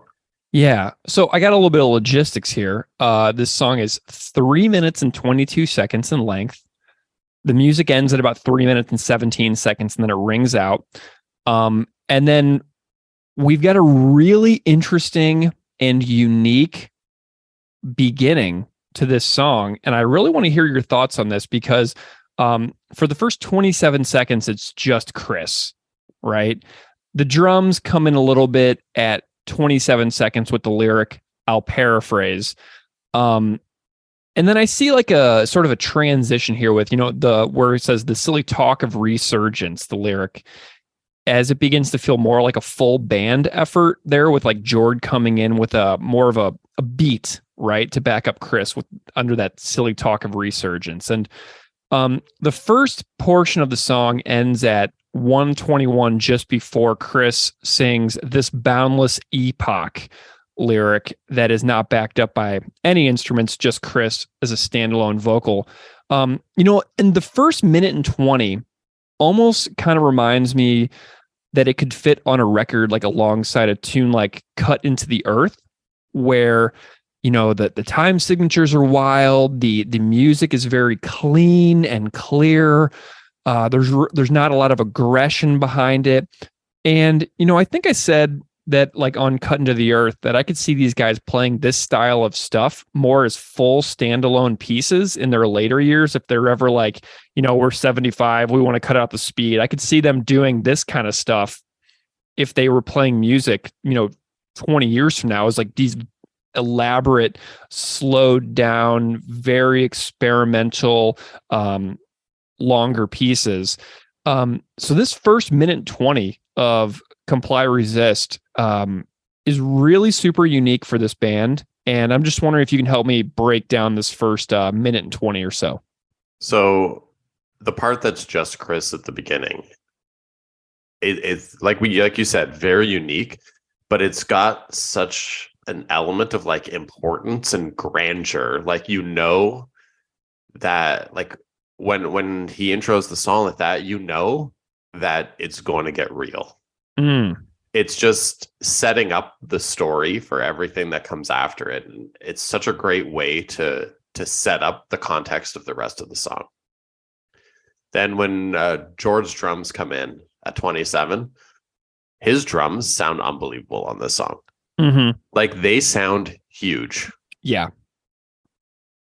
And that only adds to the grandeur of this intro. Right. So I think, up until the 121, and then at 123, that's when that main verse riff kicks in, which is absolute killer. Oh yeah. Killer part. Yeah. Like I said in the very beginning of this episode, my ears, my stupid, immature musical brain really latched onto the palming, but honestly, that riff that Chris is doing under the verses, where he's got this like little march feeling, it's like with like his pointer finger and his middle finger, he's got something going on where he's like alternating on the strings. And I had never seen anything like that. Like I had to watch like the playthrough videos and really pay attention to them, watching them play this song live. But there is something about that riff that he's playing under those verses that is so much more impressive than just that really fast palm muting part, Oh, it absolutely shreds that part. Like you hear that and you're just like, yes. I love it. It's, to me, that's the part musically that I love most in this song. That verse guitar part is unbelievable. Yeah. Did you try to play it at all? Like, does that make sense? Like what I was saying about like how like the pointer and the middle finger just kind of like going back and forth. Like because I'd really never seen anything like that before. I watched the video that you had sent me, but I haven't had a chance to pick it up and noodle around with it on the guitar. I've been focused on a lot of other guitar stuff recently, but let's be real here. I'm going to try and rip it off. Nice. Dude, I totally overlooked that part for years and years in favor of that audibly very clear, super fast palm muter part of innovation, that part. But to me, like the riff with the alternating pointer and middle finger is far cooler than just the super fast palm muter part that sounds awesome. But like when you really break down the technical aspect of it, which one is a lot more amazing? And to me, it's the one that is so cool that's hiding in plain sight under the singing that I had really never heard about. And, I can't talk about music as well as some people that really know the guitar. So I reached out to Tim from Protest the Hero. And I was like, Tim, what do you think about the guitar performance on Comply Resist? And Tim shot me back a brief message, and he watched that playthrough video that I sent you where Chris is playing this on an acoustic guitar. And first of all, we were both laughing that acoustic guitar is just so... It's just such an odd looking acoustic guitar that I've never seen that kind of acoustic guitar before. It looks like a Spanish guitar on like the headstock and the tuning pegs. But it's just such an interesting guitar. But Tim said, I like the voicings used on the high chords at the beginning, just slight variations on the same chord. I also did not think the fast part was played like he is doing it. Definitely looks easier than what I expected, but all in all, unique composition and all the riffs tie together nicely. So Tim was like thinking it was going to be harder looking than what he wound up actually seeing in the video. So just kind of goes to show Chris's genius in that regard, that it sounds super hard, but Tim was like, whoa, it might be a little easier to play than I was anticipating. So that's kind of cool as well to hear like the way that Tim's guitar brain works with regards to breaking down the guitar in this song. Special shout out to Tim for being an awesome dude. I think it was close to 18 years ago when my old band were going out on a weekend tour. I remember going to Tim's house to pick up the Protest the Hero van because they lent us their van for the weekend. And Tim saying, you guys hit the oil change limit. You guys got to get an oil change while you're on the road. Nice. That's hilarious. And, that's a fair deal for Tim for doing some preventive maintenance on their vehicle. Absolutely. Tim's awesome dude. Fun fact, I'm seeing Protest the Hero in St. Catharines, Ontario in 1 week. So I'm very excited for that. So by the time this comes out, I will have seen Protest the Hero very recently with their new drummer HK, who I believe is in a band called Intervals in Ontario, and also works at Sheet Happens Publishing. So I'm excited to see the revamped Protest the Hero lineup next week. That is awesome. Yeah, man, I'm excited. So it's always great to hear from the Protest the Hero camp about their love of Propagandhi as well. Rhodey was recently here. Tim is back on our status update episode, and Tim also contributed a piano cover of Dear Coach's Corner for episode 50. So they've been with me for a long time on this podcast. I'm really delighted by that band. So as far as some other stuff on the guitar goes, we've got a tuned guitar to E flat, and then the low E is dropped a full step beyond that. What does this mean? That we're getting into. I'm not very good at music theory or any of that kind of stuff. Like, my guitar is tuned to B. Like, in no way am I qualified to be able to be talking about this. I just tune down to B and just go chugga chugga chugga chugga. I love that. When I was listening to Chris's Patreon show about this song, some comments stumbled. Some comments stuck out to me. I believe he said he stumbled upon these guitar licks while making duplicate keys a caro. So Comply Resist guitars have a long history dating back to around 2009, 2010, I think that he said. And if you listen to some parts of Comply Resist and then listen to duplicate keys immediately, it's not very far-fetched.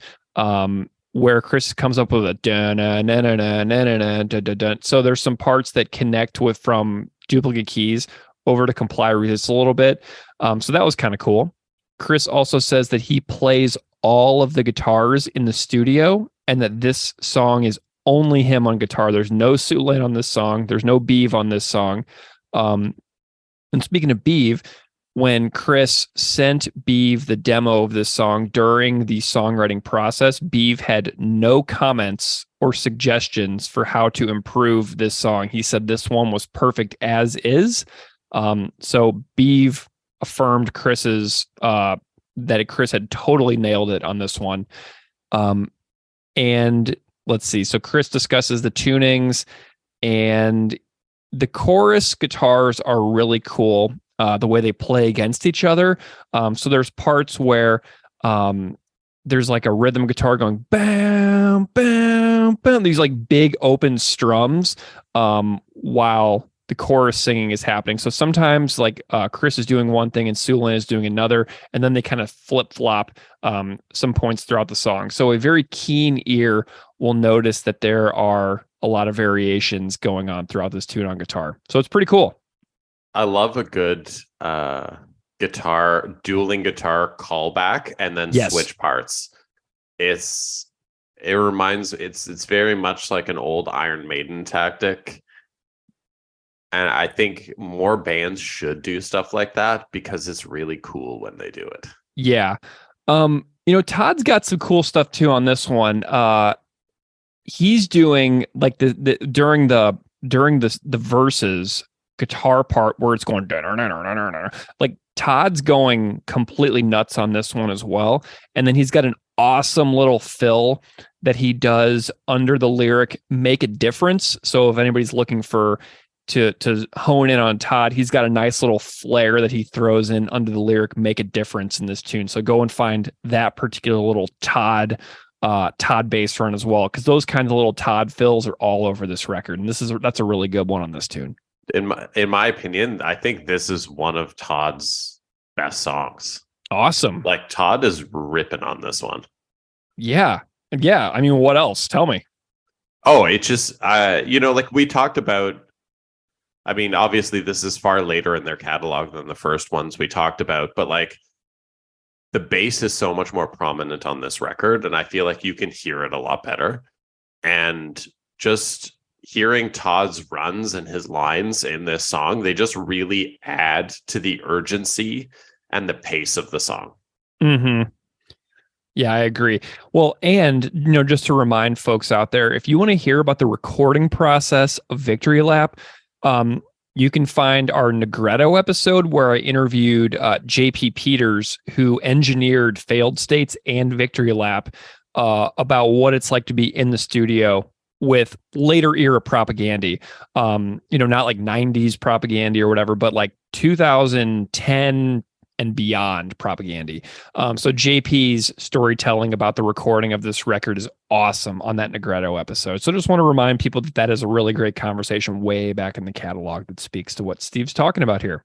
But between you and me, the only Propagandhi that we want to be in the studio with is the Chris's Mom's Attic for the Venom cover recording. Dude, amazing.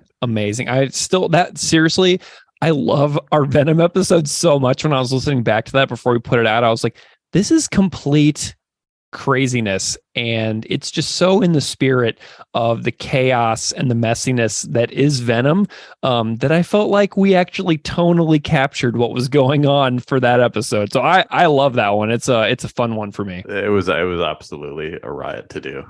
You mentioned earlier that Jord is completely amazing on this song. The first minute and change of Jord's drumming on this tune shows just that Jord is not a normal punk rock drummer, right?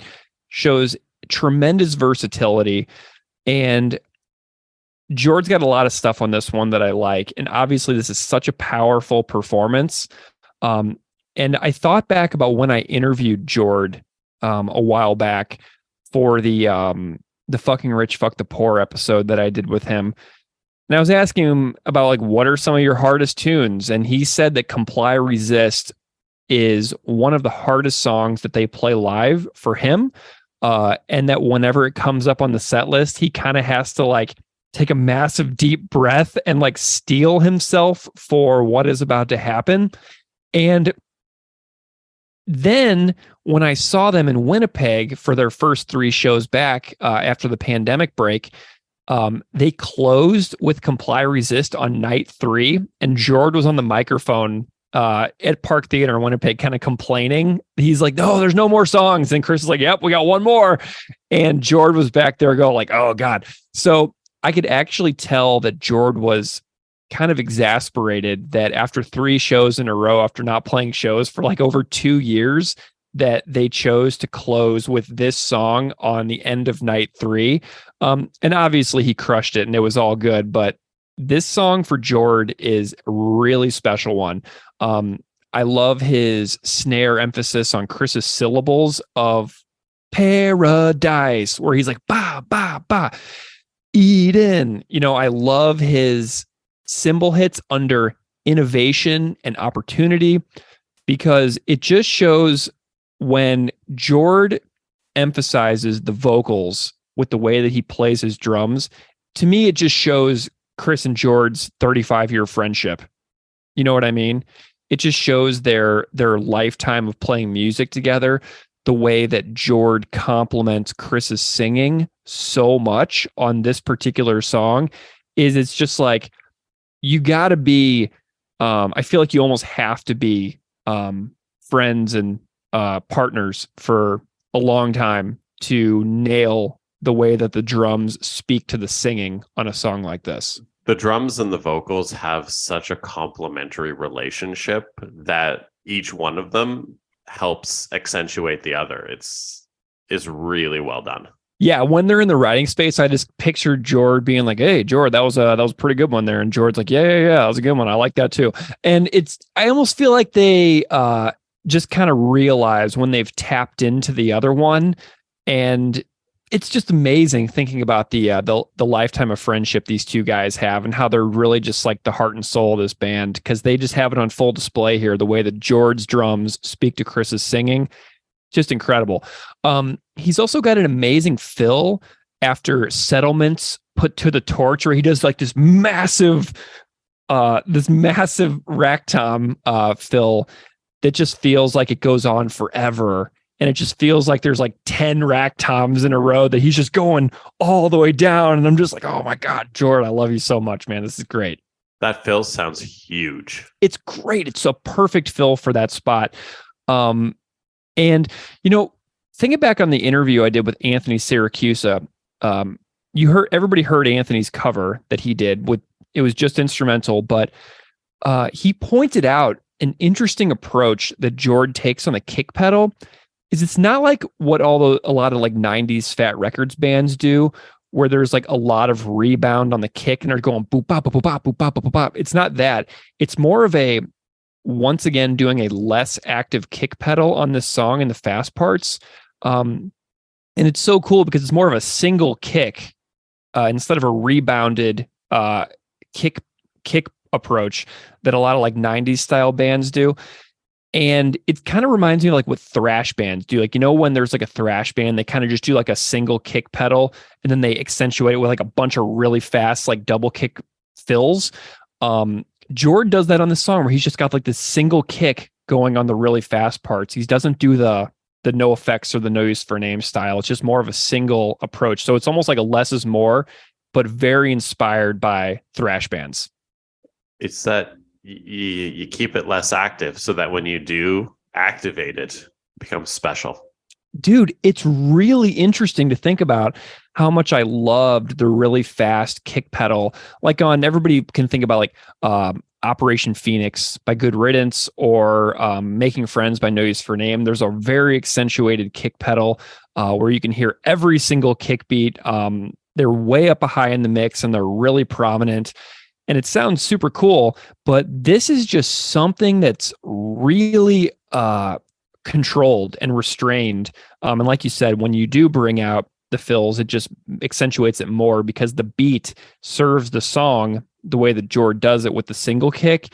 Instead of trying to show off all of the time, it's just got these huge fills that really accentuate certain moments instead of making you pay attention to the kick drum throughout the rest of the song. Do you think that's a result of like the Ryan Green era production versus the post Ryan Green era?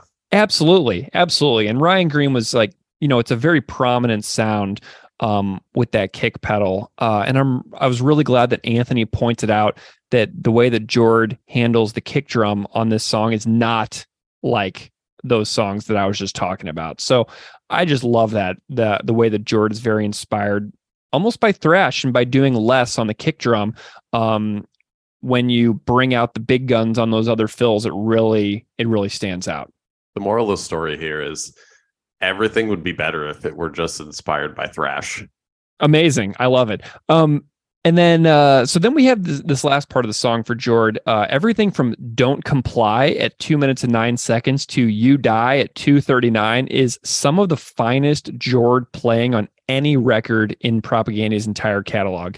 There's no phoning it in. There's no wimping out. It's full commitment and guts by Jord to commit these parts to the permanent version of the song in the studio, because then he has to hold himself accountable for pulling this off live year after year. He could have played that 30 seconds in a lot of different ways, a lot more simply, and made his life easier live. But that 30 seconds between 2:09 and 2:39 is seriously some of my favorite Jord drumming ever. And the fact that he did that, knowing he has to pull it off live with how much Chris loves this song, it's super impressive that Jord really committed to it. I think it's a testament for just the band overall not willing to cut corners. Mm-hmm. Yeah. So I got a few vocal delivery notes. Was the part where Chris sings "The Boundless Epoch we bestowed," was that one of did you have like a misheard lyrics feeling for that part? Because I did. Whenever the record came out, I got lazy and I didn't like read what he was saying for a couple of weeks when the record came out, but I just had no idea what he was saying right there, even though it was completely a cappella with no musical accompaniment. I actually try, maybe this is because I'm old, but I actually try when I'm listening to a record for the first time, I try and actually listen with the lyrics. Like the first listen through? Yeah, I try and have that experience because it reminds me of when I was a kid buying like cassettes or records or whatever, bringing them home and that first listen, like reading the liner notes. And so I try and at least give myself that a similar experience to not, while music is so readily available, like in the digital world, I Yeah. still try and give myself that familiar experience with my music listening. Well, this Boundless Epoch we bestowed was one of my, I'll admit that I was lazy when this record first came out because I was, a failed state supporting cast fanboy through and through. And I didn't read those, but now I just look back on that and chuckle. But there's also something that I heard in this song when I was listening to it over and over for this episode that I'd never heard before. There is a great after history and before has been made. So it's history has been made. And that is so random and so freaking cool that he split up a standalone thought with an and I don't know why I had never really understood that was happening there. But that was a nice little realization that I had the other day. I was like, whoa, that's a really cool between history and has been made, because he splits up a standalone thought with his and I just really dug it. It just makes it sound so much tougher. It really does. It's really cool. So on Chris's Patreon, he talks and includes a sample of a jam space recording where they were trying to have like a keyboard in the intro, just in the solo Chris guitar section. There was like this keyboard thing that they were trying to do in an early version of this song. That got vetoed later when they were recording it. I think Chris was feeling self-conscious about being out front just by himself with guitar for so long in the song, because this is a pretty unique one. But in the original version of the song, they were trying out some keyboard backing underneath Chris's first 30 seconds or so. And I thought that was pretty cool to hear on Chris's Patreon, but people can go and find that. He recorded a Jam Space demo recording of this. So if you want to hear that, go to Chris's Patreon and check it out.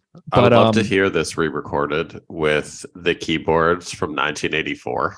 Yeah, nice. I think it would just be so funny. Well, and this is what's so cool about Chris's Patreon too, because he has another clip that he includes in his Comply Resist episode where it shows an explosion that JP Peters was wanting to put in after "You Die." So it was basically like, "You die, boom," and there was this explosion that they put into a version of the song, and that also got vetoed. But there's like, JP likes explosions, so there, that in Duplicate Keys, Akaro. But there's a version of a clip on Chris's Patreon too, where he puts that explosion version in. So those are some of my thoughts on the music. This is a absolutely incredible song. You put the explosion in the album, you got to have pyro live. That's the way it goes. Yeah, amazing. Going to like clubs in like Park Theater in Winnipeg or London Music Hall in London, Ontario, seeing pyro. Ooh, man, that Guelph Music Hall though that I went to last spring and saw them play there, that was the huge ceiling in that room. They actually had some space for some pyro in there. I felt like they could have tossed in some. I mean, it's definitely illegal in a building that small, I've got to imagine, but love it. Steve, do you have any other thoughts on music, or should we chat about some of the words in this tune? We covered most of it. Let's go straight into the words. All right. So first of all, just a personal question. Do you have any history with Christopher Hitchens in your reading life? I actually do not. Okay. So this was my first foray into that. Okay, cool. I got, just as I said this in the interviews, but I read God is Not Great. I believe the subtitle is How Religion Poisons Everything or something like that.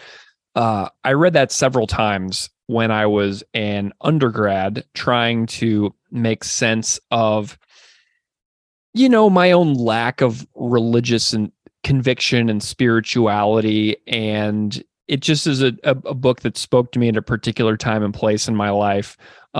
So I read that book a couple times, and I also watched a ton of like Christopher Hitchens debates on YouTube, mostly when I was an undergrad in college. But I was looking around my bookshelves the other day, and there are still a couple of Christopher Hitchens books on my shelf in my house here. So I do have some connection and some past experiences with reading Hitchens's work. But we've got this opening lyric. Circa 1992, Hitchens faxed his copy through as regards Columbus Day. So first of all, fax machines are still a thing. I use them at work once in a while, and I cannot stand them. So I am still using fax machines in 2023 when it is explicitly referred to as a 1992 technology in the song. So that's pretty crazy. Do you use fax machines at all still? I haven't used a fax machine in so long. You're so lucky. I mean, just the idea of sending something to someone that literally anyone could just walk by and pick it up. Like there's no, like the amount of sensitive stuff that gets sent in faxes, and that they literally just go to a room where anyone could pick up and walk off. Like, it's insane. I don't understand how, because we have pretty strict like data privacy laws here in Canada. And I'm like, a fax machine, like based on the way that we have to keep all like online data secure and everything like that, I got to imagine a fax machine violates literally every data policy. Yeah. Okay. Well, I may have to take a stand at work about fax machines. So another question, is there any sort of Columbus Day thing in Canada? Does Christopher Columbus have any kind of celebratory aspect in Canada's like national calendar of holidays or anything like that? So this is interesting. So in 2014, I was living in San Diego, and I was super into disc golf back then. So I show up to Morley Field, the local disc golf course, and I go to play, and they're like, "Oh, it's a holiday today. It's extra fee." And I'm like, "What holiday is it?" He's like, "Columbus Day." And I'm like, "Is that a real holiday?" Because Columbus Day falls at the same time as Canadian Thanksgiving. So while you guys celebrate Columbus Day, or don't celebrate Columbus Day down there, whatever you guys want to do with it, we are having Thanksgiving up here. Interesting. Yeah, it was really cool being in Canada, in Winnipeg, for the Canadian Thanksgiving weekend a couple of years ago in 2021 for those Propagandhi shows. I was very thankful that year during Canadian Thanksgiving that I was rocking out 3 nights in a row at the Park Theater. So the change in tone around Columbus Day has shifted quite a lot in my memory of my life. It feels very different now in the US in 2023 than in 1992, maybe a bit, but I think that it probably depends a bit on where you live as well. Some states have begun to abolish Columbus Day. Some states have begun to celebrate Indigenous Peoples Day instead of or addition to Columbus Day. So sometimes it'll be the same day. Like it'll pop up on my iCalendar on my desktop computer here, and it'll say both things on my calendar.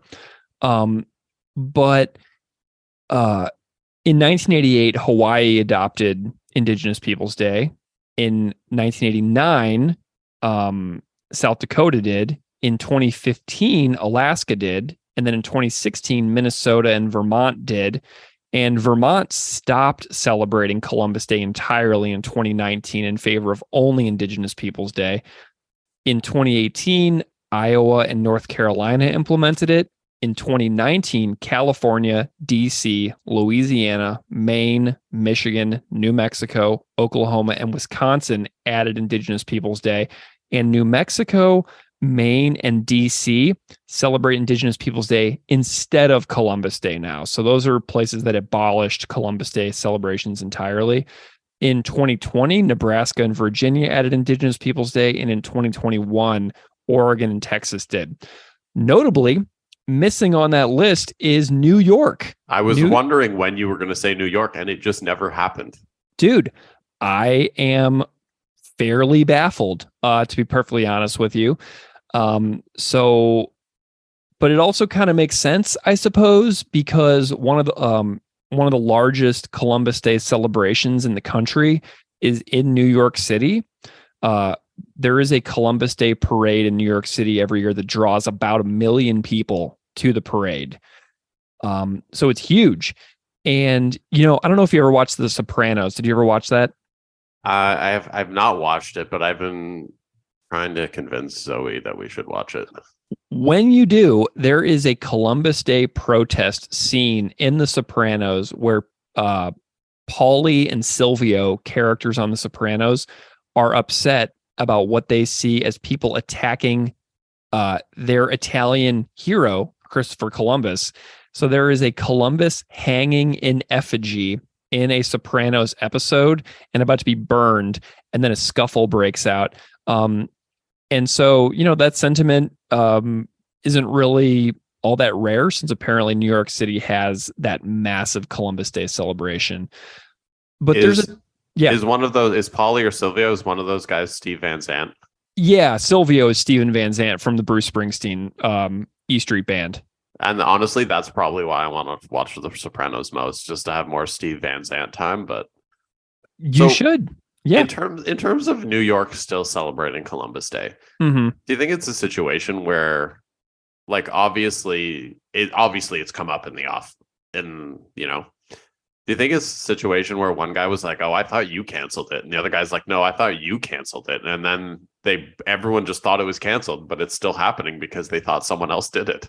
Oh, absolutely. New York is, it's really funny that when I moved from Missouri, a deep red state, to New York, a blue state, that I thought that I was like moving to some politically paradise sort of place. And it's just hilariously inept in so many ways.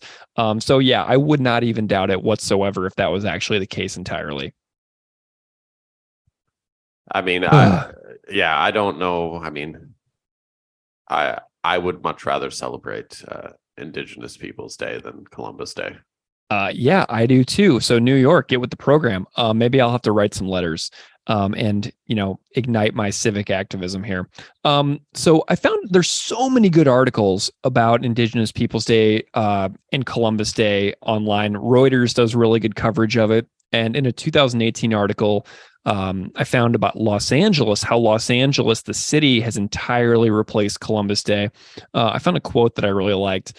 It says, quote, "Critics of Columbus Day, proclaimed a national holiday in the 1930s, say it has perpetuated a false historical narrative surrounding Christopher Columbus, the Italian-born explorer, credited with, quote, discovering America, when the first of his 4 transatlantic voyages for the Spanish crown landed on an inhabited island of the Bahamas in 1492, while Columbus was long hailed for bringing European civilization and settlement to the New World, present-day scholars acknowledge a far more complicated legacy, including enslavement and subjugation of the indigenous inhabitants he encountered." So first of all, I found it fascinating that Columbus Day was founded in the 1930s. So that was, just a little historical tidbit about how it came to be. So a lot of places have replaced Columbus Day. And interestingly, the first celebration of Indigenous Peoples Day, this is something I just discovered. The first celebration of Indigenous Peoples Day was October 11th and 12th, 1992. Circa 1992, Hitchens faxes copy through, right? The first celebration of Indigenous Peoples Day was 1992 in Berkeley, California. So it's possible, that's on the 500-year anniversary of Columbus's landing or whatever in 1492. So Hitchens's timing of the article is entirely about the 500-year anniversary, but it also aligns perfectly with the first celebration of Indigenous Peoples Day. So that was an interesting discovery as well about when Indigenous Peoples Day was first celebrated in the U.S. That is super interesting. Now in 2023, it seems almost crazy that it took that long. Yeah.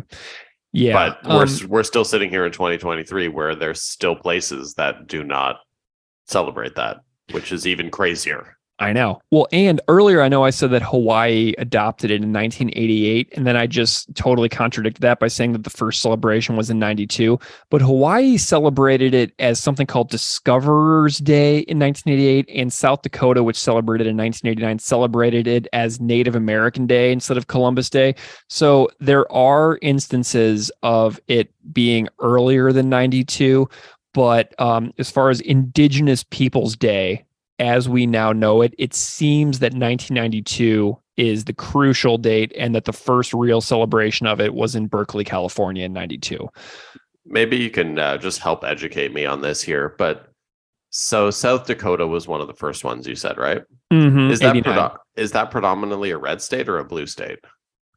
I believe it's a red state for sure, but there is such a massive indigenous history of South Dakota.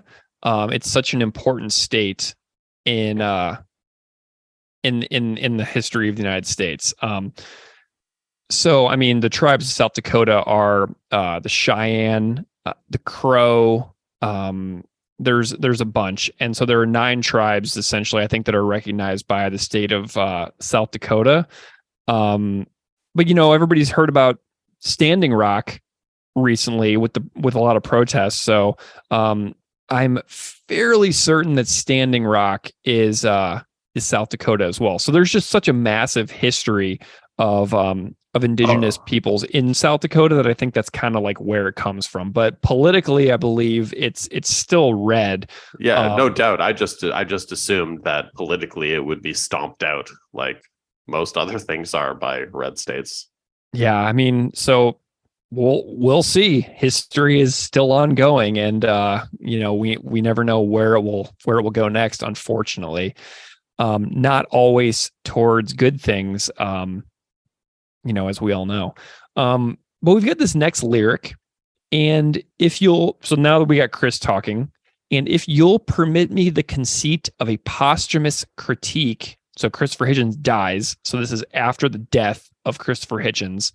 So Christopher Hitchens cannot reply to this song because he's already deceased by the time Comply Resist comes out. I'll paraphrase. My colorful exotic friend, respectable, well-spoken, unlike the rest of them. As you know, I'm colorblind and you're a credit to your kind. So I love Chris's modeling of humility, where he asks for essentially forgiveness for being possibly conceited in his paraphrasing of this deceased thinker and writer. So I like that Chris has a little bit of humility in his lyric, comes through and kind of reflects who he is as a person, where it seems like he's always, trying to wrap his brain around as many perspectives as he can in order to fully come to see how he actually thinks about an issue. Does that make sense? Oh, it makes perfect sense. It's just that, that curious mind that wants to be informed with as many perspectives as possible so you can best articulate your, stance on things. Yeah. And the colorful exotic friend lyric was a little confusing to me. I'm not entirely sure who Chris is referring to there. The opening lines of the Hitchens piece refers to a man named David Dellinger, who, as far as I can tell, is white, but is a pacifism activist who died in 2004 and who was on trial as one of the Chicago 7 in 1969. So there's a little bit of a gap here for me about who the colorful exotic friend is that Chris is referring to. I'm not sure if it's like just a creative play about the way that Hitchens is talking about indigenous people in general. On the original essay, I can't quite tell. But then, he goes on to these next lines. Tell me, where is your gratitude for all we've done for you, this paradise, Eden Empire, kingdom? So Hitchens' main critique of Columbus Day protests, he lays it out in the original essay. So Hitchens writes those who view the history of North America as a narrative of genocide and slavery are, it seems to me, hopelessly stuck on this reactionary position. They can think of the Western expansion of the United States only in terms of plague blankets, bootleg booze, and dead buffalo, never in terms of the medicine chest, the wheel, and the railway. So Christopher Hitchens is saying that people who are protesting against Columbus Day are focused only on the bad within society and are just like failing to see good stuff that came out of society, just purely for the sake of what Hitchens sees as harping on bad stuff that people living today can do absolutely nothing about. So I think that's what Hitchens is getting at here. So Hitchens is like, cheer up. Yes, terrible stuff happens, but terrible stuff is definitely going to happen by people, against people. And in the grand scheme of history, he's saying that the society is better now than it would have been.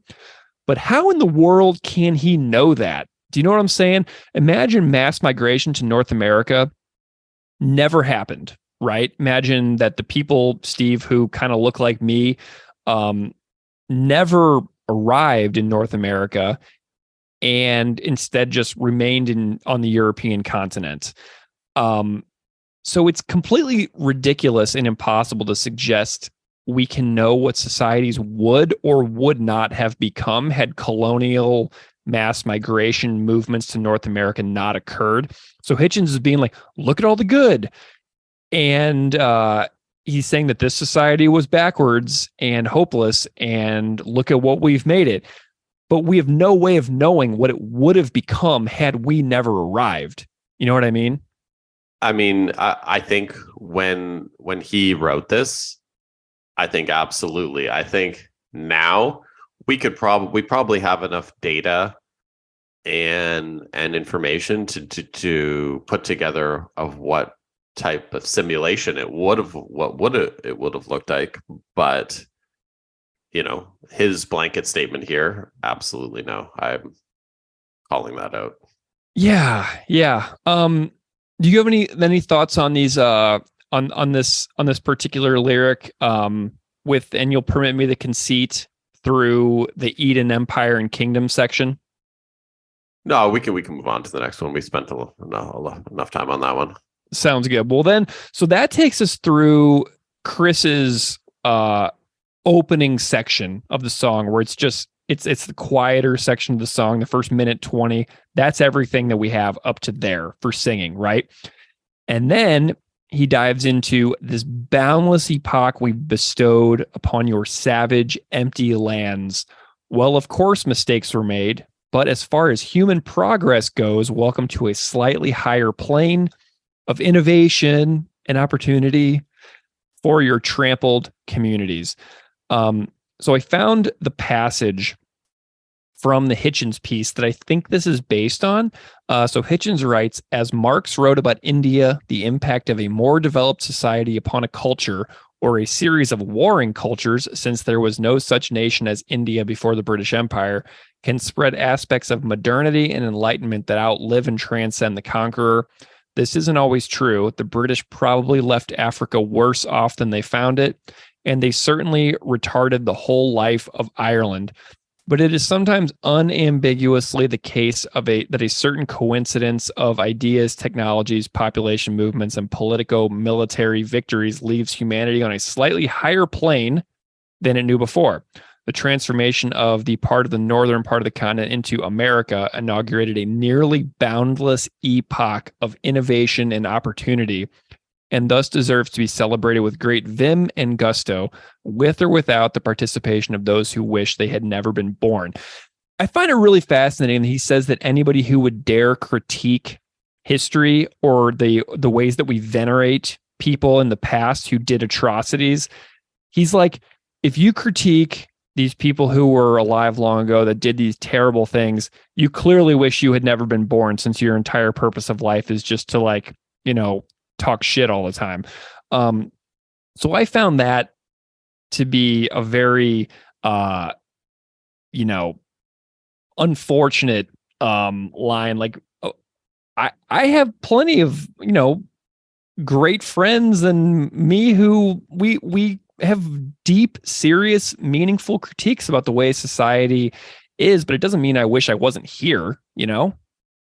Yeah, it's a tough call. Like, when he's talking about, yeah, a whole bunch of bad stuff happened, but yeah, a whole bunch of good stuff happened. But at the end of the day, even in every one of those situations, when you break up, like compartmentalize all the good stuff that's come, there's a whole bunch of bad stuff that happened in those specific situations too. Like, but to shut out all of the bad stuff and only accept the good stuff, it seems really naive, and to just kind of forcing yourself to live in a world with rose-colored glasses. Like, totally. And think about how segregated our societies are to this day, right? If you never meaningfully and honestly address all of the tragic history behind it, then like camps of human beings will continue to be fragmented into segregated places because they'll feel like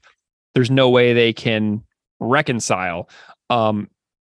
So like, I feel like not acknowledging the bad only contributes to and exacerbates segregation in society to this day. Like I see like racial segregation in cities across this continent as a direct result of not dealing with horrible things.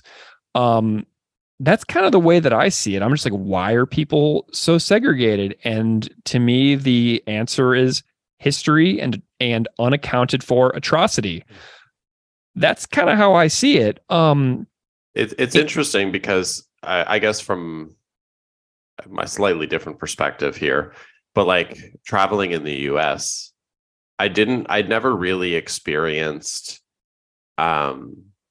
like truly segregated areas until I was traveling in two places that come to mind are when I was in Louisiana, and the other one was when I was in Dayton, Ohio.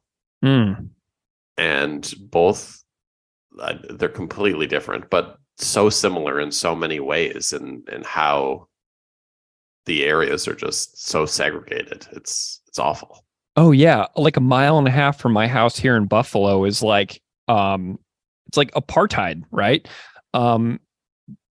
It's not that much of a stretch to feel like you go from one apartheid society to another when you ride your bike through a city and you step over the color line of where societies are divided. Here in Buffalo, I can draw a circle around it.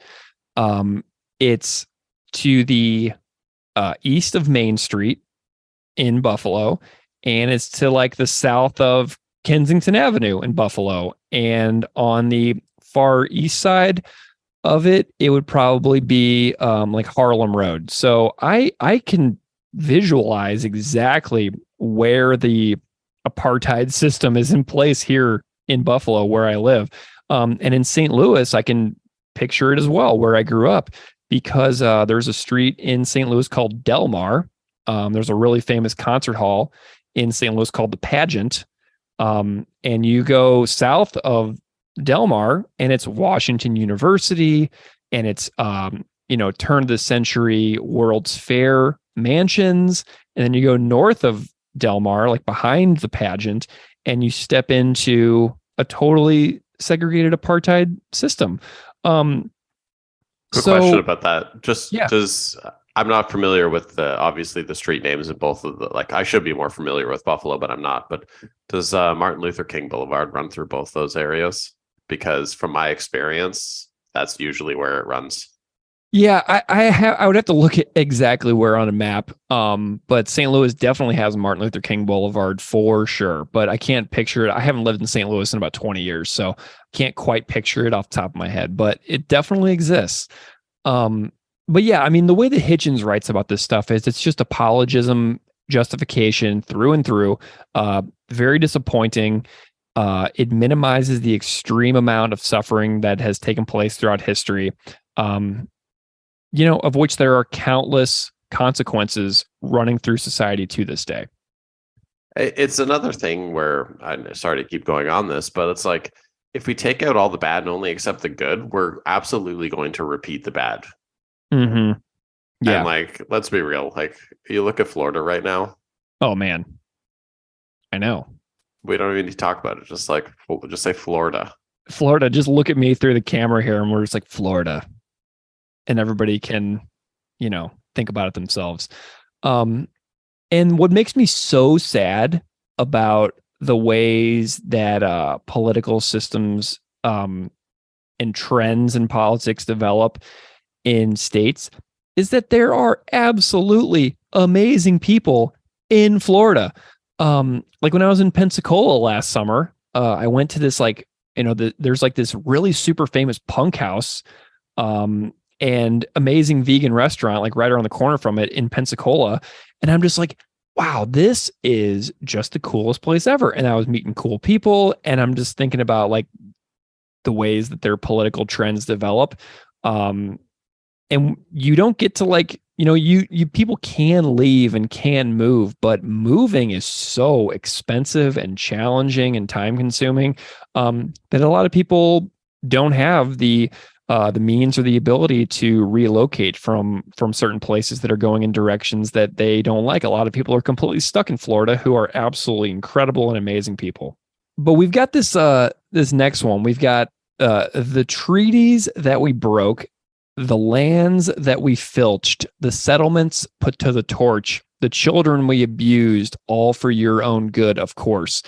So this line has precise references to the Christopher Hitchens essay that the song is based on.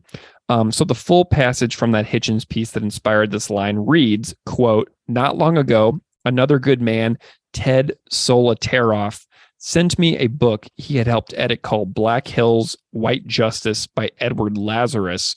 This details the long courtroom battle fought by various factions of the Sioux to reclaim their rights in the mountains of South Dakota. You can guess the story. Treaties broken, lands filched, settlements put to the torch, women and children vilely abused. And all of it done by the Sioux to the Kiowa Indians who had controlled the Black Hills before the Sioux got there in 1814. So basically what it's saying is Hitchens is like defending the history of settler colonialism by saying that this happens to and by all cultures, sorta. And that, yes, even though immigrants to the North American continent definitely did do bad things, the original inhabitants of the continent were already doing bad things. So he's like, yeah, we were bad, but there was already bad stuff. So it's the way that his logic spun out on this one that, well, if they were doing bad stuff, surely our bad stuff leading to the creation of what I see as a great society is surely okay, right? Because it was already going to happen regardless of we did it too. He's defending two wrongs make a right. There you go. And that's one of the earliest lessons of childhood that everybody is alleged to have internalized when they were what, 5? Well, just because your buddy's doing it doesn't mean you have to do it. That's basically what this is. Yeah. And just because your buddy's spray painting around the school doesn't mean you have to go do it. Yeah. Well, and the children abuse line in this lyric really jumps out at me. I know it's a reference to the original essay that Hitchens wrote, but the child abuse situation is important to consider given the discoveries of mass graveyards across residential schools in Canada the past couple of years. And I found some interesting, stuff and information about that. There's an article that from CBS where Anderson Cooper interviewed a former residential school student named Leona Wolf, and he summarized it pretty well. And he said, quote, "In May of 2021, when archaeologists detected what they believed to be 200 unmarked graves in an old school in Canada, it brought new attention to one of the most shameful chapters of that nation's history. Starting in the 1880s and for much of the 20th century, more than 150,000 children from hundreds of Indigenous communities across Canada were forcibly taken from their parents by the government and sent to what were called residential schools. Funded by the state and run by churches, they were designed to assimilate and Christianize Indigenous children by ripping them from their parents, their culture, and their community.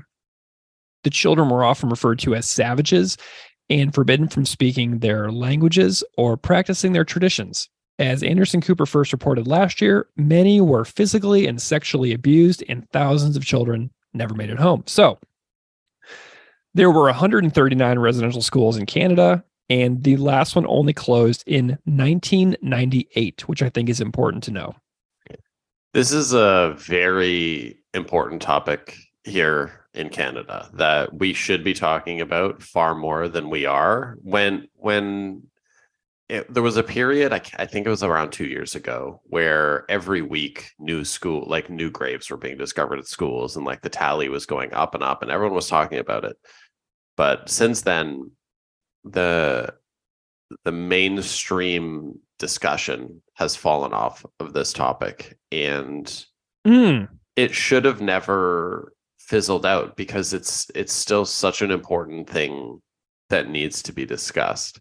And like, I would love to say that, I'm super qualified to talk about this, but obviously I'm not.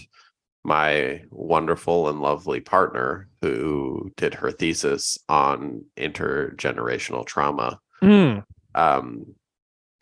residential schools, would probably be more qualified to talk about this than I would.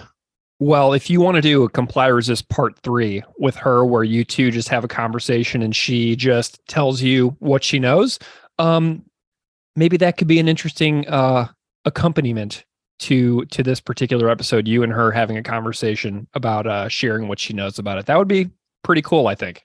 I will bring it up. Yeah. So here is at this line is where the song shifts. Okay. We take on a new direction in the plot of the song.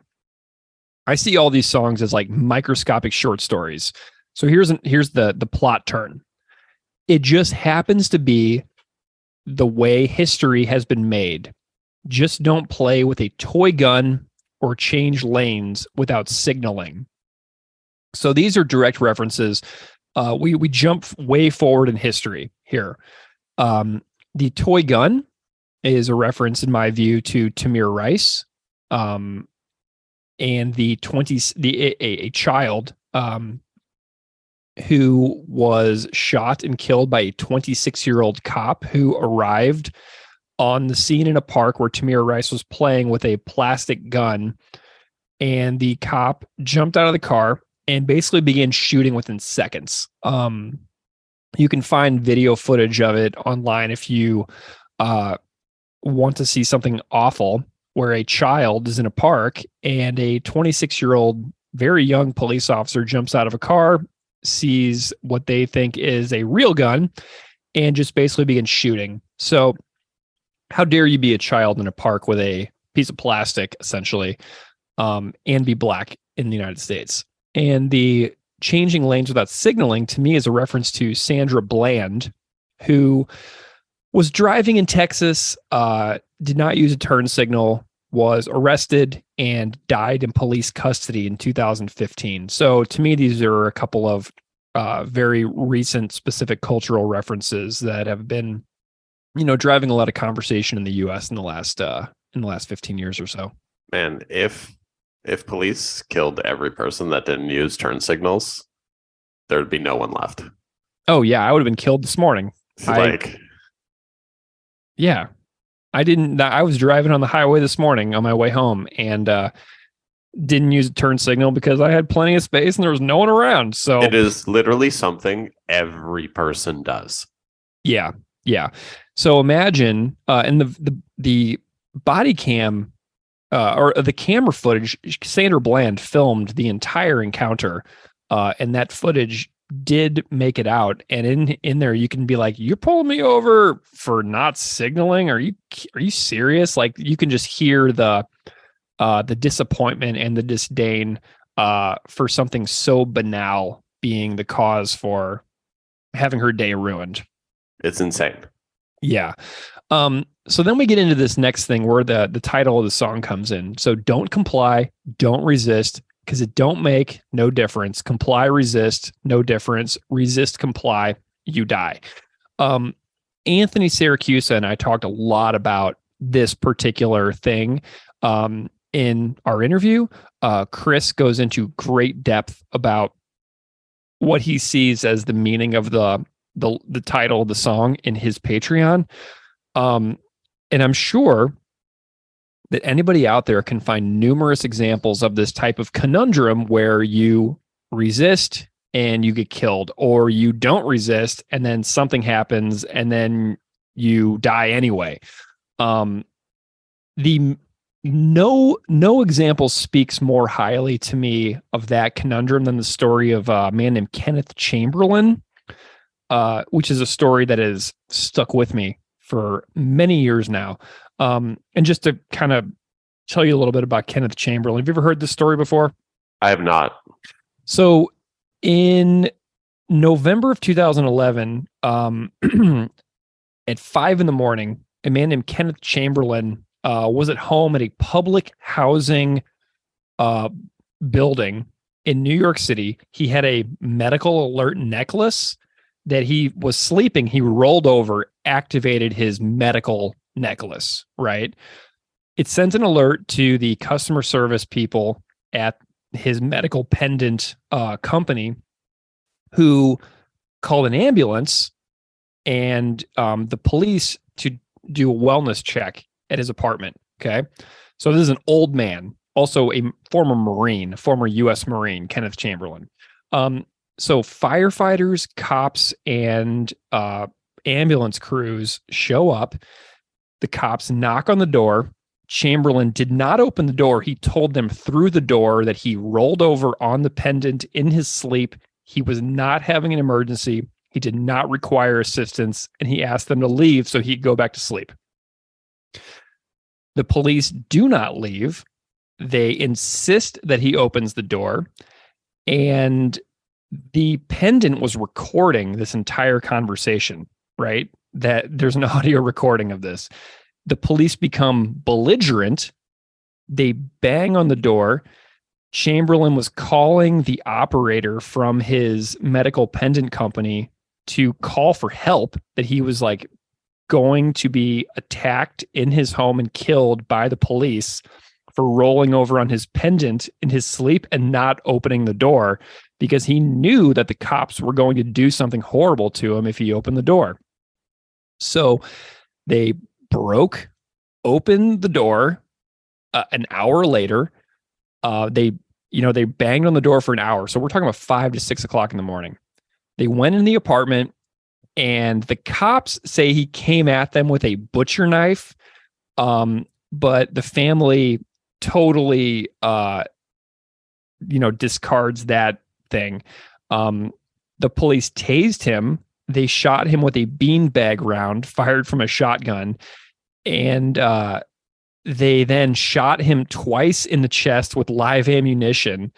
And he died in surgery later. So whenever I think of like the title Comply, Resist, whenever I think about the lyric here, comply, resist, no difference, resist, comply, you die, I personally think about the life story and the death of former Marine Kenneth Chamberlain, who was killed just simply by rolling over on a medical alert necklace and not wanting the cops to come into his apartment at 5 o'clock in the morning. That's an awful story. Yeah, and you'll never forget that story now, will you? No, that is horrific. Yeah, so to me, that's like the biggest example of comply, resist, you die, no difference. That's the definitive example for me, and I cannot even imagine how many more examples there actually are in the world. Oh, I'm sure there's, with the amount of shootings and killings that happen, there's probably one a week at this point, like easily. Yeah. Well, and on his Patreon, on this part of his own analysis, Chris was talking about the effectiveness of police and how they're funded using, our money, essentially, that we pay our towns in the form of like property taxes and stuff. And Chris has this section of his episode where he encourages listeners to pause and check out the clearance rates for police departments in their own city. So what are we paying for, right? And I found those for Buffalo. I found an article from the Investigative Post, which uses the FBI's Uniform Crime Report on mid-sized cities between 200 and 500,000 people. And the analysis found that Buffalo cops solve 48% of violent crime.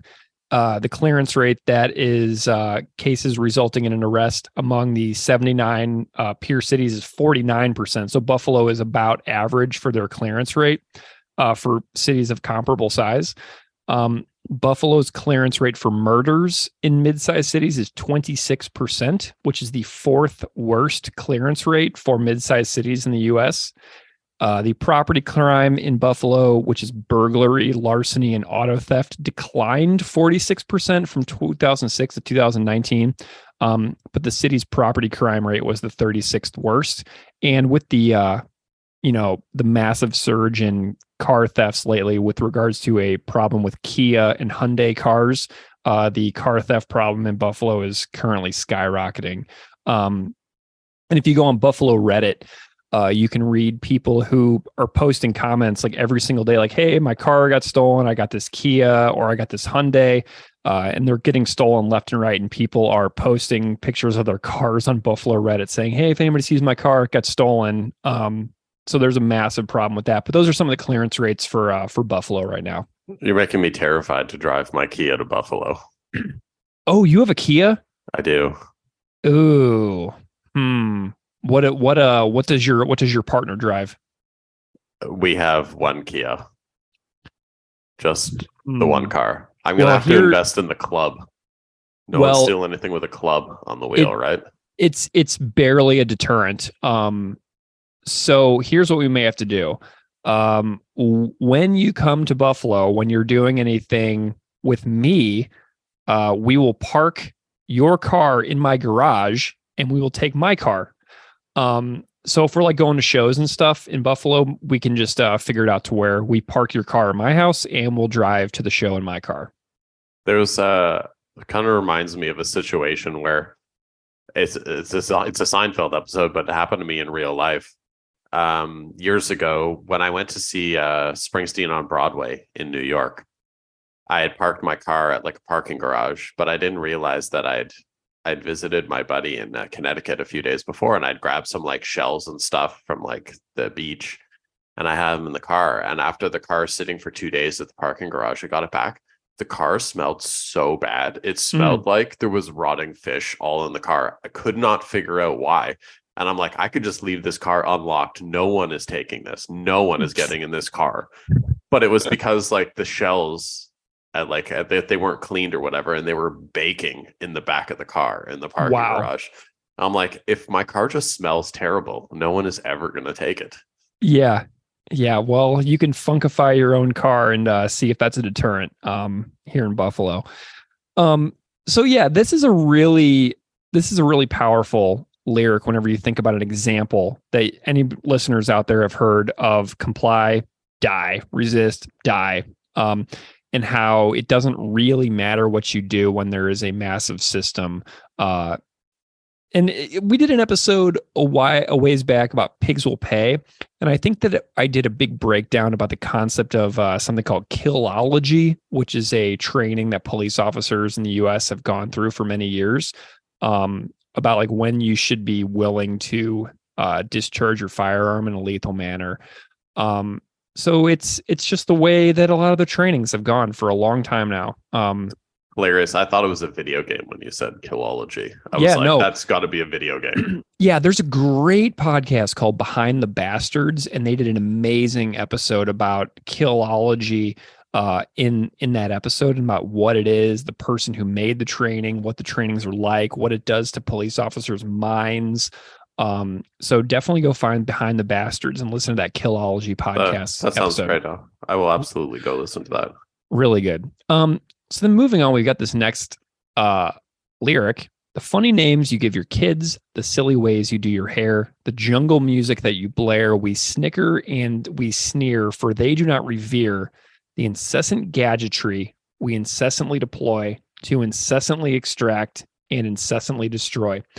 You know, the incessantly extract line is an overlooked one. Back back when I was a high school teacher in a school that had one-to-one iPads for all students, I made my students do this article reading one time where it talked about the ways that metals that go into creating smartphone devices are mined around the world, and the conditions in which those things that are necessary for the metals that are in our phones and iPads and stuff like that, the way those things are found. And I'm like, yeah, so you're just carrying around basically this device that's just essentially the definition of human rights violations. And they were like, oh. So it was just the incessantly extract line to me is a really important one here. Also, using the word incessantly 4 times. Yes, seriously. In that short of time. Really interesting choice, right? Yeah. Do you think he overdid it? No, I don't. I think he's just driving home the point. Right? Like sometimes you have to really put it out there kind of in over the top way for the point to be driven home. Yeah. I like that you pointed that out. I'm glad you counted. Yeah, so we've got a lot going on in this line. The funny names thing is super important. There's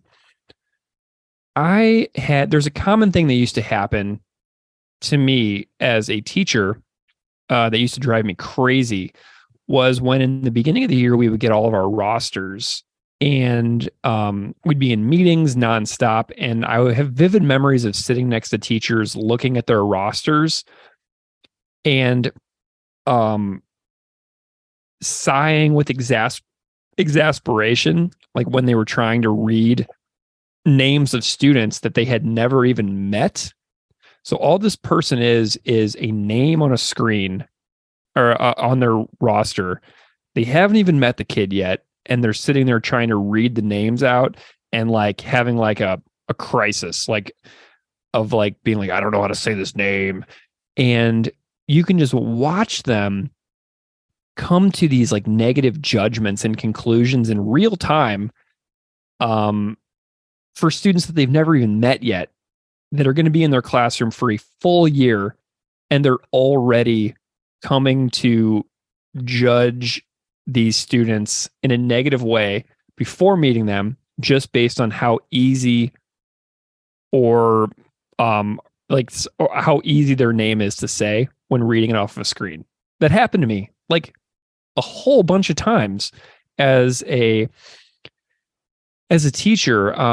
And, just coming to hold an opinion on someone they don't even know based on the name. It's just really a sad realization that I had when I was like looking at this line again. It's an interesting concept because, when I'd read that you kind of had some notes on that, I was thinking back to how things were when I was going through school, and, the kids with the harder to pronounce names, and how even how teachers used to like make fun of the pronunciation of the names, or not really respecting like different cultural names and things like that. It was very much like a big part of schooling growing up. Absolutely. One memory that really stands out to me is there was one student in his former school that I taught in, and the student had 2 apostrophes in their name. And so one teacher was just like going on and on and on in the meeting about how many apostrophes do you need in your name. And it just sticks with me whenever I think about this. And a lot of listeners of this podcast will likely have people very close to them in their own lives who they've personally heard making fun of naming conventions from cultures that they're not even a part of. So I don't know. It's something that a lot of people have a ton of experience with. And I love the way that Chris wrote it because it's meant to sound derogatory, but mocking of the people who do that, right? Those names are so funny. So it's meant to be mocking and derogatory of the people who make fun of people's names without even really knowing or appreciating or trying to understand that person or their life at all. I would love to have the perspective of someone who kind of grew up with a name that would have triggered those reactions, because like obviously my name is pretty standard and no one's really saying anything about that, and yours is as well. So Yeah. but just to hear someone's perspective on it after they've gone through school and reflecting on it like all these years later, that'd be very interesting. Yeah, and Chris in his Patreon is really thoughtful in his comments about the contributions of he's like, what is white culture? What has white culture contributed to society? And it was like he came up with all this like classical music, NASCAR, country, and so it's like the line of we snicker and we sneer, is it's like we're pissed at other populations of people for not thinking that we're amazing, when really our main cultural contributions within the world is like country, NASCAR, and classical music. And Chris's list was so funny, especially since I come from Missouri, a place where country music and NASCAR is insanely popular. Well, even if we just quickly touch on NASCAR for a second, yeah, like, and within the last, I want to say since 2020, one of the biggest stories in NASCAR is that, wow, we have an actual super talented black driver driving for a team owned by a black owner. Amazing. And do you remember when they finally, like in 2020, decided to ban the Confederate flag from NASCAR? Yeah. I'm like, NASCAR is the most white you can get. Mm-hmm. And like, it took them all those years to be like, you know what, Confederate flag, and then like, Bubba is finding like noose poles in his garage and stuff. And like, if you read any actual, not that I'm advising reading comments. So I used to be very into NASCAR, like in motors. I'm just into motorsports. Yeah. Anyways, if you read any of like NASCAR social media posts that's about Bubba Wallace, it's just hundreds of comments of basically people, displaying how racist they are. Mm-hmm. Yeah. Well, and the gadgetry line is really interesting, because essentially we're all amusing ourselves to death, to paraphrase Neil Postman.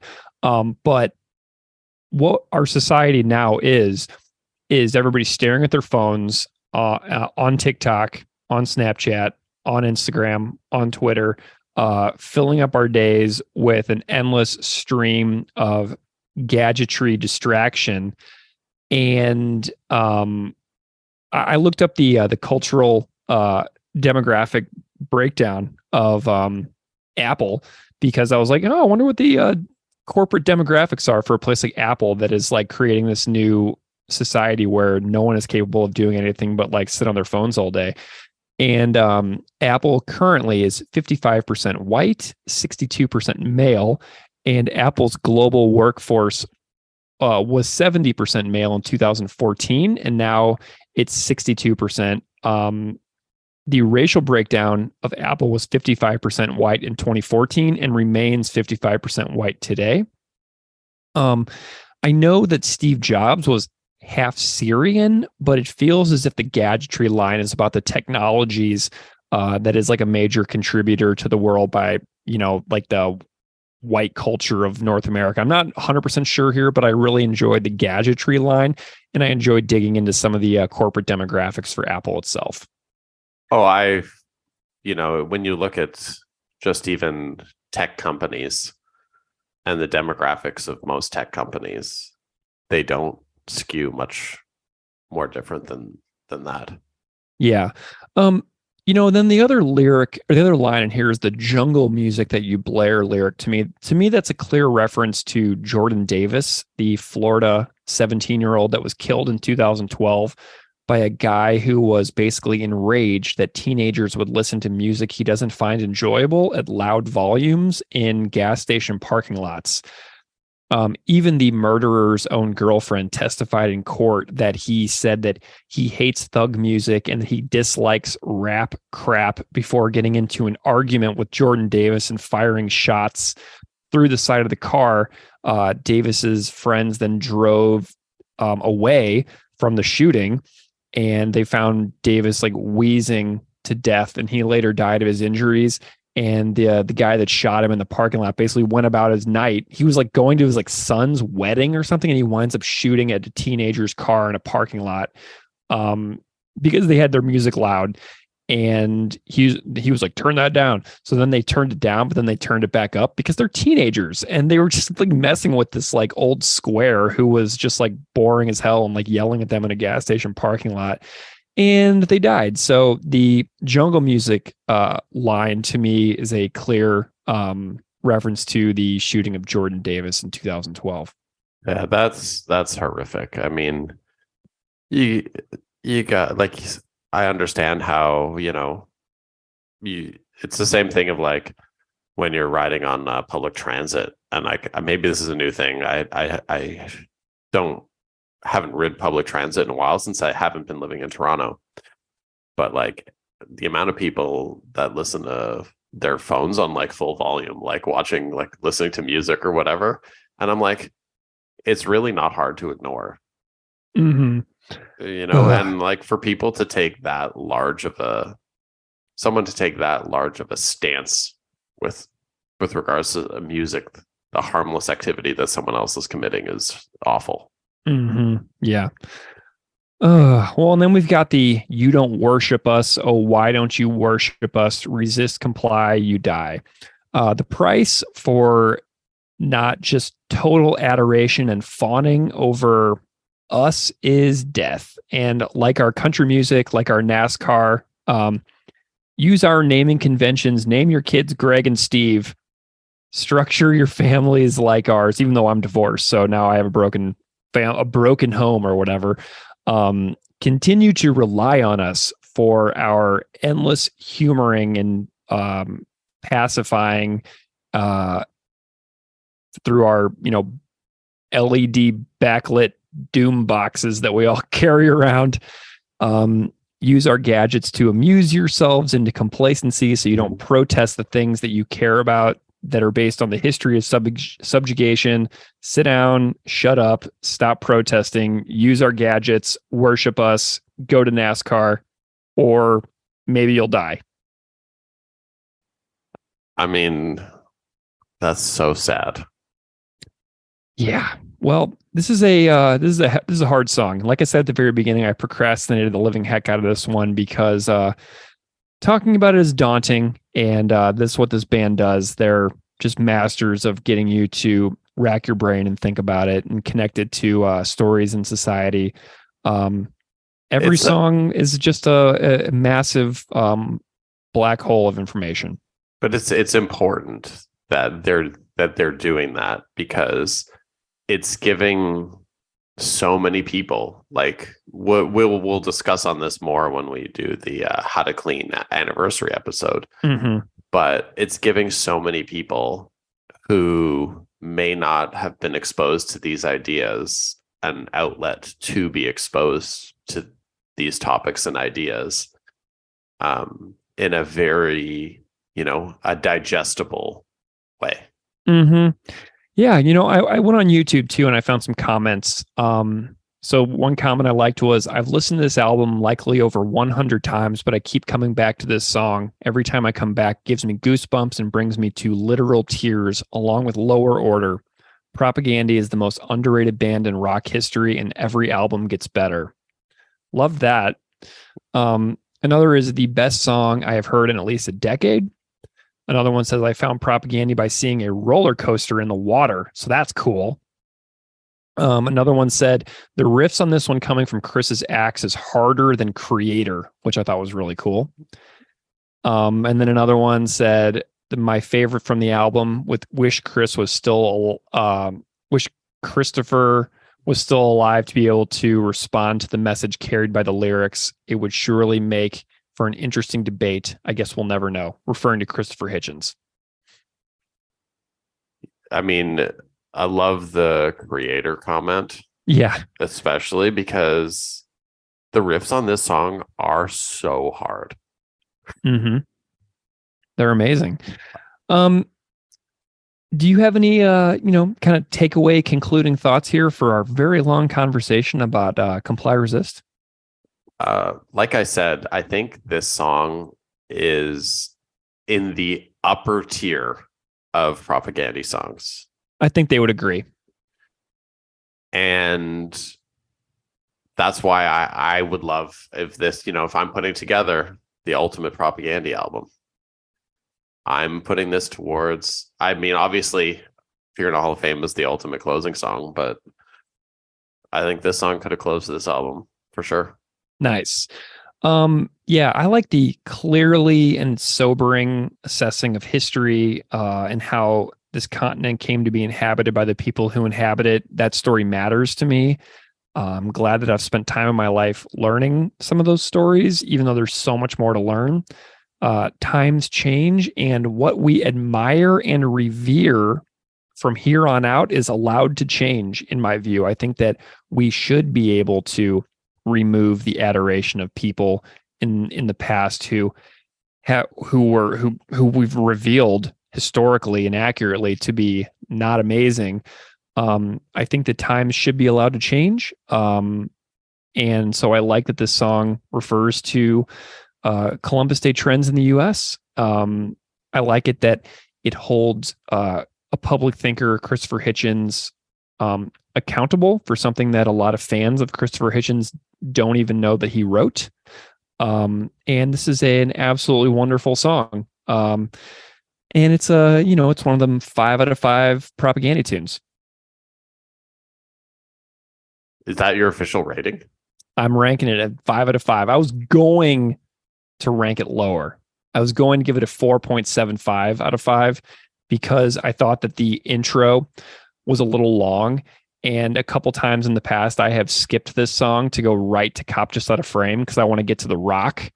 But you have convinced me of the perfection of the long intro.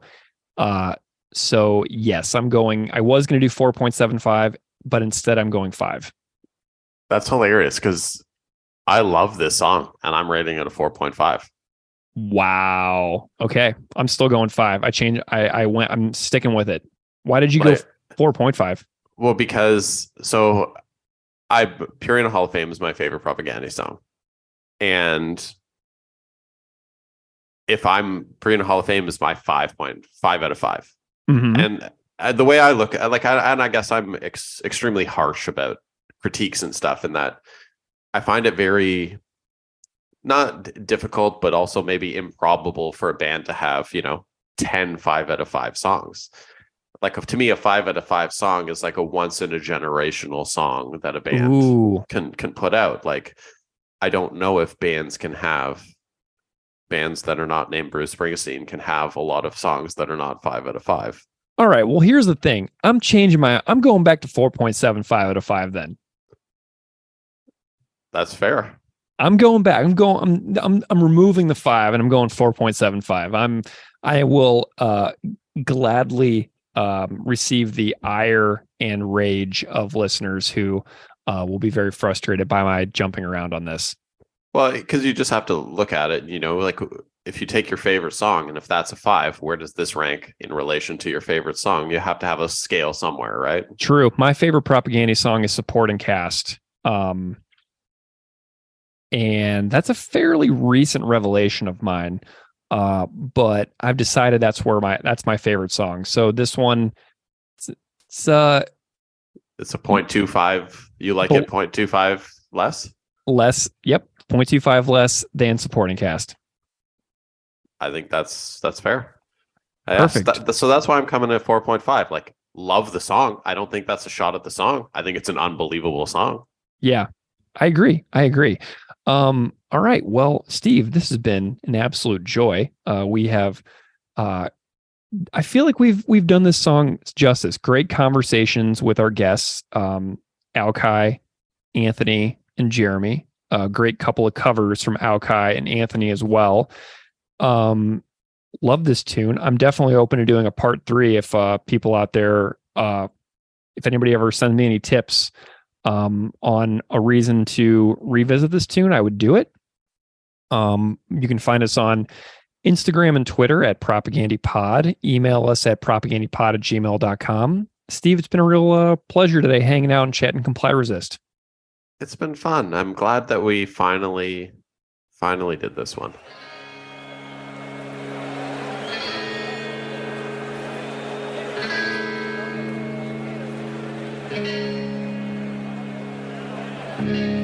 Circa 1992, Hitchens facts is copy through as we God's Columbus Day. If you'll permit me the conceit of a posthumous critique, I'll paraphrase.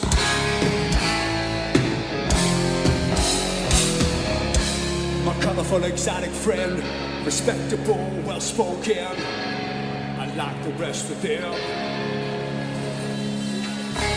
As you know, I'm colorblind, and you're a credit to your kind. Your kind.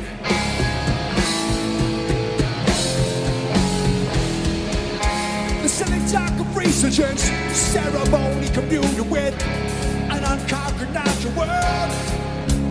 Tell me, where is your gratitude for all we've done for you?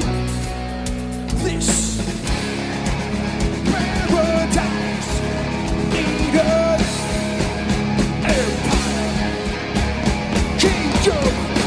This policy back we bestow. Ladies and gentlemen, when I cause mistakes to make, but starts to in progress goes when to slightly higher plane. Innovation, opportunity, free and trample, community. The trees that we grow, the lands that we filch, settlements put to the judge. The children we abuse, are for no good of cause. I've been still, be the word, history has been made. Just don't play with the toy gun, change things with a single name. Don't comply, don't resist, it don't make no difference. Comply, resist. No difference. Resist, comply. You die. The funny things you give the kids, the silly ways you do your hair, the type of music that you play. We snicker and we sneer, but they do not fear. This is a Jackson tree. When it says a nigga blood, do it says a nigga shot, and it says a nigga strike. You don't worship us, oh why? Don't you worship us, oh? Racist comply.